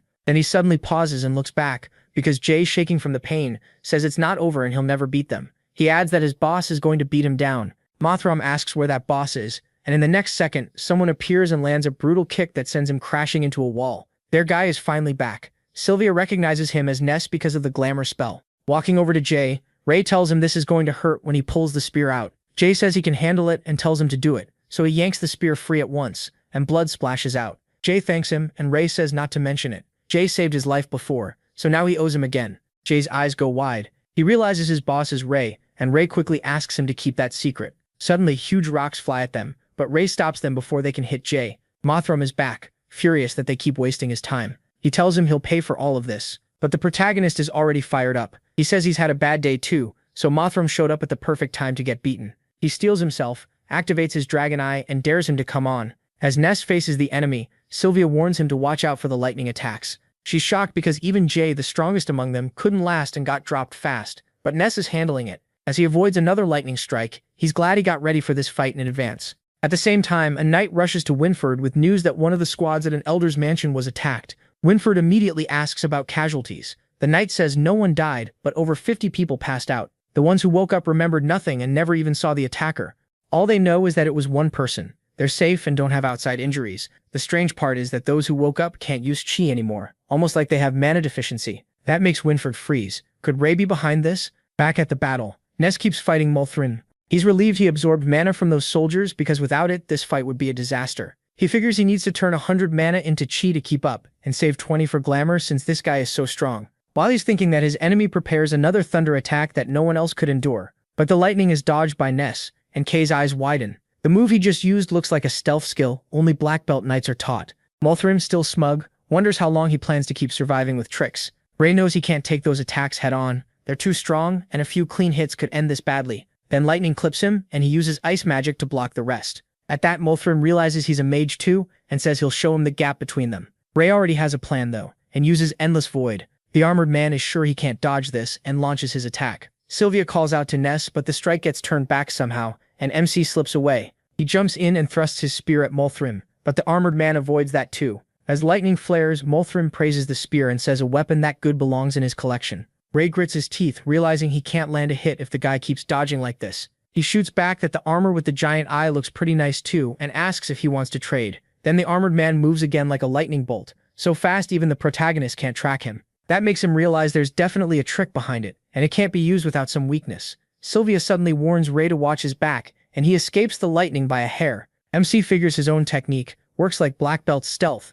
blending in and using footwork to slip through blind spots. If Mothram is using magic, it might follow the same idea. He thinks Sylvia's sharp senses could help a lot if she can tell where the armored man will appear. So he studies the enemy with his dragon eyes, searching for any sign of where the next attack will come from. Then he tries attacking on that guess while Mothram keeps firing lightning. Using the same old trick, Ray turns the attack back and finally lands a hit. From that he works out the skill. Mothram uses lightning to move his body. It's insanely fast but not impossible to sense. Like animals feeling a strike before it lands, tiny currents show up where he's about to stop.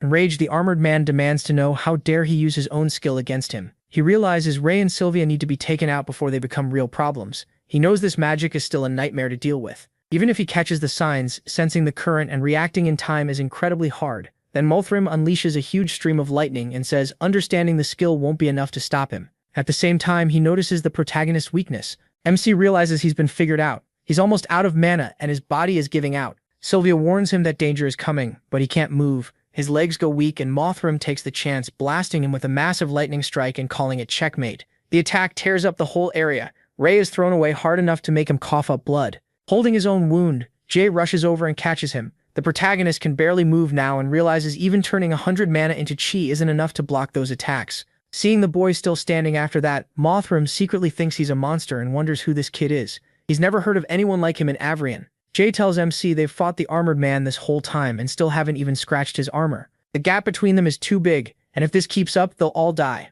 MC asks for Jay's help and begs him to lend his strength. Jay agrees without hesitation, saying he'd even die for him. Then Ray absorbs the big guy's mana, and the sudden silence makes Mothram suspicious. He attacks again, but he has recovered by taking power from the strongest fighter there. He tells Jay to rest, and Jay drops unconscious to the ground. When the protagonist releases chi, the armored man is shocked. Something is wrong. His chi multiplied in an instant. Flames rise around him as his body fills with overwhelming chi, and he charges straight at the armored man. He unleashes a storm of attacks at blinding speed. Seeing him fight like that, Sylvia looks proud. Marsh is stunned that he can still move, and Caden stares in shock, thinking Ray's current power could rival an elder. Mothram admits this boy is really something else, and the fight grows even more intense. Using Endless Void, MC blocks the lightning from hitting him. The armored man builds up an enormous lightning strike strong enough to burn someone to ashes, but Ray endures it and guards himself with chi as the blast slams into him. Sylvia and Jay both shout, worried if he's still alive. When the dust clears, he is still standing. Mothram is shocked the kid lasted this long. Since none of the elders are showing up, he decides he has no choice left. He'll use his final attack on the protagonist. Meanwhile, borrowing that much chi starts putting a huge strain on Ray's body, so he decides to end this fast. Then the armored man gets a message. His men found the passage he wanted. Mothram tells them to meet at the usual spot, and before leaving, he calls MC Ness and says he won't forget him. Starting today, the Dark Guild will put a bounty on his head, and MC dryly asks if he should feel honored. He even tells him to raise the reward a little. Mothram says goodbye and tells him to enjoy whatever peaceful days he has left. Then he vanishes in an instant. Once the armored man is gone, everyone finally breathes again, and Sylvia realizes it's really over. Ray, completely drained, lets out a relieved sigh. He figures Mothram really backed off, and his body was nearly done anyway. He tells Jay they need to leave, and the big guy helps support him. Sylvia still isn't fully sure it's over. At the same time, Gary and Monk wake up, stunned they're still alive. Marsh, also out of strength, gets up and asks his sister where that young man went. Telling Marsh not to push himself yet, Sylvia says Ness vanished just like last time. Still, she smiles a little, feeling sure they'll meet again somehow. After Mothram pulled back, the Dark Guild's attack came to a sudden end. Later, the knights arrived, wiped out the remaining attackers, and took back control of Avrian. The wounded were treated right away, but nearly 30 students died that day. Ian was among the badly hurt. And of the students who survived, almost half were injured so badly they'd never become knights. After that, the whole academy was covered in grief and fear, with everyone scared they might be next. Thinking back on that disaster, Ray is filled with regret. If help had come sooner, if Sir Kay and Winford hadn't stopped him, if Ian wasn't red-haired, maybe none of it would have happened. As he keeps turning over those what-ifs, he realizes some things were bound to happen. Then he snaps out of it and knows it wasn't Ian's fault. Pain flickers in his eyes, but so does resolve. If the world and this academy are twisted, he'll change them. Right then, the dragon system rewards him with 7 abilities for risking his life against the armored man, including a new one called Contract. When he checks the skill, he realizes it's time to build a team, and the first person to join is Jay Gree. Exactly as expected, already pumped about it. Jay figures the boss is planning something big. Ray tells him 2 more people are coming and asks him to keep the Ness identity secret, since he's the only one who knows. Jay swears he'll take that secret to the grave. He is glad to have someone like him. He always does what he's asked. Thinking back to how he dealt with Geo without hesitation, MC is sure Jay will stay loyal. The other 2 are the twins, Sloth and Badger. One of them is angry that the academy blamed everything on them just because of their red hair, even though they were victims too and saved plenty of people. That is why the protagonist invited them. He says he hates discrimination too. That's why he's joining a team that wants to change the world, and if they feel the same, he wants them with him. Jay eagerly says he's in. Badger admits he always saw MC as a loner, so he didn't expect him to work with anyone. Hiding that he started the team, MC says the leader is Ness, and he's joining because he believes in his ideals. He also warns the Dark Guild will likely return, and if they join Ness's team, they'll gain shared power and protect each other. Jay instantly realizes it's the boss's team and thinks that's awesome. Hearing the name, Badger guesses Ness is the one who fought Mothram and forced him back. Since Ness is inviting people instead of looking down on redheads, it sounds like a good deal. When he asks Sloth, his brother is fine with it too. He reminds them that betrayal means death and asks if they accept. Jay agrees without hesitation, and Badger says he'd never turn on his allies. Since Jay and him are in, he has no issue with it. With that, the protagonist gets them all to accept and tells them to place their palms on the magic circle, the contract. As they put their hands on it, they feel a sharp burning sensation, and then a dragon tattoo appears on their arms. Ray says this mark is their symbol, and from now on they'll be called Crimson Wings. Badger is fine with the name, but asks why MC only chose them and not Kyle, who's red-haired too. MC says Kyle talks too much, and for now they need to stay hidden, so he'll wait before asking him. Badger admits that's fair but points out they can trust Gary too. Sloth agrees. That makes him think about Gary. He's been down ever since the tournament got delayed, since that ruined his chance to investigate Amy's death. It's not that Ray doesn't trust him. He's worried how far Gary would go for revenge if he had this power, and he might not be able to stop him. So now he wonders what Gary is planning. 1 week later, things at the academy seem to be settling down. Then Gary comes to the protagonist and asks him to meet at the library after practice. When Ray gets there, he jokes that Gary inviting him to the library feels strange and asks if he's actually studying. Gary says he's been having dreams again and hearing voices in them. Surprised, MC asks if he remembers what they said, but Gary, holding a book, says not clearly. He only remembers following the voices. He explains that every night he walks through endless darkness, led by those voices until he reaches a place full of light. The feeling there is gentle but powerful. Then he prays to the light for power, and she promises to give it to him. So in short, Gary thinks he met a goddess in his dreams. Then he shows Ray a book called The Dragon Knight's Journey. Gary says there's a legend that the Academy's 5 dragon knights met a goddess before their awakening, and that's where they got their power. Smiling with excitement, he thinks he's figured something out and shows him records, saying nearly all of those dragon knights went through something similar before awakening. One record says that for several nights, a dragon knight heard voices calling from the dark. He followed them, reached the source, met the goddess, had the evil in his heart cleansed, and received her blessing. She even showed him the future and his role in it. After reading that, Gary says it has to be talking about the dungeon behind the red door. People also say there's a goddess at Roland, so maybe one is hidden under Avrian too. That shocks Ray because he remembers an elder talking about protecting something. Gary grabs him excitedly, seeing this as real hope to find the goddess and gain her blessing. The protagonist thinks it all sounds suspicious. From what the elder said, something important is hidden under the academy. Something they'd even sacrifice students to protect. He isn't sure it's really divine like Gary thinks. He warns Gary that security around the dungeon area is much tighter now, so getting in won't be easy. But Gary says there's more. Molly came to see him a few days ago, and she's been having strange dreams too, a lot like his. The difference is that she remembered the route. Following what she saw in her dreams, Molly found a path outside the city that leads underground. Ray asks if she met the goddess, but Gary says no. It was like what happened at the prison. She didn't get far before a gate stopped her. Then Gary grabs MC's shoulders and says he's not stupid. That's exactly why MC is here, because he was the one who opened the gate back then. Desperate, Gary asks for help and says he has to come with him. He feels the weight of it. Even if they're stronger now and could run from a monarch-rank monster, they know nothing about that place and it could be worse than they think. Still, if a goddess really is in Avrian, the protagonist has too many questions for her about his reincarnation, the prophecy, the Dark Knights, his father, and Amy. So he agrees to go, but says they need to prepare first. Before he can finish, Gary thanks him and grabs his hand, dragging him off to meet Molly. When they reach the dorm, Gary snaps at Molly. They only agreed to tell Monk. He demands to know why so many people are here. Molly says she only told Monk and Gary. Furious, Gary grabs Monk and asks when he turned into a loudmouth, like Kyle. Kyle tells him to stop attacking allies, and Monk awkwardly admits he spilled it, because Martha said couples shouldn't keep secrets. That makes Ray and Gary freeze. They just found out those two are dating, while Dan stands there stunned that Monk actually said it out loud. Then Sylvia steps in, says they already know, promises to keep it quiet and insists on coming too. She adds that things at the academy have felt off lately, then winces and admits she doesn't want to lose any more friends. MC suddenly tells everyone to be quiet because he senses someone outside. As he moves to the door, he wonders if they were followed. Maybe the Dark Guild is still in the city. He yanks the door open, but no one's there. Monk looks too and guesses it was probably just an animal. Ray still warns them to stay careful since the academy's been tense lately,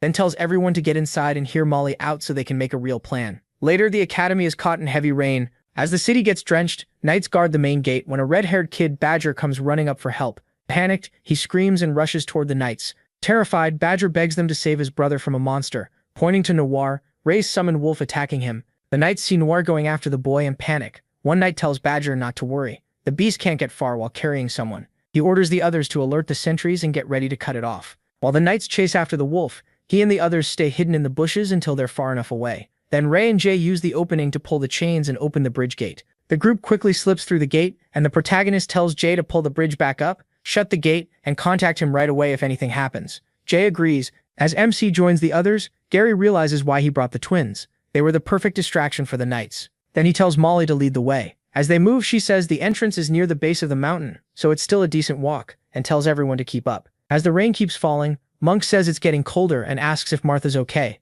She says she's fine. Dan, though, complains that he's not fine. He's sick of third-wheeling with those two. Suddenly, something like snow blocks their path. But Martha senses danger, raises her bow, and says snow doesn't move. A bunch of ice golems starts rumbling toward them. Sylvia yelps that they've got company. Then rabid rabbits burst from the forest too, and Sylvia is immediately grossed out. As Ray fights the ice golems, he wonders why there are so many monsters in these woods. And if Molly made it through all this alone, maybe she's hiding something. While Dan handles the rabbits, he happily gets an intermediate crystal. Kyle stares in disbelief and asks how he got that lucky when he killed 2 monsters and got nothing. Meanwhile, the protagonist checks his dragon system and sees he now has 79 intermediate crystal points, almost enough to level up. Once the fight is over, Molly urges everyone to move and reminds them they need to get back before dawn. A little later, they reach the cave entrance, and it gives off a strange aura. Ray hears something from deeper inside, and Gary heads in. Their footsteps echo as they walk, and Molly says they've reached the farthest point she made it to last time. A huge gate stops them. Dan stares at it, asking when this was built, and if they can even open it. Gary looks at Ray and expects him to open it like before. MC puts his hand on the massive gate, and the dragon system asks if he wants to open it. He chooses yes, and the gate slowly creaks open, leaving everyone shocked. Dan asks how he opened it, just by touching it. Then Kyle blurts out that he might be the kid from the prophecy. Sylvia asks what prophecy he's talking about, and Kyle is ready to spill everything, but the protagonist cuts him off and says that's enough. Kyle quickly covers his mouth, embarrassed. MC tells Sylvia not to listen to him because he just has a hero complex, all while regretting bringing such a loud mouth. Then he leads them through the door. Quietly, Sylvia feels like Ray is slipping farther away from her, but they still have a long way to go. An endless staircase waits below. As they descend, Monk says they have no idea where this path ends, and wonders if it really goes under the school. Molly says it might. Kyle asks what the goddess might look like and what everyone plans to ask her. Martha says she imagines the goddess as kind and beautiful, and wishes she could be like that too. Dan sarcastically asks how she even knows it's a goddess. He argues that the god protected the continent, wiped out the mages, and gave power to the knights, so why would a being that powerful be a girl? Martha fires back hard and crushes his ego. She points out that for such a big, strong guy, he's never beaten Sylvia once. Dan gets annoyed and Sylvia tells them to stop because they're almost at the end. After the long climb down, they finally reach a palace-like place underground and can barely believe it was hidden there the whole time. They push through another door full of questions about the eerie place and what it's made of, guessing it might be some kind of cathedral. Then Ray notices a mage statue in the center and feels sure he's seen that person before. Molly and Dan look for another exit but find none, and Monk says this might be a dead end. Sylvia notices him staring at the statue and jokes that yeah, she's pretty, but it's still just a statue. Ray asks if she knows who it is, and Sylvia guesses it's the goddess. Thinking hard, he feels certain he's seen her before, but he still can't remember where. Then Martha says the floor under the statue sounds hollow, and Gary guesses there's a hidden passage. Dan tries pushing the statue himself, but it's way too heavy, so he asks for help. Kyle and Gary join in, but even together they can't move it at all. Then Ray puts his hand on the statue, and just like before, the dragon system asks if he wants to open the gate. He already expected that, and the hidden path opens. As they enter the passage, everyone is amazed by how beautiful it is, and Monk gets excited they might really be about to meet the goddess. Looking around at the shining walls, Sylvia wonders if they're covered in magic crystals. Then Gary looks ahead and spots a huge glowing crystal. That's when it hits them. They think they've found the god. As light pours from the massive crystal, everyone believes that's the god. Dan, though, is a little disappointed since he can't even tell if it's male or female. Martha snaps at him for talking disrespectfully, and Monk says he finally believes it really was hidden under Avrian. Gary just stares in shock, realizing it was true all along. Then the ground suddenly starts shaking beneath them. They stumble in fear, thinking they made the god angry. Kyle instantly blames Dan for talking nonsense, and Dan hurriedly apologizes. Only Ray stays on his feet. As he resists the force, he feels the god's power and realizes his chi is being pulled out of him. His chi keeps draining away, and he understands the entity is trying to show him something as he's pulled into another place or maybe his own subconscious. The protagonist braces himself for whatever comes next, and his past self, the red dragon, appears too. Then he sees a future where the world is at its darkest, countless people are infected by the plague of shadows and the whole world is falling apart. Then he sees Molly among them, infected too, and even worse, he sees her stabbing him in the back. A second later, Ray crashes to the ground. It wasn't just a vision, he's been stabbed for real, and Gary rushes over asking if he's okay. MC is in terrible pain. Taken over by the shadows, Molly really did stab him, and with a cruel grin she says it finally worked. Now she's about to be rewarded. She goes for another strike, but Gary jumps in just in time and knocks her out with his sword. Later, Ray wakes up to the sound of many voices. The doctor checks him and is shocked. His vitals are normal, and he's healing fast. He admits this wasn't his skill. No one should survive that kind of neurotoxin, but this red-haired kid is built like a beast. He says the protagonist should wake up soon and not long after. MC opens his eyes and quickly asks how long he was out and whether everyone is safe. The hospital director tells him he was unconscious for several days. His friends are fine, except Molly. Hearing that, he realizes it was all real and Molly truly stabbed him. Then the doctor warns that Ray and the others are in serious trouble. They should never have gone into forbidden territory. The protagonist grows uneasy. The doctor adds that the head elder has called an emergency meeting to decide their punishment. MC asks what the elders chose, but the doctor says he doesn't know yet. He tells him to rest, since nothing will happen until he recovers, then leaves. Left alone, Ray thinks about how close he came to the truth. He's sure that God was trying to tell him something, and now he regrets losing that chance. The story then cuts to the elders' meeting, where they argue that they should have watched the red-haired students more closely from the start. Winfred says the signs keep piling up and the prophecy may be real. If they ignore it, disaster could follow. Elder Gibby tells him to stop overreacting and says the students and the guards who let them slip through should be punished. Knight Delbert partly agrees with Gibby but says Winfred still has a point. Then he shows what he really means. Those redheads might bring ruin, so they should be executed before that happens. Winfred snaps at him for twisting his words and says the children of prophecy should be protected, not punished. The head elder tells them both to calm down and stop speaking from emotion. Ray may be the child of prophecy, and that's why this meeting matters. The fate of the world could depend on what they do next. One elder scoffs, asking since when they needed a child to save them. Another fires back, reminding him those kids fought more than while the elders hid behind a tiny secret. Another elder says the protagonist is the most important child, so he should stay at the academy. Winfred immediately asks about the others. The head elder replies that the rules must be followed, so the rest should be expelled for good. Later, all the students involved are summoned to the academy's judgment hall. The elder says they have reviewed the case of entering the forbidden area and reached a final decision. He calls Ray Talon and declares that his punishment will be probation. As for everyone else, they are expelled from Avrian. The group is stunned and immediately protests, saying they fought to protect the academy and this judgment is completely unfair. Sylvia speaks up too, warning that the Hart family will not accept this if the academy goes through with it. Elder Vaughn backs her, reminding them the Hart family has major influence, and these students help defend the academy from the insurgents. Gibby slams the table and says the area they entered is absolutely forbidden. Only elders may enter it, and no family name gives anyone the right to break that rule. Then, with a nasty look, Gibby turns to Ray and mocks him, saying special treatment might be fine for one person, since not every redhead could be the chosen one. He exposes Ray right in front of the others. Ray burns with anger and clenches his fist like he's ready to hit Gibby on the spot. But before things explode, Elder Vaughn steps in and says rules do matter, agreeing with Gibby's point. Then he steps forward and repeats that only elders can enter the forbidden grounds without special permission. But then he flips everything around. He gives up his own seat and names Gary Blueblood as his successor. Delbert and the others are stunned and object at once, but just like that, Gary is set to become Elder Gary. Gibby says Vaughn has lost his mind over a few kids and the other elders agree. They argue that elders guard the academy's secrets, so the title can't be handed over so easily. But the head elder supports Vaughn and confirms that by the rules, an elder can pass the position to someone in the academy if the Master Knights approve. Vaughn formally names Gary Blueblood as the next elder and asks the Master Knights for their decision. Delbert, furious, calls it absurd and says no one would ever accept it.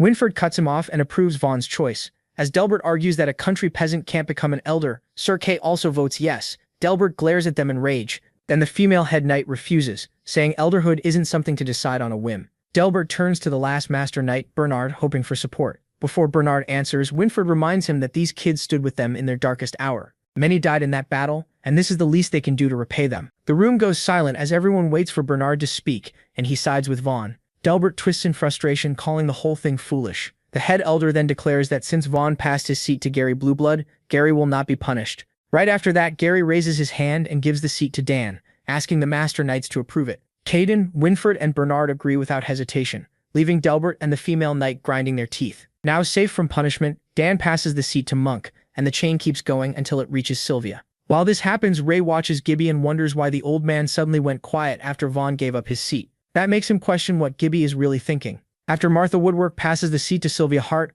every one of them avoids punishment. With no other option, the head elder admits this follows the rules and ends the whole dramatic hearing. Sylvia quickly tries to pass the seat back to Gary, but Vaughn stops her and explains that once an elder seat is passed on, the same person can't receive it again. So the elder formally names Sylvia one of Avrian Academy's 6 elders. The poor girl turns red, completely overwhelmed by the sudden twist. Back in the dorm, everyone is still making noise about what happened and how casually Vaughn made such a huge choice. Martha argues with Dan, saying Sylvia is clearly a better elder and will do just fine. Dan shoots back that the other elders are way older than Sylvia, and the two keep bickering until Sylvia stops them. Martha insists this saved them from expulsion, and now things might finally change. Gary disagrees, saying one elder seat won't change much. Still, he admits that without Vaughn stepping in, they would all be gone from the academy. Then Gary reminds them that Molly was infected by the plague, which means something is wrong inside the academy. He even suspects members of the Pureblood Guild or Darkblood Guild may be among the elders. Monk warns that everyone is watching them, so they can't rush into anything. And if Gary is right, Sylvia is in the most danger.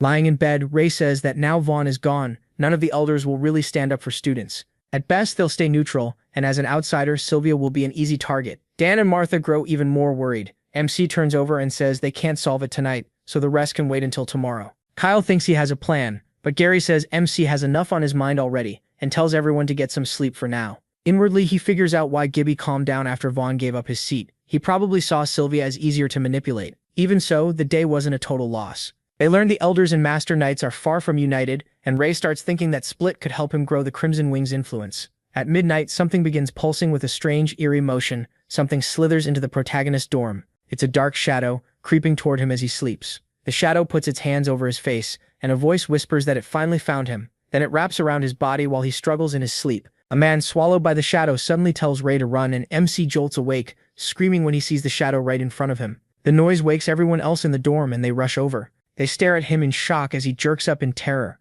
Ray is being attacked by the plague of shadow, and while he tries to fight back, his friends jump in to help. Gary moves to strike it, but the protagonist tries to stop him and gets hit instead. Luckily, Kyle saves him. Sylvia attacks and notices a human shape inside the shadow as it slips out of the dorm, while the students try to stop it. Hearing the commotion, Winford and Sir Kay rush in, asking what happened and whether everyone is safe. Sylvia explains that Ray was attacked, but he reacted fast enough to avoid getting hurt. Kay questions him about the attacker, but MC says he couldn't see who it was.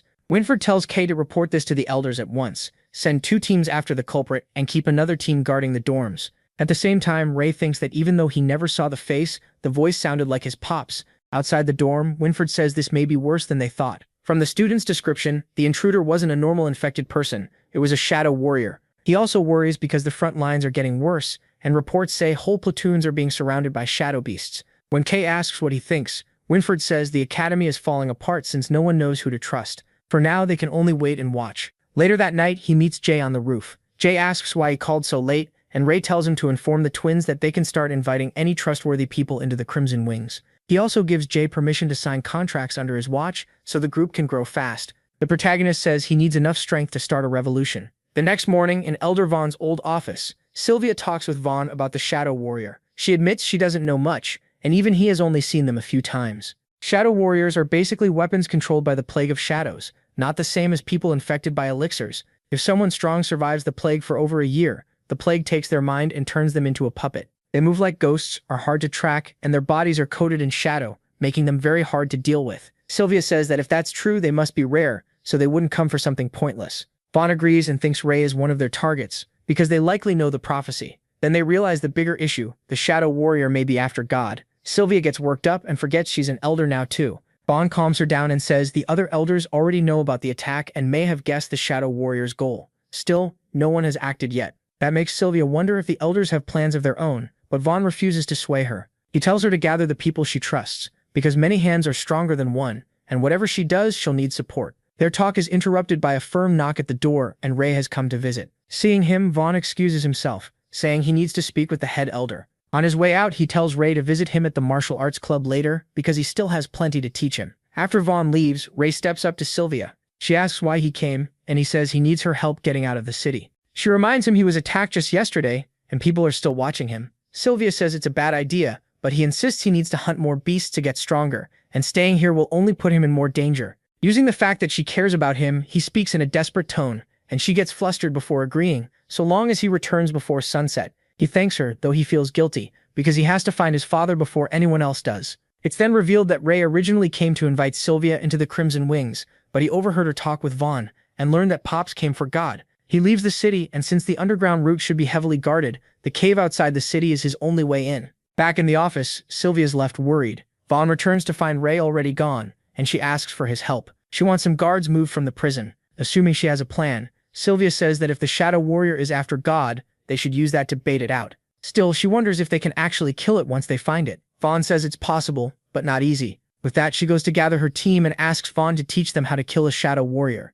She thinks she can't keep relying on Ray to protect her. Now that she's an elder, she has to protect everyone. Meanwhile, Ray gets ready to leave and hides while watching the guards. Security is much tighter now. They're checking temporary passes, trade approvals, the goods being carried, and even exact arrival and departure times. Seeing that, he realizes even glamour won't be enough to get him out. Then a man driving a cart approaches and asks if he's Ray Talon. The man tells him to climb on. Lady Sylvia ordered him to get Ray out of the city. Elsewhere, Sylvia tells her team to get ready and stay careful. She asks if they all truly want to join this mission, and Gary says he has his own reasons. He needs to find God, and he won't let the shadow warrior that tried to kill his friend roam free. Monk suggests trapping it underground so it can escape easily, and Dan asks if they really shouldn't tell Ray. Martha says it's better not to, because if the shadow warrior sees him again, that will only put him in more danger. Kyle thinks they're worrying too much since Ray is the strongest one there. That's why Sylvia says they need to work together. Just like Elder Vaughn said, shadow warriors have weaknesses, and if their plan works, they can kill it. Vaughn tells them to fall back to the backup plan if their attacks fail. He'll wait outside the red gates, and once they leave the underground area, they'll be safe. Ray, meanwhile, steps out from hiding as the cart driver tells him he'll wait outside the forest until before sunset. Thinking about the time he has left, Ray knows it isn't much, so he starts searching for the shadow warrior with his dragon's eye and spots some people hunting in the forest. A scared girl yells at her brother for coming this deep, while he tells her to back away slowly and leave the beast to him. But the snake monster attacks at once, smashing them away with its tail. Ray appears behind them and catches them both. Saved by him, the blonde boy sees that Ray is disguised as Ness and urges him to run, saying the snake is intermediate rank and not worth fighting. Ray tells him to stay quiet for a second, then charges the monster. He grabs the snake and squeezes hard, driving it wild. The beast coils its tail around him and traps him, and the blonde kid screams, thinking he's done for. A moment later, Ray wonders if that's all the creature can do, then tightens his grip around the snake's neck and crushes it to death. The beast drops, and the kids stare in awe. Sure, he must be a high-rank adventurer. Ray asks for their names, and the boy says he's Taffy, while his little sister is Candy. They're adventurers from a village near Avrian and came into the forest to hunt. That surprises Ray. They're so young and clearly not well off, and he wonders if Amy will end up like that at their age. He pulls some weapons from his magic pocket and gives them to the kids, warning them not to go so deep next time. They're stunned by such costly gifts, but Ray says they're not expensive and he has no use for them anyway. Thankful, Taffy asks his name. Ray tells him to call him Ness, then starts to leave because he has urgent business. As he walks away, Candy calls out to Mr., then starts to leave because he has urgent business. Nesson warns him that the beasts have been unusually violent lately, telling him not to go deeper. Ray asks if that only started today. Candy says adventurers are usually active around here, and in the past they only saw beginner-rank beasts in groups, but today it's different. Ray thanks them for the warning and heads out. The kids call after him, asking him to visit their village to the west if he ever gets the chance. As Ray runs deeper into the forest, he quickly figures the beasts are acting up because someone entered the area, and he suspects it's his dad. The scene then shifts to Avrian prison. The night guards complain about the higher-ups' strange orders. First tighten security, then loosen it.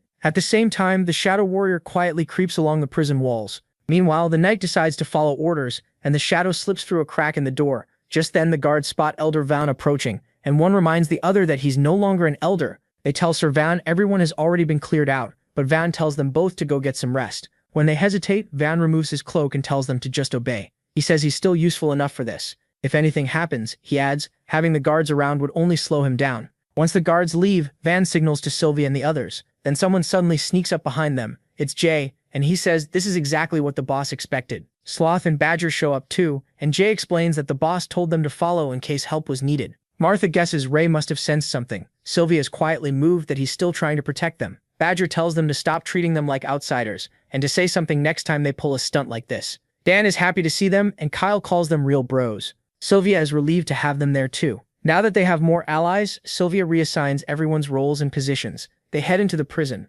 Sylvia tells everyone to keep hold of their communication and light gems. If anyone gets lost, they need to turn back right away. Elder Van will stay at the top of the stairs. As the group goes down, Van says the Shadow Warrior may already be near God. Still, he warns them not to rush, since old mage barriers make quick infiltration difficult. He gives one last warning. Shadow Warriors are strongest in darkness, so they need to stick to the plan and not panic. While going down the stairs, Jay is shocked that after living in Avrian for 3 years, he never knew this path led underground. The twins, meanwhile, sense something odd. Dan wonders if the elders will punish them again, but Martha says Sylvia gave permission this time. Monk then worries about how they'll open the gate without Ray, and Sylvia says not to worry. Van taught her how. Monk thinks that makes sense, since she's an elder now. Gary asks Sylvia why God is hidden under Avrian, but she doesn't know. She says Van told her many things, and she'll ask him about that when they return. Then something strange happens. The gate is already open. Monk panics and thinks Ray opened it, but Sylvia says that can't be right since he already left the city, so someone else must have done it. Sylvia finds that odd because Van said only elders know how to open the gates. Before she can think further, Gary tells everyone to get their weapons ready, and they move in. It looks like the same place as last time, and they hope they don't run into another Minotaurus. Gary says that's still possible. Last time they saw many prison cells here, and he doubts they were meant for humans. When Sloth asks what they were for, something suddenly slams hard into Dan.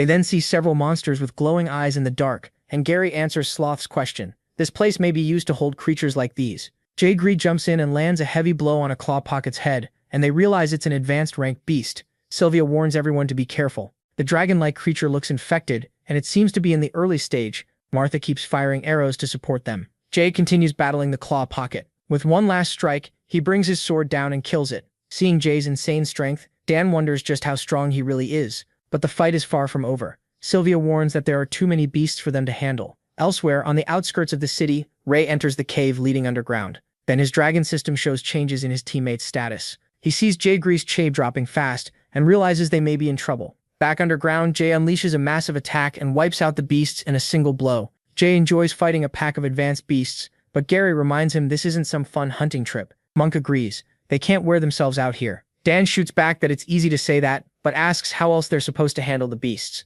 Martha and Sylvia work together to take down the claw pockets. When Sylvia's sword gets caught by a monster's claw, she notices all the monsters are chained up. Martha guesses they were brought here and imprisoned. Badger asks why, and Sloth says it was probably to stop them from causing trouble. Then the Crimson Wings get a call from Ray through the screen, and he asks if they're in trouble. Badger is impressed that Ness could tell from their status, while Sloth admits they're in real trouble. Without wasting time, Ray shares his power with them. Jae starts pouring into their bodies, and they feel a huge surge of strength. Jae is thrilled when he realizes it's Ray helping them and thanks him for watching over them. But Ray says he's not finished yet. He activates Dragon Roar, and Monk immediately senses something even stronger. As Gary cuts down one of the beasts, he looks at Jae and is stunned. Overflowing with power, Jae gets wildly excited, thinking this is awesome as even more strength fills him. Fur starts appearing on his back, and he leaps up with his sword to strike the beast. Fueled by the boost, Jae tears through the beasts, his sword crashing against them again and again. Sylvia and Martha can only stare, shocked to see him fighting like a beast himself. Kyle notices the monsters feel weaker now, and Badger agrees they're much easier to handle. After killing most of the claw pockets, they figure there will be plenty of advanced cores left behind, so they can count that as payment for the trouble. Still, they remind themselves this isn't why they came. Suddenly, the Shadow Warrior bursts out from one of the beasts and glides toward them. It rushes at Jae at blinding speed. The impact sends him stumbling to the ground. Then the shadow takes Jae's shape, grinning wickedly as it looks him over and says, "This young body is exactly what it needs." Sylvia immediately tells everyone to follow the plan. The shadow offers Jae a butt. Badger yells that they don't need its disgusting gift. Smirking, the shadow dares them to try killing it. Kyle and Monk jump in first to trap it, while Gary attacks from behind. But Kyle and Monk fail to pin it down. Then Sloth and Badger move in. They slash at it with their sharp weapon, but that doesn't work either. Sylvia says it's just like they expected. Then she turns to Dan. He's up next. Dan steadies himself, gripping his spear tipped with a crystal. Earlier, Elder Van had revealed the key to killing a Shadow Warrior. They must kill the human host it's controlling. The shadow armor covering its body makes normal attacks nearly useless, and even if they land, it heals fast. That's why Van said they need Heaven's Light, a blue crystal. Heaven's Light is the natural enemy of the Plague of Shadows. It can briefly break the Shadow Warrior's defense. That short opening is their only chance to strike. Van first told them to attack all at once and never let it breathe. They also need to force it to focus on defense. In the present, the team follows that plan and attacks non-stop from every side. Just as Van predicted, the Shadow Warrior starts using its shadows mainly to defend itself. Whenever part of that defense thins out, they know that's the moment to act. While the others keep it busy, Dan appears from behind and drives the Heaven's Light into its body with his spear. For a moment, the face of the man inside the shadow is exposed and he screams in pain. Then he goes berserk, and Dan is blasted away. They realize the Heaven's Light didn't go all the way through. But Van had warned them about this. If Heaven's Light doesn't kill it, someone must follow up right away. That would be their last shot. Sylvia makes her move. Everyone else can only watch, counting on her. She comes down from above with all her strength and slashes at the shadow. Kyle desperately asks if it worked, but Sylvia, terrified, says she missed her chance completely. Now the Shadow Warrior looks even more frantic and dangerous. Stunned, they decide to move to the backup plan. Gary yells for everyone to run, remembering Elder Vaughn's last warning. If they failed, they had to escape and leave the rest to him. The Shadow Warrior mocks them, asking where they think they're going. Then it hits them with a force that stops them in place and knocks them down. Crushed by the pressure, they can barely move, and Monk realizes the shadow may be controlling their bodies. As it pins them down, the Shadow Warrior sneers that they still haven't accepted its gift. Full of guilt, Sylvia apologizes to Ray in her heart, feeling this is the best she could do for him. She shuts her eyes in fear, bracing for the Shadow's attack. But everything changes when Ray suddenly rushes in and charges straight at the Shadow Warrior. Stunned, Sylvia cries out, asking why he's here when he already left the city. Ray ignores her completely. He swings his sword at once, and the Shadow Warrior seems ready for him. Their clash keeps getting more intense. Gary shouts at Ray not to fight it head-on, but without hesitating, he slips past the attack and figures out the shadow's weak spot is its back. As Ray moves in to strike from behind, the creature's claws are already waiting for him, and the Shadow Warrior warns that if he won't join them, he'll die. It then grabs Ray's sword, leaving him open. Gary yells his name, terrified for him. The Shadow Warrior turns the sword on Ray, and just as it's about to kill him, the blade suddenly stops. Caught off guard, the Shadow Warrior suddenly has strange symbols spreading across its body. Ray is wearing a blue locket, and light bursts from it, weakening the shadow around the warrior. As the light fades, the Shadow Warrior coughs up black blood, then Ness appears behind it out of nowhere and rips the controlled man's heart straight out. Sylvia instantly realizes it's Ness. Dan and Kyle stare in shock as tearing out the heart actually works. Jay is thrilled to see his boss. Even the Shadow Warrior is stunned by Ness's sudden arrival. With tears in his eyes, Ness apologizes to his father and says he won't have to suffer anymore. Then Ray cuts off the Shadow's head with one swing, while Ness, still holding the heart, mourns his father. The moment the Shadow Warrior is destroyed, the whole place starts shaking.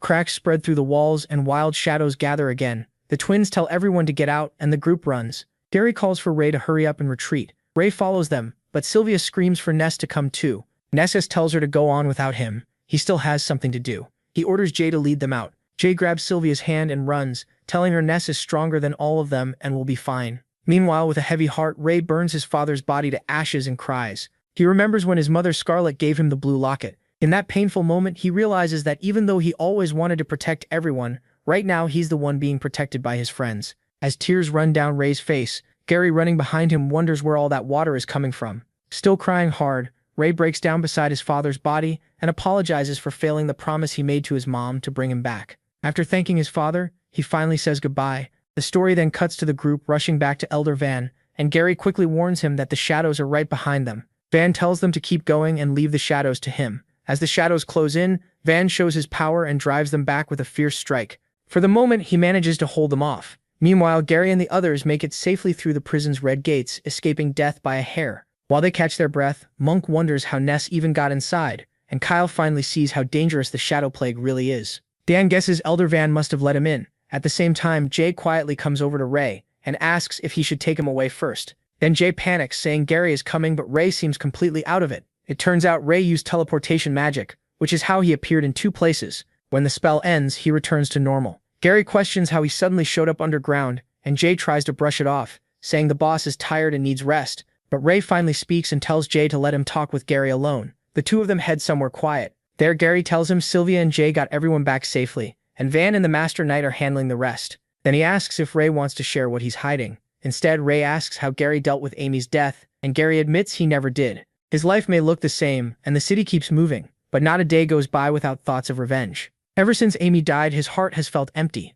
Clutching his chest, Gary says maybe killing the ones responsible would make him feel better, but he doesn't know if it would ever heal him. Hearing that, Ray thinks revenge may be the only way he'll find peace. Gary asks why he's bringing this up now, but Ray avoids the question and says he'll explain everything someday. Before that, he asks Gary to join the organization and help them fight the shadows. Gary quickly realizes it's the same group Jay and the twins joined, and Ray confirms that Ness is the leader. But a second later, Gary calls out the lie and says Ray is Ness. He already knows. Shocked, Ray starts firing questions at him, and Gary admits he wasn't fully sure until Ray's reaction gave it away. Gary explains that a black belt knight with that kind of magic is already rare, and in all of Avrian, maybe even the whole Allure Kingdom, there's no one else like Ray. Having caught him, Gary throws an arm around Ray and asks what he plans to do next. Ray finally gives in and decides to tell his friend everything. The scene then shifts to an office, where Sir Caden is stunned to hear the Shadow Warrior was killed. Winfred asks if Ness did it alone, and Elder Vaughn says the trainees reported that Ness defeated it, with Ray helping a little too. Since Ness fought Mothram first and still killed the Shadow Warrior, Caden is impressed. Winfred asks if Vaughn knows anything about his past, saying he already sent people to investigate and found nothing. Vaughn adds that he's heard a young man named Ness started an organization called Crimson Wings and is now recruiting. He says several strong students have already joined, including Ray and Jay, and things seem peaceful so far. Kay is shocked that Ray joined, and Winfred worries because Ray is well respected at the academy, so the higher-ups could make a big issue out of it. Understanding that, Van says he plans to attend the next Crimson Wings meeting. He wants to speak with Ness himself, though Winfred says that may not be proper since Van is no longer an elder. Vaughn agrees he's just an ordinary citizen now, then reminds them both to report the Shadow Warrior case to the head elder before someone twists the story. Next, the story moves to the suburbs, where Bernard the Master Knight heads to a house. As he opens the door, Bernard asks why he was called here so urgently. Inside are Master Knight Delbert and Knight Rose. Delbert, looking worried, says they're in trouble and asks if Bernard's squad is guarding the Dragon Knight's tomb tonight. Bernard asks what happened. Rose says they got a tip that the Dark Guild will attack the city again tonight, and Delbert adds that the Dragon Knight's tomb will be their first target. Bernard panics and demands they warn the whole city right away. When he tries to leave, Rose blocks him and tells him to wait, making Bernard suspicious. Then Delbert says their forces are spread too thin across the front lines, villages and passes. They don't have enough troops to fight the Dark Guild. He adds that they still have to obey the Elder's orders, and after the last attack, they can't even protect the whole academy. Then Delbert reveals the truth. He made a deal with the Dark Guild. He plans to let them into the city and give them 2 seats on the Council of Elders, believing that if they become part of Avrion, they won't hurt anyone else. Bernard snaps, asking if he's lost his mind. He says the moment those monsters enter the city, they'll slaughter everyone, and once the gates open, it'll turn into a bloodbath. Done listening, Bernard turns and heads for the door, but Delbert suddenly drives a sword into his back. As blood spills out, Bernard realizes too late that this monster tricked him. With a cruel grin, Delbert says war always means bloodshed, but it won't be his. Even Rose thought he would hesitate at least a little. Delbert shows no guilt. He says he never wanted to kill his old friend, but Bernardo refused to listen. As the old knight bleeds on the floor, Delbert coldly says Bernardo should be glad his men won't die for nothing. He tells Rose that Bernardo's troops are hers now, then leaves to report to Elder Gibby. But someone saw everything. His son Harry, staring at Bernardo's corpse. He wonders what his father is doing. The scene shifts to MC and Gary heading back to the academy. Gary asks if MC ran into the god again after coming from outside the city, and MC says no, which feels strange unless she moved earlier. Based on when Gary fought, he guesses his infected father must have slipped in through the prison side. Still, when he entered the cave, both the iron gate and the church entrance were already open. That alarms Gary, because the prison side entrance was open too. The door was already open when they went down, so he assumed the Shadow Warrior did it. The protagonist then says that before entering the cave, he met 2 adventurers who noticed the forest beasts were acting restless, like intruders had passed through. Gary then asks what Ray found beneath the church. MC says the place where the god had been kept was empty. He went deeper and found a hall full of cave openings, so he thinks she moved into another tunnel. He describes the underground area like a giant ant nest full of linked paths protected by magic barriers. Without a map, it's almost impossible to tell where anything leads. Gary is amazed he still found them in a place like that, but MC says it was mostly luck. He could sense Jay's location, otherwise they might have wandered for days and still missed each other. Then they spot a large group of knights hurrying somewhere late at night and wonder what's going on. The protagonist can only hope nothing bad is happening. Suddenly, MC senses someone nearby and tells him to come out. To their surprise, it's Harry Delbert. Gary instantly draws his sword and demands to know why he's here. Harry says he wasn't following them, he was tracking the knights. Gary clearly doesn't buy it. Ray steps forward and asks why Harry was really following them. Harry then reveals that something even worse is coming. At the Dragon Knight's tomb, Rose tells the guards that Lord Bernardo ordered them to stand down for the night and return to camp. The knights refuse to believe her. Bernardo had already said no one leaves without his direct order, and one of them insists they wait until he comes himself. Rose asks if he's disobeying orders, but the knight answers that unless Bernardo says it himself, he can't comply. Calling it a waste of Bernardo's goodwill, Rose runs her sword through him and kills him on the spot. The other knights, horrified, warn her that Bernardo will never forgive this, but Rose's own men answer with arrows. In moments, all of Bernardo's guards are dead. One knight asks what to do with the bodies. Rose says not to bother, they'll be no different by morning, and orders them to continue. Then the knights push aside the massive tomb. Under it, a hidden staircase is revealed. Rose has opened a secret route into the city for the Dark Guild, and their members start climbing out. They thank her, but they didn't come alone. They brought something far worse with them. One of them says hauling these huge creatures through the tunnels was a pain, but Lord Mothram will reward Rose for it. Then they drag out 2 chained Minotauruses and 2 claw pockets beasts infected with the Plague of Shadows, saying the monsters will enjoy their freedom soon. The scene cuts to Gary kicking a door open. He scares his roommates half to death and tells everyone to get up. Dan and Monk nearly jump out of their skin, while Sylvia panics and asks if something happened to Ray. Then MC steps in behind Gary and thanks her for worrying. Gary blurts out that trouble is coming, and Ray confirms it. Lord Bernardo has been killed. He tells everyone to grab their weapons and armor. With a grim face, MC says the Dark Guild is back, and the room is instantly filled with fear. At dawn, 2 knights guarding the academy are suddenly attacked by shadows and killed almost instantly, their blood splashing across the wall. Right after that, Dark Guild members storm into the academy. In the head elder's office, a knight rushes to warn him, but the old man already seems to know what's coming. Seconds later, Dark Guild members break into the room, and one of them jokes that he didn't expect the head elder to be awake. He asks what's keeping him up. The old man laughs and says they'll understand when they're his age. Sleep leaves you little by little, just like life. He tells them to enjoy resting while they still can. Setting his paper down, the head elder asks why they've come so early. One of them says he already knows. He gets straight to it. The god has been moved, and he believes the head elder knows where she is. The old man replies that of course they're here for the god. He pretends to think about where he sent her, then complains that getting old is a hassle. He apologizes and says he can't help. The guild member grips the weapon hidden behind him and says they'll just have to help the old man remember. The knight guarding the head elder draws his sword. The head elder remarks that the Dark Guild came prepared this time. More guild members suddenly crash through the windows and flood into the room. The head elder gives them a chilling look and says the young ones have taken on a hard job. Elsewhere, underground, Winford burns a map saying now no one can prove where the god is hidden. Sir Caden agrees, unless someone brings the elders there in person, no one will find out. Still, they at least need to remember the route back. As they walk, Kay asks what happens next. Winford says it's hard to say, but since Mothram attacked the academy, he won't leave without getting what he wants. Winford recalls that Mothram had every chance to kill them before, but something more important seemed to pull his attention away. Kai says he'll definitely come back. Just then, a green mass forms behind them. Feeling it, Kai warns Winford. A slime snake attacks them, and anything it touches starts to melt away. At the same time, someone else approaches from behind, and Winford hears armor clanking. When he turns, he's stunned and asks why that person is here. It's Elder Gibby's underling with a group of knights, and it looks like they've been waiting for them. Winford, shocked, shouts at the Black Knights they were supposed to be guarding the elders. He demands to know why they're here, and the black armored knight replies that the elders don't need them right now. Caught from both sides, Caden says they've disgraced a knight's honor, but the man drawing his sword answers that this is exactly what they're fighting for. The scene shifts to Avrion City under non-stop attack. The knights panic as monsters rampage through the streets. The Dark Guild has unleashed the beasts inside the city, and one terrifying Minotaurus charges in. With one brutal hit, it smashes a knight into the ground and kills him. Nearby, Sylvia and the others watch from a rooftop. Sylvia tries to jump in, but Gary stops her, warning that there are too many enemies. She hates standing by while people die. Gary then asks Ray what he sees, and using his dragon eyes, MC confirms Harry was right. The Dark Guild entered through the Dragon Knight's tomb. When they ask his plan, Ray says they need to destroy that passage if they want to stop more enemies from pouring in. He tells Gary and Jay to come with him, and both agree right away. Sylvia insists on joining too, but Ray refuses and says she has to stay outside.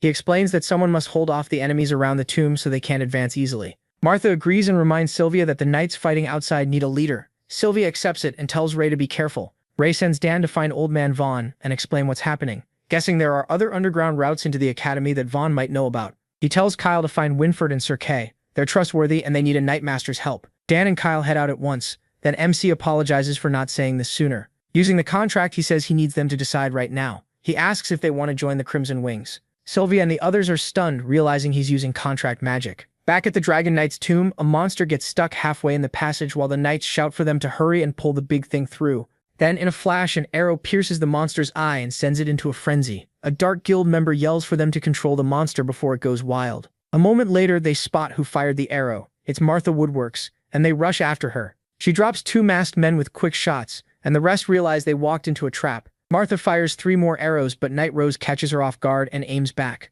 Rose targets Martha, thinking it's a shame she has to kill the academy's most gifted student. Then Sylvia appears behind her. Rose instantly fires, but the arrow only grazes Sylvia's cheek. Sylvia slips past it and goes straight for Rose's neck, cutting across it as blood runs down. She coldly says goodbye to Knight Rose. When the Dark Guild members find Martha and Sylvia, Ray and Gary jump out and attack before they can react. At the secret passage, Gary says they should just blow up the entrance, but Ray points out a king-level beast could break through rubble, so they have to seal the route completely. Ray knows the enemy will do everything they can to stop that, and more foes pour out of the passage. Jay charges in, fired up, and slams into them. Gary can't help wondering why this big guy loves fighting so much. Ray and Gary attack from both sides, but Gary says they can't keep this up when they have no clue how many enemies are still coming. Then Ray activates his dragon eye and sees the group behind them hasn't caught up yet. This is their chance. He tells Jay to clear a path and lend him his strength so they can enter the passage. Jay is thrilled, and as the chi gets absorbed, he feels stronger and stronger. The Dark Guild grunts panic, asking what that beast even is, and decide it must be a werewolf. They're right. Jay transforms, fur covering his body, and the sight terrifies them. Shaking with fear, they watch the werewolf grab one man by the throat. The captive calls him a filthy beast and begs to be let go, while the others try to calm themselves by saying he's still human. Then one notices the fur is thicker than armor and starts shaking even more. Jay goes wild and smashes the man into the ground. As they keep chasing the enemy, Gary asks how much farther, and Ray says they're close. After Jay hurls one of them off the bridge, they finally arrive and Gary is stunned by the huge canyon hidden underground. Ray realizes that if they destroy the bridge, they can stop the enemy from advancing. He tells Jay to stop chasing them, and the big guy answers in werewolf growls. Ray thanks him for the help, but Gary has no idea what Jay just said. As Jay turns human again, he suddenly passes out. Gary can't believe it, but Ray guesses it's a side effect of the transformation and tells Gary to watch over him until he wakes up. Using his dragon eyes, Ray spots the people behind them, but he also sees another fight happening farther away. It's Caden and Winford battling the traitors. As their blades clash, Winford realizes this is bad. Fighting 3 black armored knights in a battle of endurance will wear them down first. Then things get worse when Kay warns him that more Dark Guild men have surrounded them and cut off their path. One of them mocks Winford and tells him to lead them to the guide if he wants to live. Kay figures out the academy is their real target, and Winford mutters that they may die here because he has no intention of leading them to the god. One guild member suddenly tries to warn his leader, but he ignores it, and a blast of fire crashes into the group. It's Ray. He jumps in to save Winford and Kay, and tells them to run. Kay is shocked that the red-haired kid can use magic, while the Dark Guild leader orders everyone to kill Ray first. Ray directs Winford and Kay toward the stone bridge while he holds off the black armored knights. Trading blows with fire magic, he realizes these knights are way stronger than expected, and fighting them head-on won't work. He retreats with Kay and Winford across the stone bridge, and meets Gary, who's holding a red stone. Then Ray heads back onto the bridge to face the black armored knights again. Winford wants to go help him, but Gary stops him and says Ray already has a plan. On the bridge, Ray uses substitute magic, sending multiple clones at the knights. Even his instructors are stunned to see it. Then he uses Frost Freeze to lock one knight's sword and freeze their feet in place. With the knights pinned, he shouts for Gary to make the next move. Gary throws the red stone, and the guild leader instantly realizes it's an explosive stone, but the frost has him trapped. The stone detonates, and the blast is so strong it even blows away Ray's substitute. But in the chaos, Ray gets caught off guard when the Dark Guild leader lands a kick, sending him off the bridge. The man, one of Lord Gibby's underlings, sends his regards to Ray Talon and drives his sword through him. A moment later, the stone bridge starts exploding apart, and the guild leader falls with Ray, trying to make sure he dies. Smirking, Ray apologizes and says he won't be joining him all the way down, then uses teleportation, turning the body in front of him into a substitute while his real body escapes. The Dark Guild leader can only fall into the abyss. As the bridge collapses, the other black armored knights drop too, screaming into the pit. Ray is saved by Winford and Sir Kay, who immediately question why he's down here. He says he needs a little time to recover, while Gary explains that the Dark Guild invaded the academy again, and they came here to block their advance. Hearing they targeted the underground path through the Dragon Knight's tomb, Winford realizes Bernardo must have been in serious danger. Still not knowing Ray's friend is gone, Gary sadly says they got word that Lord Bernardo was killed by Delbert. Those words hit Winford hard, and he stares in disbelief. The scene shifts to the head elder's office, where the Dark Guild intruders have been wiped out. As he steps out, the head elder sees a blood-covered elder staggering toward him in horror, saying Elder Zora has been killed. It's Elder Jin, barely holding himself together. When asked who did it, Jin says his own Black Knight attacked him on Gibby's orders, and Elder Zora was killed by his own bodyguard. The head elder is horrified to learn Gibby was a traitor. He knew the man supported bloodline theory, but never thought he'd go this far, and blames himself for missing it. He tells Jin to let the guards take him somewhere safe while he goes after Gibby himself.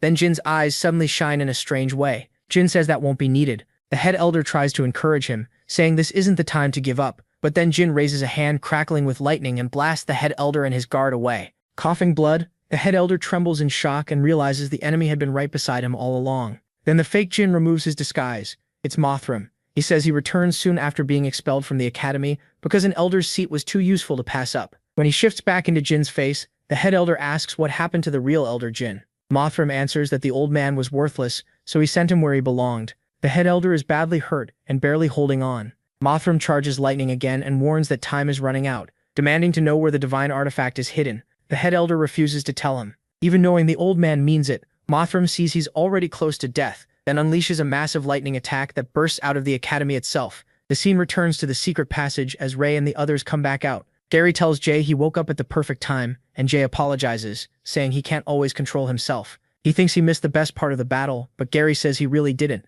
Once outside, Ray contacts Sylvia and says they made it out, asking for a report. She tells him things are bad. The Dark Guild didn't just hit the Dragon Knight's tomb, they also attacked 2 other underground entrances. That means Avarian is close to falling, and Ray's face turns to shock. They immediately run for the academy, and Ray asks Sylvia where she is as he tells her they're coming. While rushing ahead, Winford says the Black Knights betrayed them, so they need to check on the elders first. Winford and Caden split off, telling Ray they'll meet up again later. At the academy entrance, more Dark Guild men block the way, and Kay tells Winford not to waste time on them. They cut down every enemy in their path. Then they run into something even worse. Kay and Winford find Harry Delbert on the ground, covered in blood. He weakly says they came too late. Winford demands to know if he killed Delbert. Harry admits it, looking broken. He says he never wanted this, but his father chose the wrong side, and now there's no undoing it. Nearby, the head elder and his guard have been torn apart by Mothram's lightning, their bodies left full of holes. Elsewhere, Sylvia, Monk, and the others are surrounded. Sylvia tells everyone to hold on since Dan went for help and should return soon. Then an explosion shakes the academy.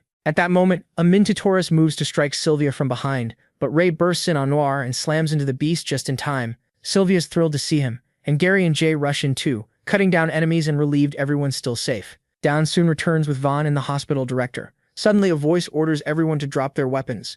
Elder Gibby is standing above them on the academy. He tells them to stop resisting and declares the academy will be reborn today. The knights are stunned to see him and even more confused by what he's saying. Then someone exposes him as a pureblood guild member. Gibby proudly says knights are noble by birth and Avrian Academy was made to train knights, not peasants. With rebels and dark guild men surrounding them, Gibby says change always needs bloodshed, and that impure blood has no place in his academy. Ray quietly tells Jay to get him close to Gibby. Gibby starts laughing like a madman and orders everyone to kill the lowborn. That's when Martha, Monk, and Gary charge in and start dropping dark guild fighters, while Jay Gree transforms into a werewolf again, terrifying everyone around him. In that form, he tears through the enemy with ease. Sylvia blurts out that Jay is a werewolf. Martha is amazed since she only read about them in books, and Monk finally understands why Jay is so strong. Gibby panics at the sight of the beast and yells for them to kill him at once. Just then, Jay lifts Ray in one huge hand and launches him like a catapult. Seeing the red-haired boy flying at him, Gibby screams for his men to stop him. But Argai cuts them down with his sword and lands right in front of Gibby.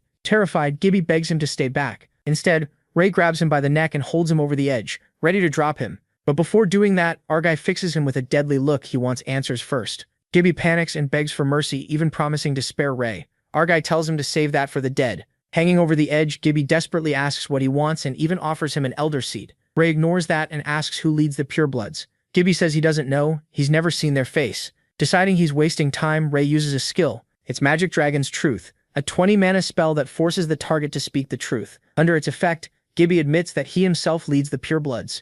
Ray then asks if he sent the Shadow Warrior after him, but Gibby says he only follows the Dark Guild's orders. That makes Argai realize the Dark Guild is tied in too. He asks if Mothrim leads them and what they have to do with the Shadow Plague. Gibby says he's never seen the Dark Guild leader and doesn't truly know what the Plague of Shadows is. He only knows it's something far stronger than humans, and he just obeys orders. Ray realizes the pureblood leader is just another puppet, and now Gibby is useless. So he lets go and Gibby falls screaming. He slams into the ground, his body completely crushed. The knights are stunned that the red-haired boy just killed Elder Gibby like that. The hospital director is impressed and praises Vaughn for training Ray, but Vaughn admits he can't take credit for that. Then Sylvia steps forward and calls out to the knights, saying they all just saw the pureblood leader for what he really was, a coward. If he can fall, so can the rest. She reminds them that a few months ago they survived a terrible attack that took friends and family, and now they're facing that same nightmare again. But this time, she gives them hope. Even with only a few fighters before, they still won. The Dark Guild isn't unbeatable. They're cowards who hide instead of facing them head-on.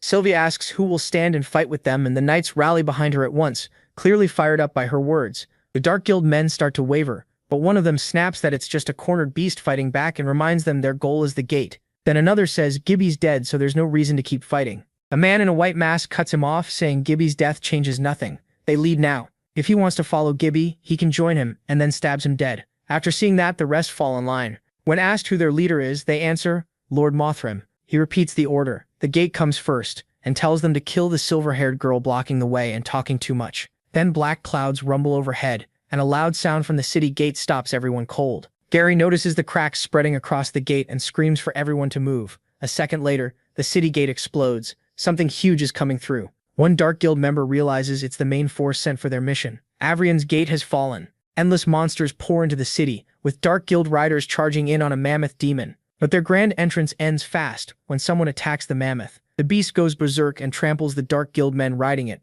After a brutal barrage, the mammoth collapses and dies. The director praises Van's timing, and Van tells the kids to leave the big monsters to the adults and handle smaller targets instead. Dan and Kyle can only stare after watching him take down something that huge. A little later, the contract members, including the twins, Jay, Sylvia, Monk, and the others, are boosted by Ray's magic as Chi flows into them and their strength surges. Ray tells everyone not to panic, spread out, and bring the enemies down. Jay, still in werewolf form, tears through beasts left and right while Dan grimaces fighting a slimy monster, and Kyle says it's still better than dealing with the mammoth demon. Meanwhile, Ray starts running low on mana and looks for a way to refill it. He tells the others to hold on while he steps away, and Sylvia says they've got this. He uses mana siphoning, draining mana from Dark Guild members while mocking them for finally being useful, but it still isn't enough, so Ray decides to move anyway. Elsewhere, the slime beasts merge together into a foul snake-like monster. The twins panic when they can't damage it, so Gary says close combat won't work and tells Martha to shoot it, though she needs someone to distract it first. Right then, Ray returns, apologizing for the wait, and Sylvia is glad to see him back. He creates a whole group of substitutes with his magic. With all those red-haired clones, they swarm the slime beast using different spells like Fireball and Frost Freeze. The monster starts taking hit after hit, and Martha fires arrows into it too. Ray soon realizes the mana cost is too high, so he needs to remove some clones. As he does, he notices the substitutes have no real durability. One solid hit from the beast is enough to shatter them. Breathing hard as his strength fades, Ray thinks about drawing on Jay's energy, but he's too late and gets slammed by the slime monster crashing to the ground. Sylvia yells for someone to stop that snake, while Ray, growing weaker, thinks he never should have joined this fight. It all feels pointless. Barely breathing, he lies there and starts thinking he should just run away. Then everything changes when Ray looks up and sees something impossible. Everyone freezes at the sight of a blue dragon flying overhead, its roar shaking the air. They panic. Dragons were supposed to be gone for centuries, and now they fear one has returned to take revenge on humans. Sylvia can only stare, stunned that dragons weren't extinct after all. Monk snaps her out of it, while Martha groans that slime snakes were already bad enough, and now there's a dragon too. Even the slime creatures start freaking out when they sense the dragon. A violent storm hits, and everyone yells to hold on so they don't get blown away. As the wind turns into a whirlwind, Ray realizes the wyvern caused this too. They can barely keep their eyes open, so they tell everyone to crouch low, stand back to back, and resist the wind. Then the wyvern roars and breathes ice, instantly wiping out the snack slimes. The other beasts panic at its presence and start running, while the Dark Guild minions curse them as useless and demand to know where they're going. A second later, those minions are frozen by the wyvern's blue breath too. It looks like the wyvern is clearing out every enemy beast and invader, and Dan stares in shock, saying one breath can erase them all. Kyle says they should run. Gary quickly tells Dan and Kyle to follow him underground, but Vaughn tells the kids not to panic. The wyvern won't hurt them. He says he never thought Avrian's legend would come true. Terrified, Dan asks how Vaughn can be so sure when everyone knows dragons are evil. Kyle still panics and says they should hide with Gary first. Vaughn starts to explain that this isn't the kind of dragon they think it is, but before he can finish, Ray cuts in and says it's a wyvern, stunning the old man. A wyvern is basically a close cousin of dragons with two main differences: size and limbs. Dragons are much bigger, usually 2 or 3 times larger, and their limbs are separate from their wings. A wyvern's front limbs are joined to its wings. Ray thinks that when Dan shouted earlier, he hoped he'd really see one of his own kind again, but it seems dragons are truly gone. Vaughn then recalls the prophecy: if the Academy ever faced destruction, a divine companion would descend through a storm and protect it in the god's place. As the wyvern lands, Vaughn tells everyone they must show it respect. He kneels and bows, thanking the wyvern for saving them. The wyvern speaks, calling itself Glack. It says it came to honor its promise with the gods, and now that its duty is done, it owes them nothing from this day on. Vaughn bows again and thanks Glack for keeping that promise. Dan whispers that Glack sounds female and starts thinking the gods must be women too. Martha tells him to shut up. Then Glack says it seems some humans don't appreciate its arrival. Dan immediately thinks his dumb comment made Glack angry. Martha is sure they're dead if Glack loses its temper. Dan hurriedly begs forgiveness, saying he didn't think it would hear him speaking so softly. But that wasn't what upset Glack. Gary notices Ray isn't bowing at all, and asks what he's doing. Ray says he's thankful Glack saved his life, but he won't bow to someone beneath him. Everyone goes silent. Dan thinks Ray has lost his mind, and Kyle says they may need to run. Monk warns Glack won't let them escape, while Martha tells them to keep it down. Furious, Glack calls humans arrogant and says that without its pact with the gods,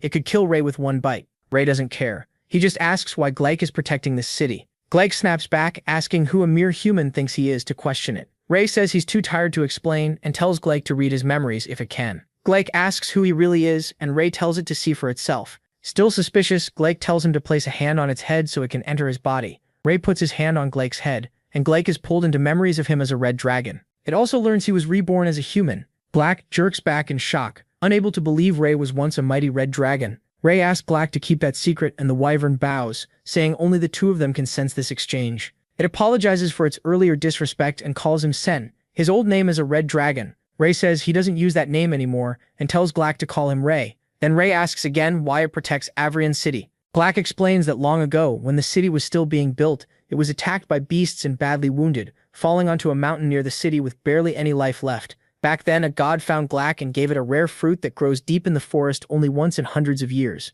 The fruit, which looked like red dragon scales, saved its life. In return, Glack promised to guard the city after the god left. Seeing this, Gary wonders if he's imagining things because Glack just bowed to Ray. Sylvia says no, he saw it right. Martha is just completely confused. Even Van can't believe it. A wyvern should have only made an equal deal with a god, so why is it acting like Ray's servant? The hospital director starts thinking the red-haired boy may truly be the one from prophecy. As sunset gets close, Glack tells Ray it has to return because roaming beasts become dangerous in its territory at night. It says it lives in the mountains near the academy so Ray can find it there. Argai thanks the wyvern for its help. Before leaving, Glack reveals one more thing about a magician it saw in Ray's memories, the one who defeated him. Glack says she is the one Ray is searching for. Put simply, she is the god. Argai is stunned, and Glack adds that he's heading the right way. If Ray meets that goddess, he may finally get his answers. Then Glack says goodbye and flies off. At last, Argai has a new lead. Thinking back to the church statue, Ray now understands why it looked familiar. It was the magician who killed him when he was a dragon.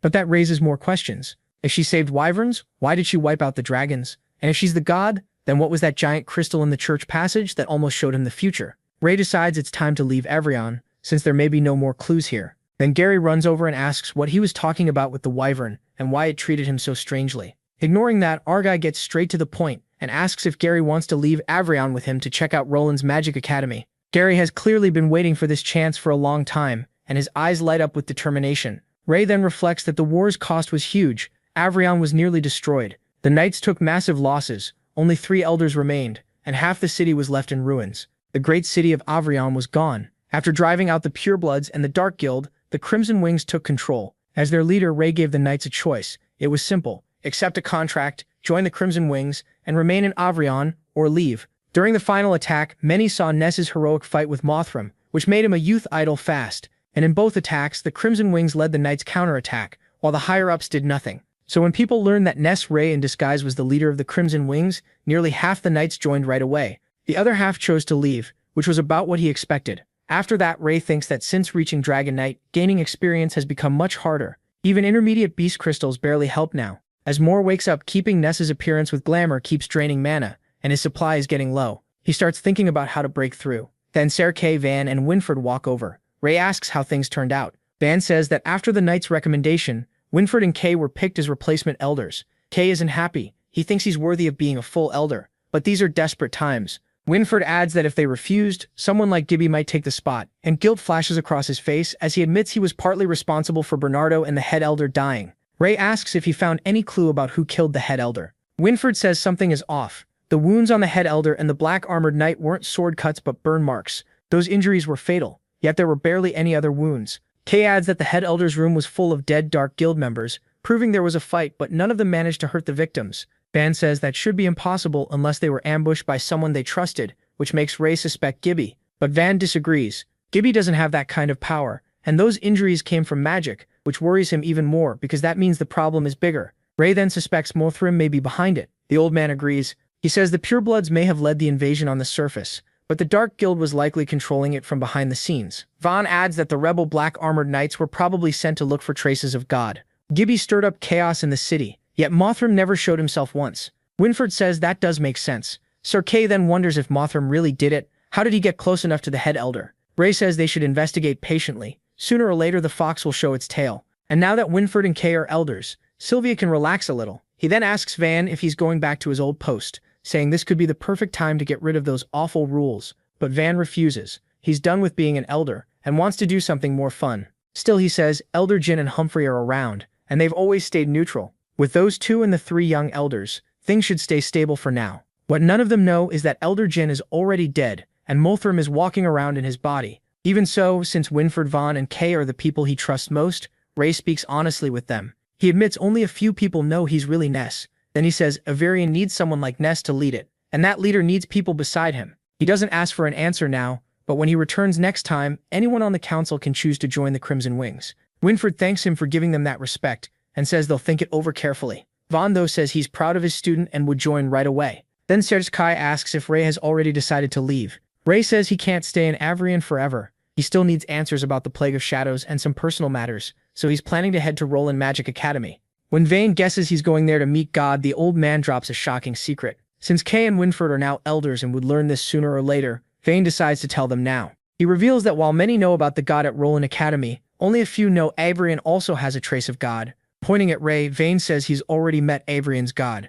and as the prophesied one, he must meet the others too. Winford is stunned. He thought the God at Roland was just a cover story. So Kay asks if that means there are 2 gods. But Vane says it's even bigger than that. The gods of Avrion and Roland are both real, and there's also a 3rd god somewhere in the world. The news leaves them speechless, and Kay can barely believe their god isn't the only one. Ray quickly asks where the 3rd one is, but Vane tells him to slow down and hear the full story first. According to the records, this all began after the gods led the kingdom's army to victory against the dragons. Years after that war ended, God gave a prophecy. One day a disaster would strike future generations and destroy the world. To prepare for that, she split her power into 3 parts. That way, if one god was ever destroyed, the others could become the spark for humanity's counterattack. That power was sealed into 3 crystal gems, and one of them was left in Avrian's underground labyrinth. The other 2 were sent to Roland City, the capital of magic. Back then, dragons were gone, human society was at its peak, the Allure Kingdom was still united, and Avrian's knights were unmatched. On the other side of the continent,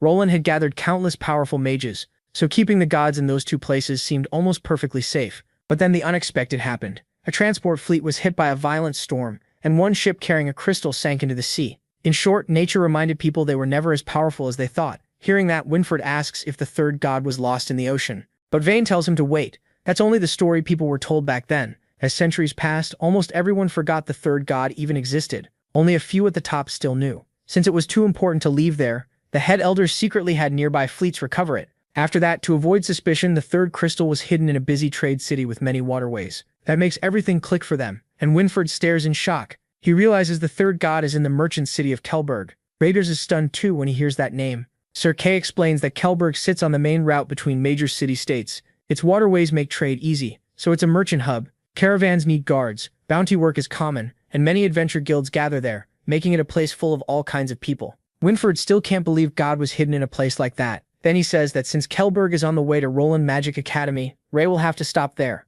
Thane adds that over 10 years ago when God's prophecy appeared, the red-haired child became their hope to stop the world's destruction. He says the prophesied child will meet all 3 gods at the right time, and they will guide him. Ray clenches his fist and says he has no desire to save this ridiculous world, but destroying the shadow is necessary, and if God can help with that, he'll meet her. Deep down, he also wants to know why his fate turned out this way. That night, in the Elder's office, Sylvia is shocked when she learns Ray plans to leave Avrian. He explains he was never going to stay forever, because he still has too much to do. But Sylvia tells him they just survived a battle, and Avrian still needs his leadership. Then Ray uses his glamour and says Avrian doesn't need him, it needs Ness, the leader of the Crimson Wings. Revealing that he is Ness, he tells Sylvia that now she's both an Elder and a Crimson Wings member. It's time to trust her with more responsibility. Learning his secret leaves Sylvia overwhelmed. Ray apologizes for hiding it and says he hopes she can understand why. Sylvia steps forward and hugs him. She says she understands and feels sorry for him. Carrying all this alone must have been hard. Pain flashes in his eyes as he says he's already used to being alone,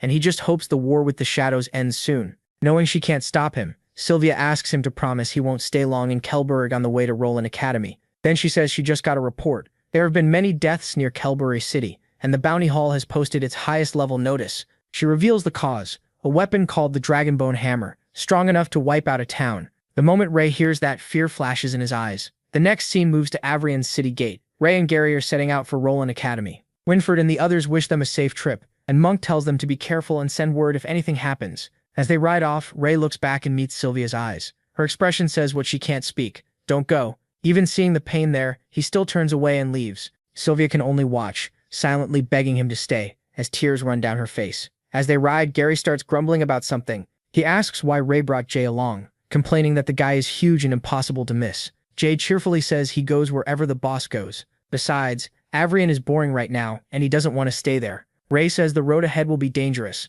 and with Jay around, a lot of problems will be easier to handle. The story then flashes back to the Elder's office. After Sylvia mentions the Dragonbone Hammer, Ray asks if it's connected to dragons. She says the legend claims it was once used by a dragon knight and forged from a dragon's spine. Even without being fully awakened, it's already destroyed many villages. Showing him a picture of the weapon, Sylvia again asks him not to stay long in Kelberg. Ray reassures her that Roland Academy is their real goal, so they'll only spend one night in Kelberg. Snapping back to the present, Ray looks at the picture he brought with him and quietly apologizes to Sylvia because it seems he won't be able to keep that promise. Suddenly, Ray senses something. Jay smells it too, but Ray tells them to ignore it for now. Gary then realizes why prices in town have gone up lately. The merchants are too scared to travel and restock. Hidden in the trees, some looters think they've hit the jackpot today, though one of them wonders if the 3 travelers already noticed them. Another scoffs at that idea. No one has ever spotted them from this far away, especially not 3 kids. He tells the others to get ready and says they'll take out the big guy first, figuring Jay must be the bodyguard. Meanwhile, Ray and Gary hear every word thanks to their hearing training. With a tired sigh, Ray says that once they settle things here, they should tell Sylvia this road needs to be cleared. A moment later, the raiders launch their ambush and leap from the trees. Their swords slam into Jay first, but he doesn't even flinch. That alone puts fear into them. Then Jay pulls out his oversized sword and with one swing sends the looters flying and beats them down with ease. He just looks bored that none of them were worth the effort. The other thugs go after Gary, saying he looks like the easiest target.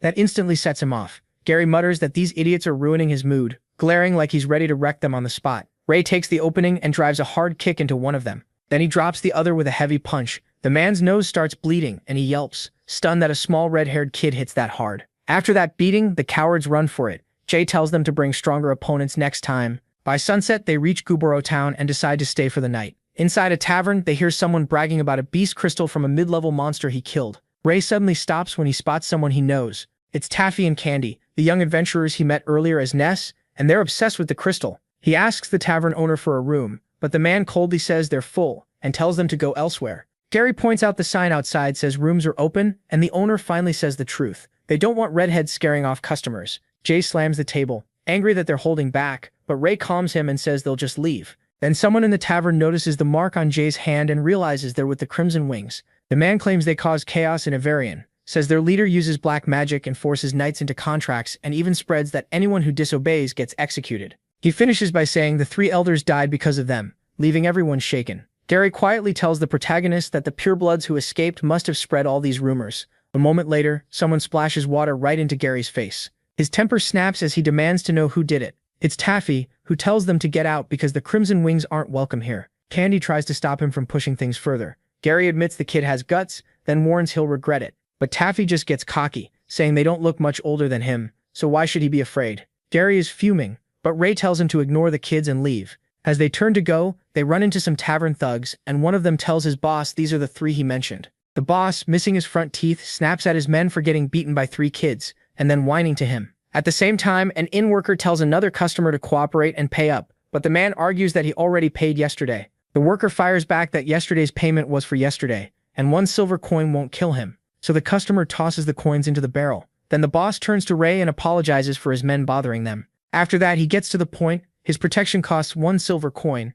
and in return, nobody in Guboro Town will touch them. When a bald thug asks if Big Brother is really letting them off, another tells him to shut up and listen, saying Big Brother is with the Crimson Wings, so everyone follows his rules. The boss flashes an ugly grin and says he's willing to let young fools make 1 mistake. Hearing that, Gary and Jay just stare at him, then burst out laughing at his claim of being from the Crimson Wings. Gary even jokes to Ray that they should take the money in the barrel for travel funds. The bald thug loses it and threatens them, saying Big Brother can call the troops in Avarian to wipe them out. MC mockingly says he's getting scared now. The toothless boss rolls up his sleeve and shows off a fake red crimson mark, warning them to behave. He only sneers at the pathetic act. Then he grabs the man by the neck and, clearly furious, asks how he can claim to be Crimson Wings when Ray has never seen him before. His men panic when they see their boss caught like that. The protagonist's eyes turn deadly as he asks who exactly this fool said he was going to kill. In an instant, he burns the leader alive. The rest freeze in terror, staring at the red-haired monster and wondering if the rumors from Avarian were true. Ray states that anyone pretending to be Crimson Wings will pay for it.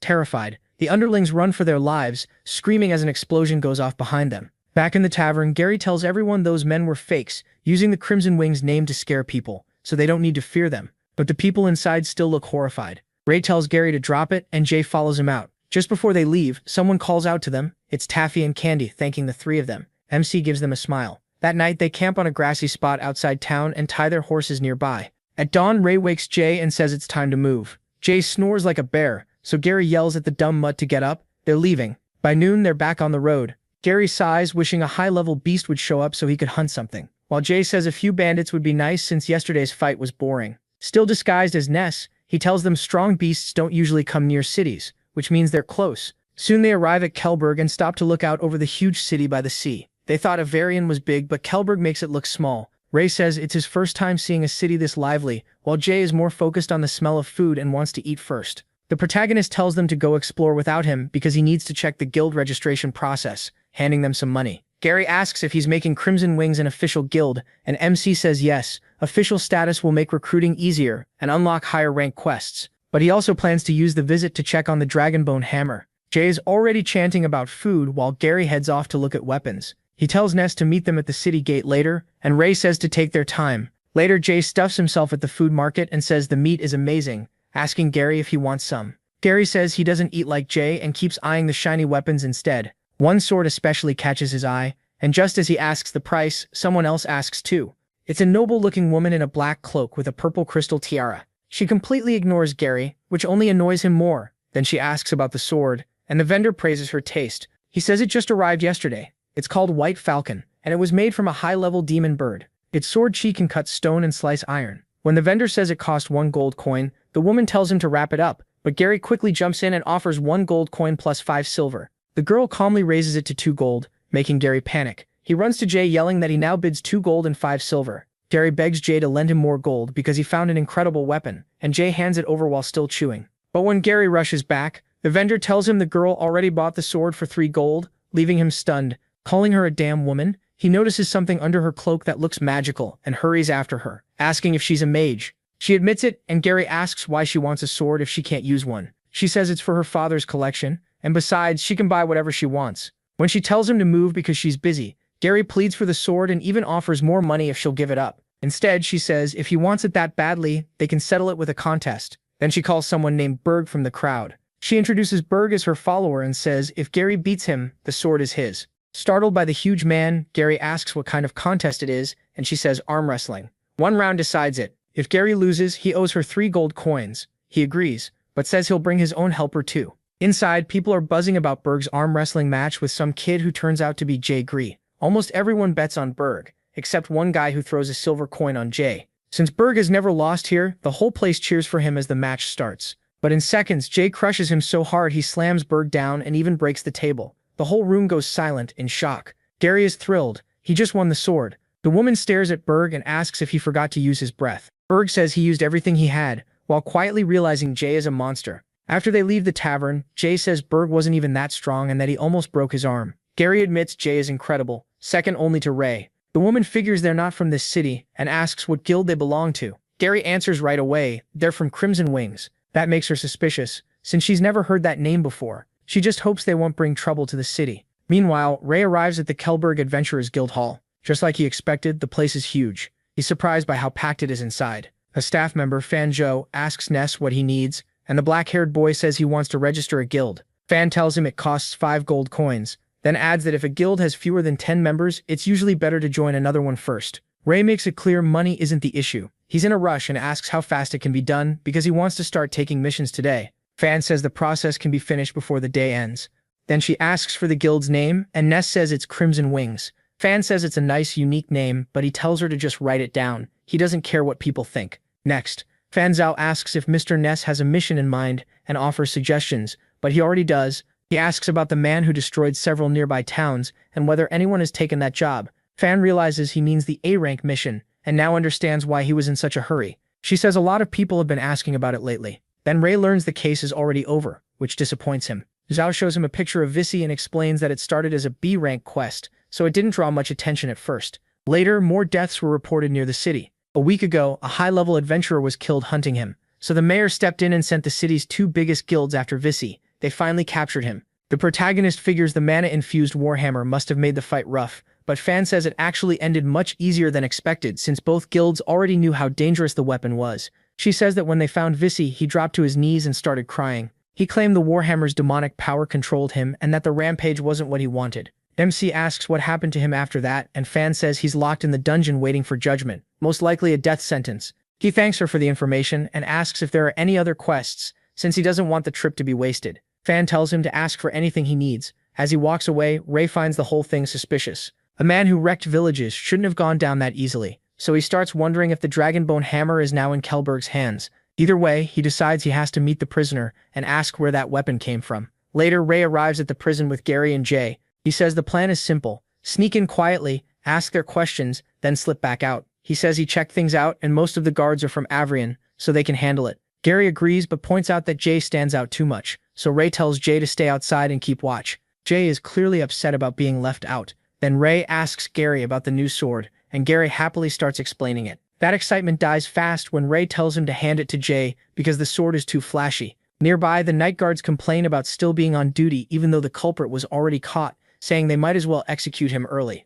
The other guard says it's not that easy. He heard there's another reason they're keeping the man alive. While the guards talk, Ray and Gary slip inside so smoothly it just feels like a cold breeze passed by. They get into the prison much easier than expected. Using his dragon eye, Ray quickly finds the prisoner. Outside, an important visitor arrives to see the prisoner. Jay, still on watch, notices them coming and catches a familiar scent. It's Berg and the young lady from before. Meanwhile, Ray and Gary reach the prison block. Gary is shocked when he sees the prisoner barely alive, slumped there like a corpse. Seeing the warhammer stuck to the man's hand, Ray tells Gary they found the item, but taking it won't be easy. Then Jay warns them that someone is heading inside. Gary starts panicking since this hall is a dead end and they'll be spotted if they leave now. Ray tells him to stay calm and says they'll hide in the next cell. He rips the door open, and the two slip inside. Ray reminds Gary that the visitors aren't here for them, so they just need to stay quiet. The young woman is escorted to Vissy's cell. The guards assure her he can't escape and say he still hasn't confessed anything. They add that he seems very weak. From the next cell, Ray and Gary peek out, and Gary realizes she's the same woman he won the sword from. The woman suddenly snaps at the guards for treating the prisoner this way, saying their city doesn't abuse captives. She's furious that they left him near the furnace when he's almost dying, but the guards insist it was his own request. They explain that ever since Vissy was captured, his hand has fused to the hammer. Some kind of magic is making him worse by the minute. He kept saying he was cold and begged to be placed by the furnace, and they only did it after getting her father's approval. So this girl is actually the mayor of Kelberg's daughter. Just then, Vissy starts babbling like he's possessed, saying they were worried he'd be lonely so they brought him a woman to enjoy. The guards awkwardly tell her he's completely fine. Gary thinks that makes no sense. How can anyone survive that heat? Using his dragon eye, Ray realizes the prisoner is becoming less and less human. The mayor's daughter is relieved he can still speak, so she asks why he committed crimes near Kelberg. Vissy sneers and says the answer is obvious. He needs to kill them all. The guards call him insane and tell him the supreme judge will soon give him a death sentence. One of them adds that if not for the mayor's mercy, he'd gladly arrange a little accident himself. The mayor's daughter presses him again, asking for his real motive, and promising him a fair trial if he talks. Vissy just grins and calls them fools, saying no one can judge him. He says that once he escapes this prison, the shadow will fall, and not even God will escape it. The guards take it as nonsense and joke that if he wants to find God, he should have been taken to Roland City. The mayor's daughter realizes this is going nowhere and turns to leave. Suddenly, Vissy starts twitching and going wild. The guards warn him to sit down or they'll use force. Instead, Vissy swings the warhammer fused to his hand and tells the small fries to get out of his way. Purple energy erupts from him as he loses control, laughing madly and repeating only one thing: destruction. Berg tells the young lady to leave now, but she refuses and says she can't let him run loose. Bursting with insane strength, Vissy tells them to die and calls them God's puppets when the young lady pulls out her wand and attacks. But Vissy was only baiting her, and things start getting out of hand. Then a blast of fire slams toward Vissy, and someone tells the lady to move aside and let them handle it. The fireball hits Vissy directly, and he roars, demanding to know who did that. That's when Ray and Gary step out with their faces covered, swords drawn, saying they're from Crimson Wings. The mayor's daughter instantly recognizes Gary, the guy who took the sword. He says he had his reasons and reminds her he didn't steal it. He won it fair and square. Ray cuts off the talk and says they've got a bigger problem right now. He asks Berg to get the lady out while there's still time, but she refuses to leave, so Ray tells her to cover him while he gets close to Vissy, and she agrees, telling him to stop talking and move. Meanwhile, Vissy loses it, muttering that everyone will die as he swings the warhammer around. Ray realizes the weapon is feeding him power. With Lily covering him, Ray slowly closes in. He knows a direct fight is a bad idea, so they need to drain Vissy first. Then he reaches out and touches Vissy using mana siphoning to steal his strength. Vissy screams that it's his power, but Ray keeps draining him. Lily is stunned to learn he's a mage too. Then Ray suddenly sees shadows gripping Vissy while the man begs for help, screaming like he's on fire.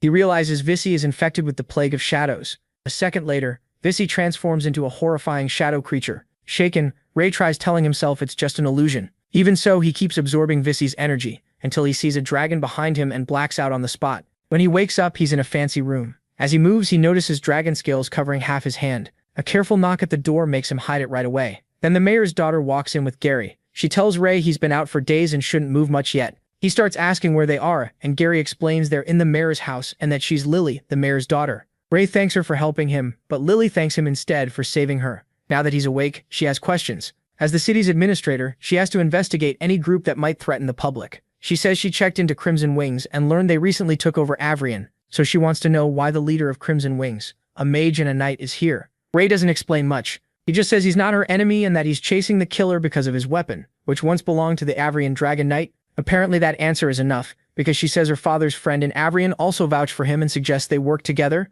Ray is surprised even more when she says the man's name is Winford, one of Avrian's elders. Gary can't believe she never told them she'd contacted him. Lily says the reply only came this morning, and she needed proof they could be trusted before mentioning Winford. Then Ray brings up her offer to cooperate and guesses the prisoner escaped. Lily nods. Even weakened, Vissy still got away. She believes he's infected by the plague of shadows, though they still don't know if the weapon caused it. Since they both want him caught, she proposes they join forces. Gary figures Visi has probably already left the city, and finding him now would be like hunting for a needle in a haystack. But Lily says not to worry. They brought in an expert on shadows. Gary guesses it might be someone from Pureblood, but she shuts that down. She says this man was famous when Pureblood was still nothing, and reveals his name, the chronicler of history, Lenny Steele. Later, Ray and Gary call Sylvia to tell her. She's shocked and says, if Lenny is really alive, he'd have to be over 200 years old. Ray admits the name sounded familiar too. Sylvia explains his books on dragon knights and magical beasts were written more than a century ago, so even if he somehow survived this long, he should be very old. Drinking tea, Ray tells her not to worry. They'll know the truth when they meet him. But Sylvia calls him out for hiding things and breaking his promise. He said he wouldn't stay in Kelberg long, and now they're chasing the Warhammer. She panics, saying if Lord Winford hadn't gotten that letter, she never would have known. Ray just laughs it off, which only makes her more emotional. She asks him not to keep things from her again. She knows she can't stop him, but she wants him to let her help when he needs it. Watching from the side, Gary can feel the romance in the air while Ray just nods awkwardly and thanks her. The next day, at the Kelberg Guildhall, Lily heads inside with Jay, Ray, and Gary. Seeing Ray's hair, Lily asks if he dyed it black. He says he just didn't want extra attention, and she agrees that's smart. Ray thinks changing only part of his body uses less mana, and since Lily already knows the truth about Ness, hiding it more is pointless. Still, what really bothers him is the dragon scales on his arm, something that never happened before. Then a disturbing idea hits him. Maybe his body is slowly returning to its original form because of the dragonbone hammer. If so, he's determined to learn the truth. When Lily opens the door, she's glad to see someone already there, and it's Fanjo. He says since Miss Lily is leading this special mission herself, they should be ready, while the Scarface guy thought only 2 guilds were involved. Lily says plans had to change. Ray recognizes Fan, the man who helped him before. She then introduces Fanjo of the Fallen Angels Guild and Kirk of the Shattered Guild, followed by Ray, Gary, and Jay from Avrian's Crimson Wings.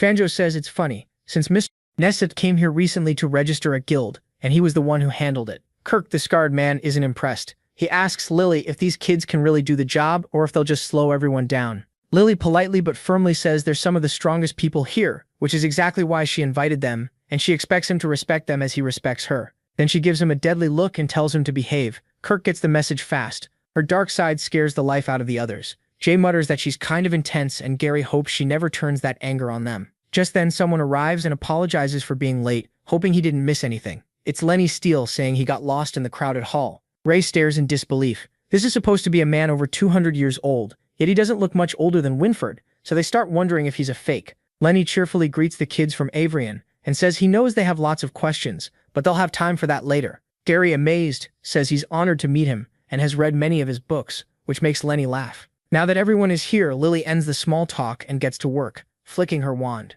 Lenny praises her clean wind barrier spell. Fanjo looks surprised and asks if they really need this much privacy, but Lily says the mission involves top-level secrets, and she can't risk leaks. Ray immediately suspects there's more going on. She wouldn't be this careful just to catch one man, so he waits to hear the rest. Lily shares the latest update. They've found traces of Visi. His power has grown, and it's confirmed he's infected with the Shadow Plague. Fanjo notes how dangerous that plague is, while Kirk just wants to know where Visi is.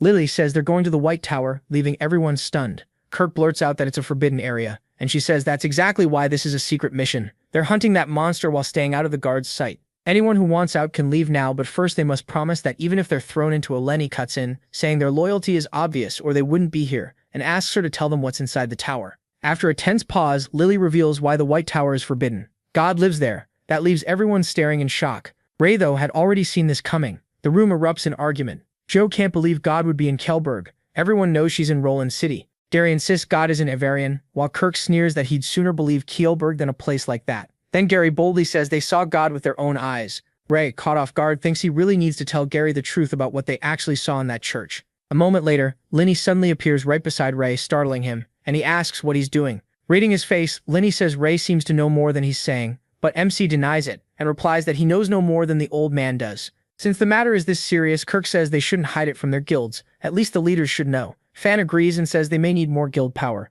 but Lily refuses. She says she chose them personally from the 2 major guilds, and they should only tell their people that mission details are off limits. Lily adds that dealing with shadows isn't about bringing more people, it's like hunting. If you scare the prey, it won't come out. And if someone sets a huge trap first, you can't even tell who's really hunting who. Kirk pushes back, asking if they really distrust their own guild. Lenny says it's not the guild he doubts, it's human nature. Lily adds that from what they know, Visi plans to move against God. But with the White Tower locked down so tightly, he'd need help from someone on the inside. She says they'll stay together from here on and sneak into the White Tower tonight, whether they catch Vissy or the person helping him. Gary doubts her, thinking she just wants to watch them, and is hiding it behind this team plan. Ray also feels the sudden timing is suspicious, even if it's meant to stop leaks. That night they head out. Gary asks why they're here, and Lily reminds him the tower is too heavily guarded, so they need another route. At her garden, Berg greets Lily. She asks if her father already left, and Berg says he went to his dinner as planned and dismissed the servants like she asked. When they notice the statue, Gary says it looks familiar. Ray, remembering this mage killed him in his dragon life, calls it an unexpected bonus.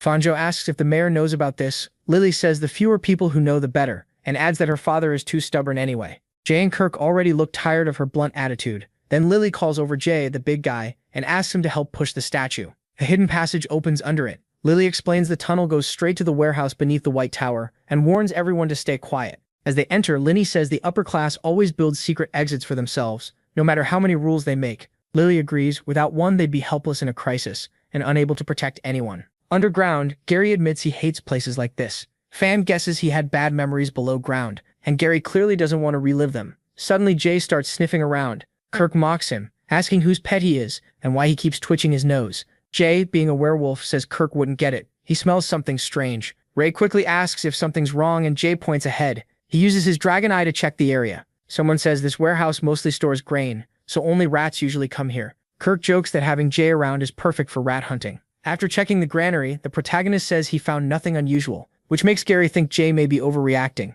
MC still warns them to stay careful. He didn't see anything, but Jay's instincts are usually right. Soon they stop at a large door. Lily asks for someone good with locks, since her father keeps the key on him, and she doesn't want signs of a break-in. Gary steps up. Lenny is impressed by his lock-picking skills, saying that talent is rare, while Kirk jokes that they've turned into grain-stealing rats. The gate swings open. An instant later, something deadly strikes. Ray moves like lightning, yanking Gary out of the way. But Kirk gets hit and starts bleeding, saying it felt like something stabbed his ribs. Fanjo panics since he can't see the attacker clearly and guesses it's some kind of beast. Then they finally see it, a tiger bat diving at them, and everyone freezes in shock. The monster charges again, while Jay and Gary get ready to fight. Lenny orders Berg and Joe to carry the wounded Kirk inside at once. The beast's huge claws block their swords. Just as Ray moves to attack, Lenny bursts forward and slams the beast so hard it starts bleeding. Gary is stunned that the old man fights this well, and Ray can't believe Lenny is taking on the monster with his bare hands. Lenny beats the tiger bat down, then shakes his hand, and complains that it hurt more than expected. Kirk, in pain, says he's lucky it wasn't worse. Joe asks Lily how bad the wound is, and she says it doesn't look too serious, but she's never seen a beast like that and doesn't know if it's poisonous. Lenny cuts in, saying tiger bats are fast but not venomous. Relieved, Lily says Kirk got lucky. A moment later, Lenny holds up a ring and asks if anyone recognizes it. Fan takes one look and is shocked. It's a token from the Fallen Angels Guild. He asks where Lenny found it. Lenny says it was on the tiger bat, which means they may have found proof of the traitor. Gary immediately turns on Fan, accusing him of letting the monster in. Fan argues that he's been with them all day and even shows his own ring. Joe adds that if Fan were guilty, he wouldn't leave evidence on the beast. Gary only gets more suspicious, saying Fan could have extra rings ready to clear himself. Lenny steps in and says Fan isn't the traitor. He explains that the Dark Guild often controls beasts through mana-charged items, and those items are tied to the user, so failure exposes them. That reminds Fan that every ring has a different number inside. Joe's ring shows 2806, and Fan says that code points to the East Tower District. Then he sees 0001, and says he may know exactly who that belongs to. Clapping suddenly echoes from behind them as someone steps out from behind a rock. The traitor is revealed to be Mark, leader of the Fallen Angels Guild. Mark is surprised they figured out this much about the Dark Guild and says there's no point pretending anymore. Fan and Joe can hardly believe it. Lily is just as stunned that Mark betrayed them, and she calls it shameful that he's working with the Dark Guild. Mark says serving her would be more honorable, but it still wouldn't get him what he wants. Lily cuts him off, saying he can save the talk for the dungeon, and if he joined the Dark Guild, he should have known the risk. She pulls out her wand. Mark only sneers and asks if she really thought he came unprepared. A shadow suddenly appears behind Lily. Rel yells a warning, and the shadow bursts into large bubbles. Berg jumps in to protect Lily, but the purple liquid hits him, and his body starts to corrode. Lenny sees it and suddenly realizes what it is. He shouts at Gary not to touch the purple liquid splashed on his gear. In the next instant, the shadow lunges at Lily again, but Lenny cuts off its hand and tells everyone to get inside the shield he's casting. Safe inside the barrier, Rel asks what that thing is. Lenny warns them, these shadows are deadly. Even their blood can kill. He explains they were once dying people who failed to become host for the shadow plague. If the shadow takes over fully, the person becomes a shadow warrior. If the process fails just short of that, they turn into monsters like these. Meanwhile, more shadows gather around them. Ray is shocked to see their numbers rising, and Lily desperately asks if Berg can still be saved. Lenny, clearly upset, says he can't bring back the dead. Lily breaks down over Berg's death, tears filling her eyes. Then another shadow throws itself at them, but rage takes over Lily as she grabs it with magic and slams it into the ground. She vows to make Mark pay for this. Mark just smirks and says he'll be waiting, so there's no need to hurry. Mark notices Lily's spell range stops there, but Lenny is the real problem, so he surrounds them with more deadly shadows, knowing the others won't matter if Lenny can't move freely. They watch the shadows press against the shield, trying to break in. Fanjo says Mark must be dragging this out on purpose. Jay calls the creatures disgusting and asks the boss to wipe them out. But Ray stops him, warning that these things are too dangerous to charge blindly. They need a plan. He asks Lenny how long the barrier can hold, and Lenny says if things stay like this, it can last until morning. That gives him some relief, but he still worries Mark may have another trick ready. Since Mark doesn't know he can use magic, he decides to test him with a substitute. Then a voice from behind complains that these people should be dead already, and says if Mark can't do it, he will. To everyone's shock, it's Vissy. Vissy is close to losing control, but Mark tells him to relax, they have time. He says Lily is still useful, so they can't kill her yet. Grinning wildly, Vissy orders Mark to make Lily bring him that person, saying he can't wait any longer and will kill everyone himself if needed. Mark calms him down, saying he is helping him find that person. For now, he tells Vissy to pick someone to play with. Ray feels a chill as he starts to guess who Vissy is talking about. Then Mark turns to the shield and asks if they've heard enough. His friend wants someone to play with, and he has an offer. He says they can challenge Vissy one by one and his men won't step in. Whoever wins gets to leave. Lily doesn't buy it and asks what he's really after, since he's never been kind. Mark laughs and says Lily stays no matter what. They still have things to discuss. But the others don't have to die if they choose right. Suddenly, Vissy excitedly blurts out that he wants to kill that person. Seeing how impatient Vissy is, Mark asks them to help calm him down. If nobody fights him, he'll just set Vissy loose to hunt the person he wants. Otherwise, they can sit there until the shield breaks, then everyone survives or dies on their own. Ray asks who Vissy is searching for. Mark says Miss Lily might know since he met Vissy in the dungeon that day. Ever since then, Vissy hasn't been able to forget that person. Right away, Lily realizes he's talking about Ness and Gary. She quietly tells the protagonist that Vissy is after him. Without hesitating, MC steps out of the shield and puts himself in danger. Even as everyone tries to stop him, Ray says he can handle it and tells them to use this time to make a plan. Mark is pleased that Vissy finally has an opponent. He says Vissy is in luck. The person he wants is right here. Then he reveals himself as Ness, and magic rises from his body. Mark is stunned to learn the kid is a mage too, while Vissy goes wild with joy, looking ready to tear Ness apart. Lenny praises him, impressed that even he was fooled by the protagonist's hidden magic. Fan is shocked too, realizing this is the leader of the Crimson Wings and wondering which identity is real. MC raises his sword at Vissy and challenges him. Grinning like a maniac, Vissy says he and his hammer have been waiting for this. He sends blazing flames at Ray. He stops them with ice magic. Some of the fire slams into the shield, and Lenny warns that if this keeps up, it won't last until dawn. Gary yells at the protagonist to end it fast. Lenny asks Lily if her wind barrier can block attacks like that, but she says no, she's never trained it for defense, and compressing wind to block sound is her limit. Hearing that, Lenny says there may still be a way. He tells her he'll teach her something and to follow his instructions later. Meanwhile, the battle keeps raging. Vissy shows off the dragon hammer's power, mocking Ray and saying he's nothing against it. When Vissy swings the hammer down, MC catches it with his sword, shocking him. In the next second, he grabs Vissy by the neck and glares at him, ready to test just how strong that dragon power really is. With his body burning, Vissy slams down the dragon bone hammer and a huge explosion erupts. Inside the shield, Lenny asks Lily how she's doing. Stressed out, she snaps at him to be quiet and says she's trying. Watching the fight, Fanjo worries and asks if Ness can really win, but Gary is focused on something else. He tells Fanjo look at Mark. He isn't joining the fight or saying what he wants. That makes them think he's playing some deeper game. Fan says he never thought the guild leader would betray the guild, and he believes Mark knows about the gods. Gary doubts his actions make sense. If Mark really wanted to find the god, he should force Lily to take him there instead of wasting time, so there has to be another scheme.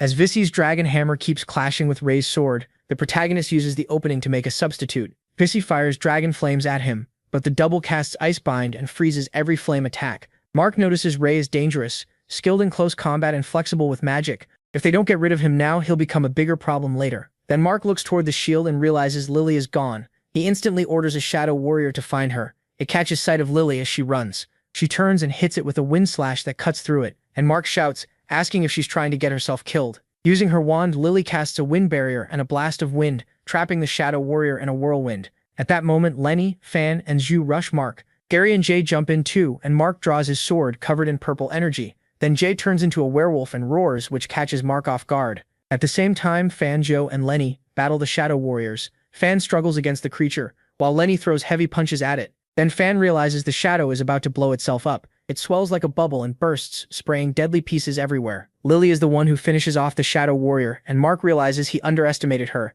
He didn't expect her to learn so fast. He already knew Lenny was hard to handle, that's why he brought in Vissy. As Mark gets lost in thought, hoping to hold out until morning, a heavy punch suddenly hits his face. It sends him crashing to the ground. Gary is the one who nailed him, joking that Mark really doesn't leave anyone else a chance to shine. Mark can only stare,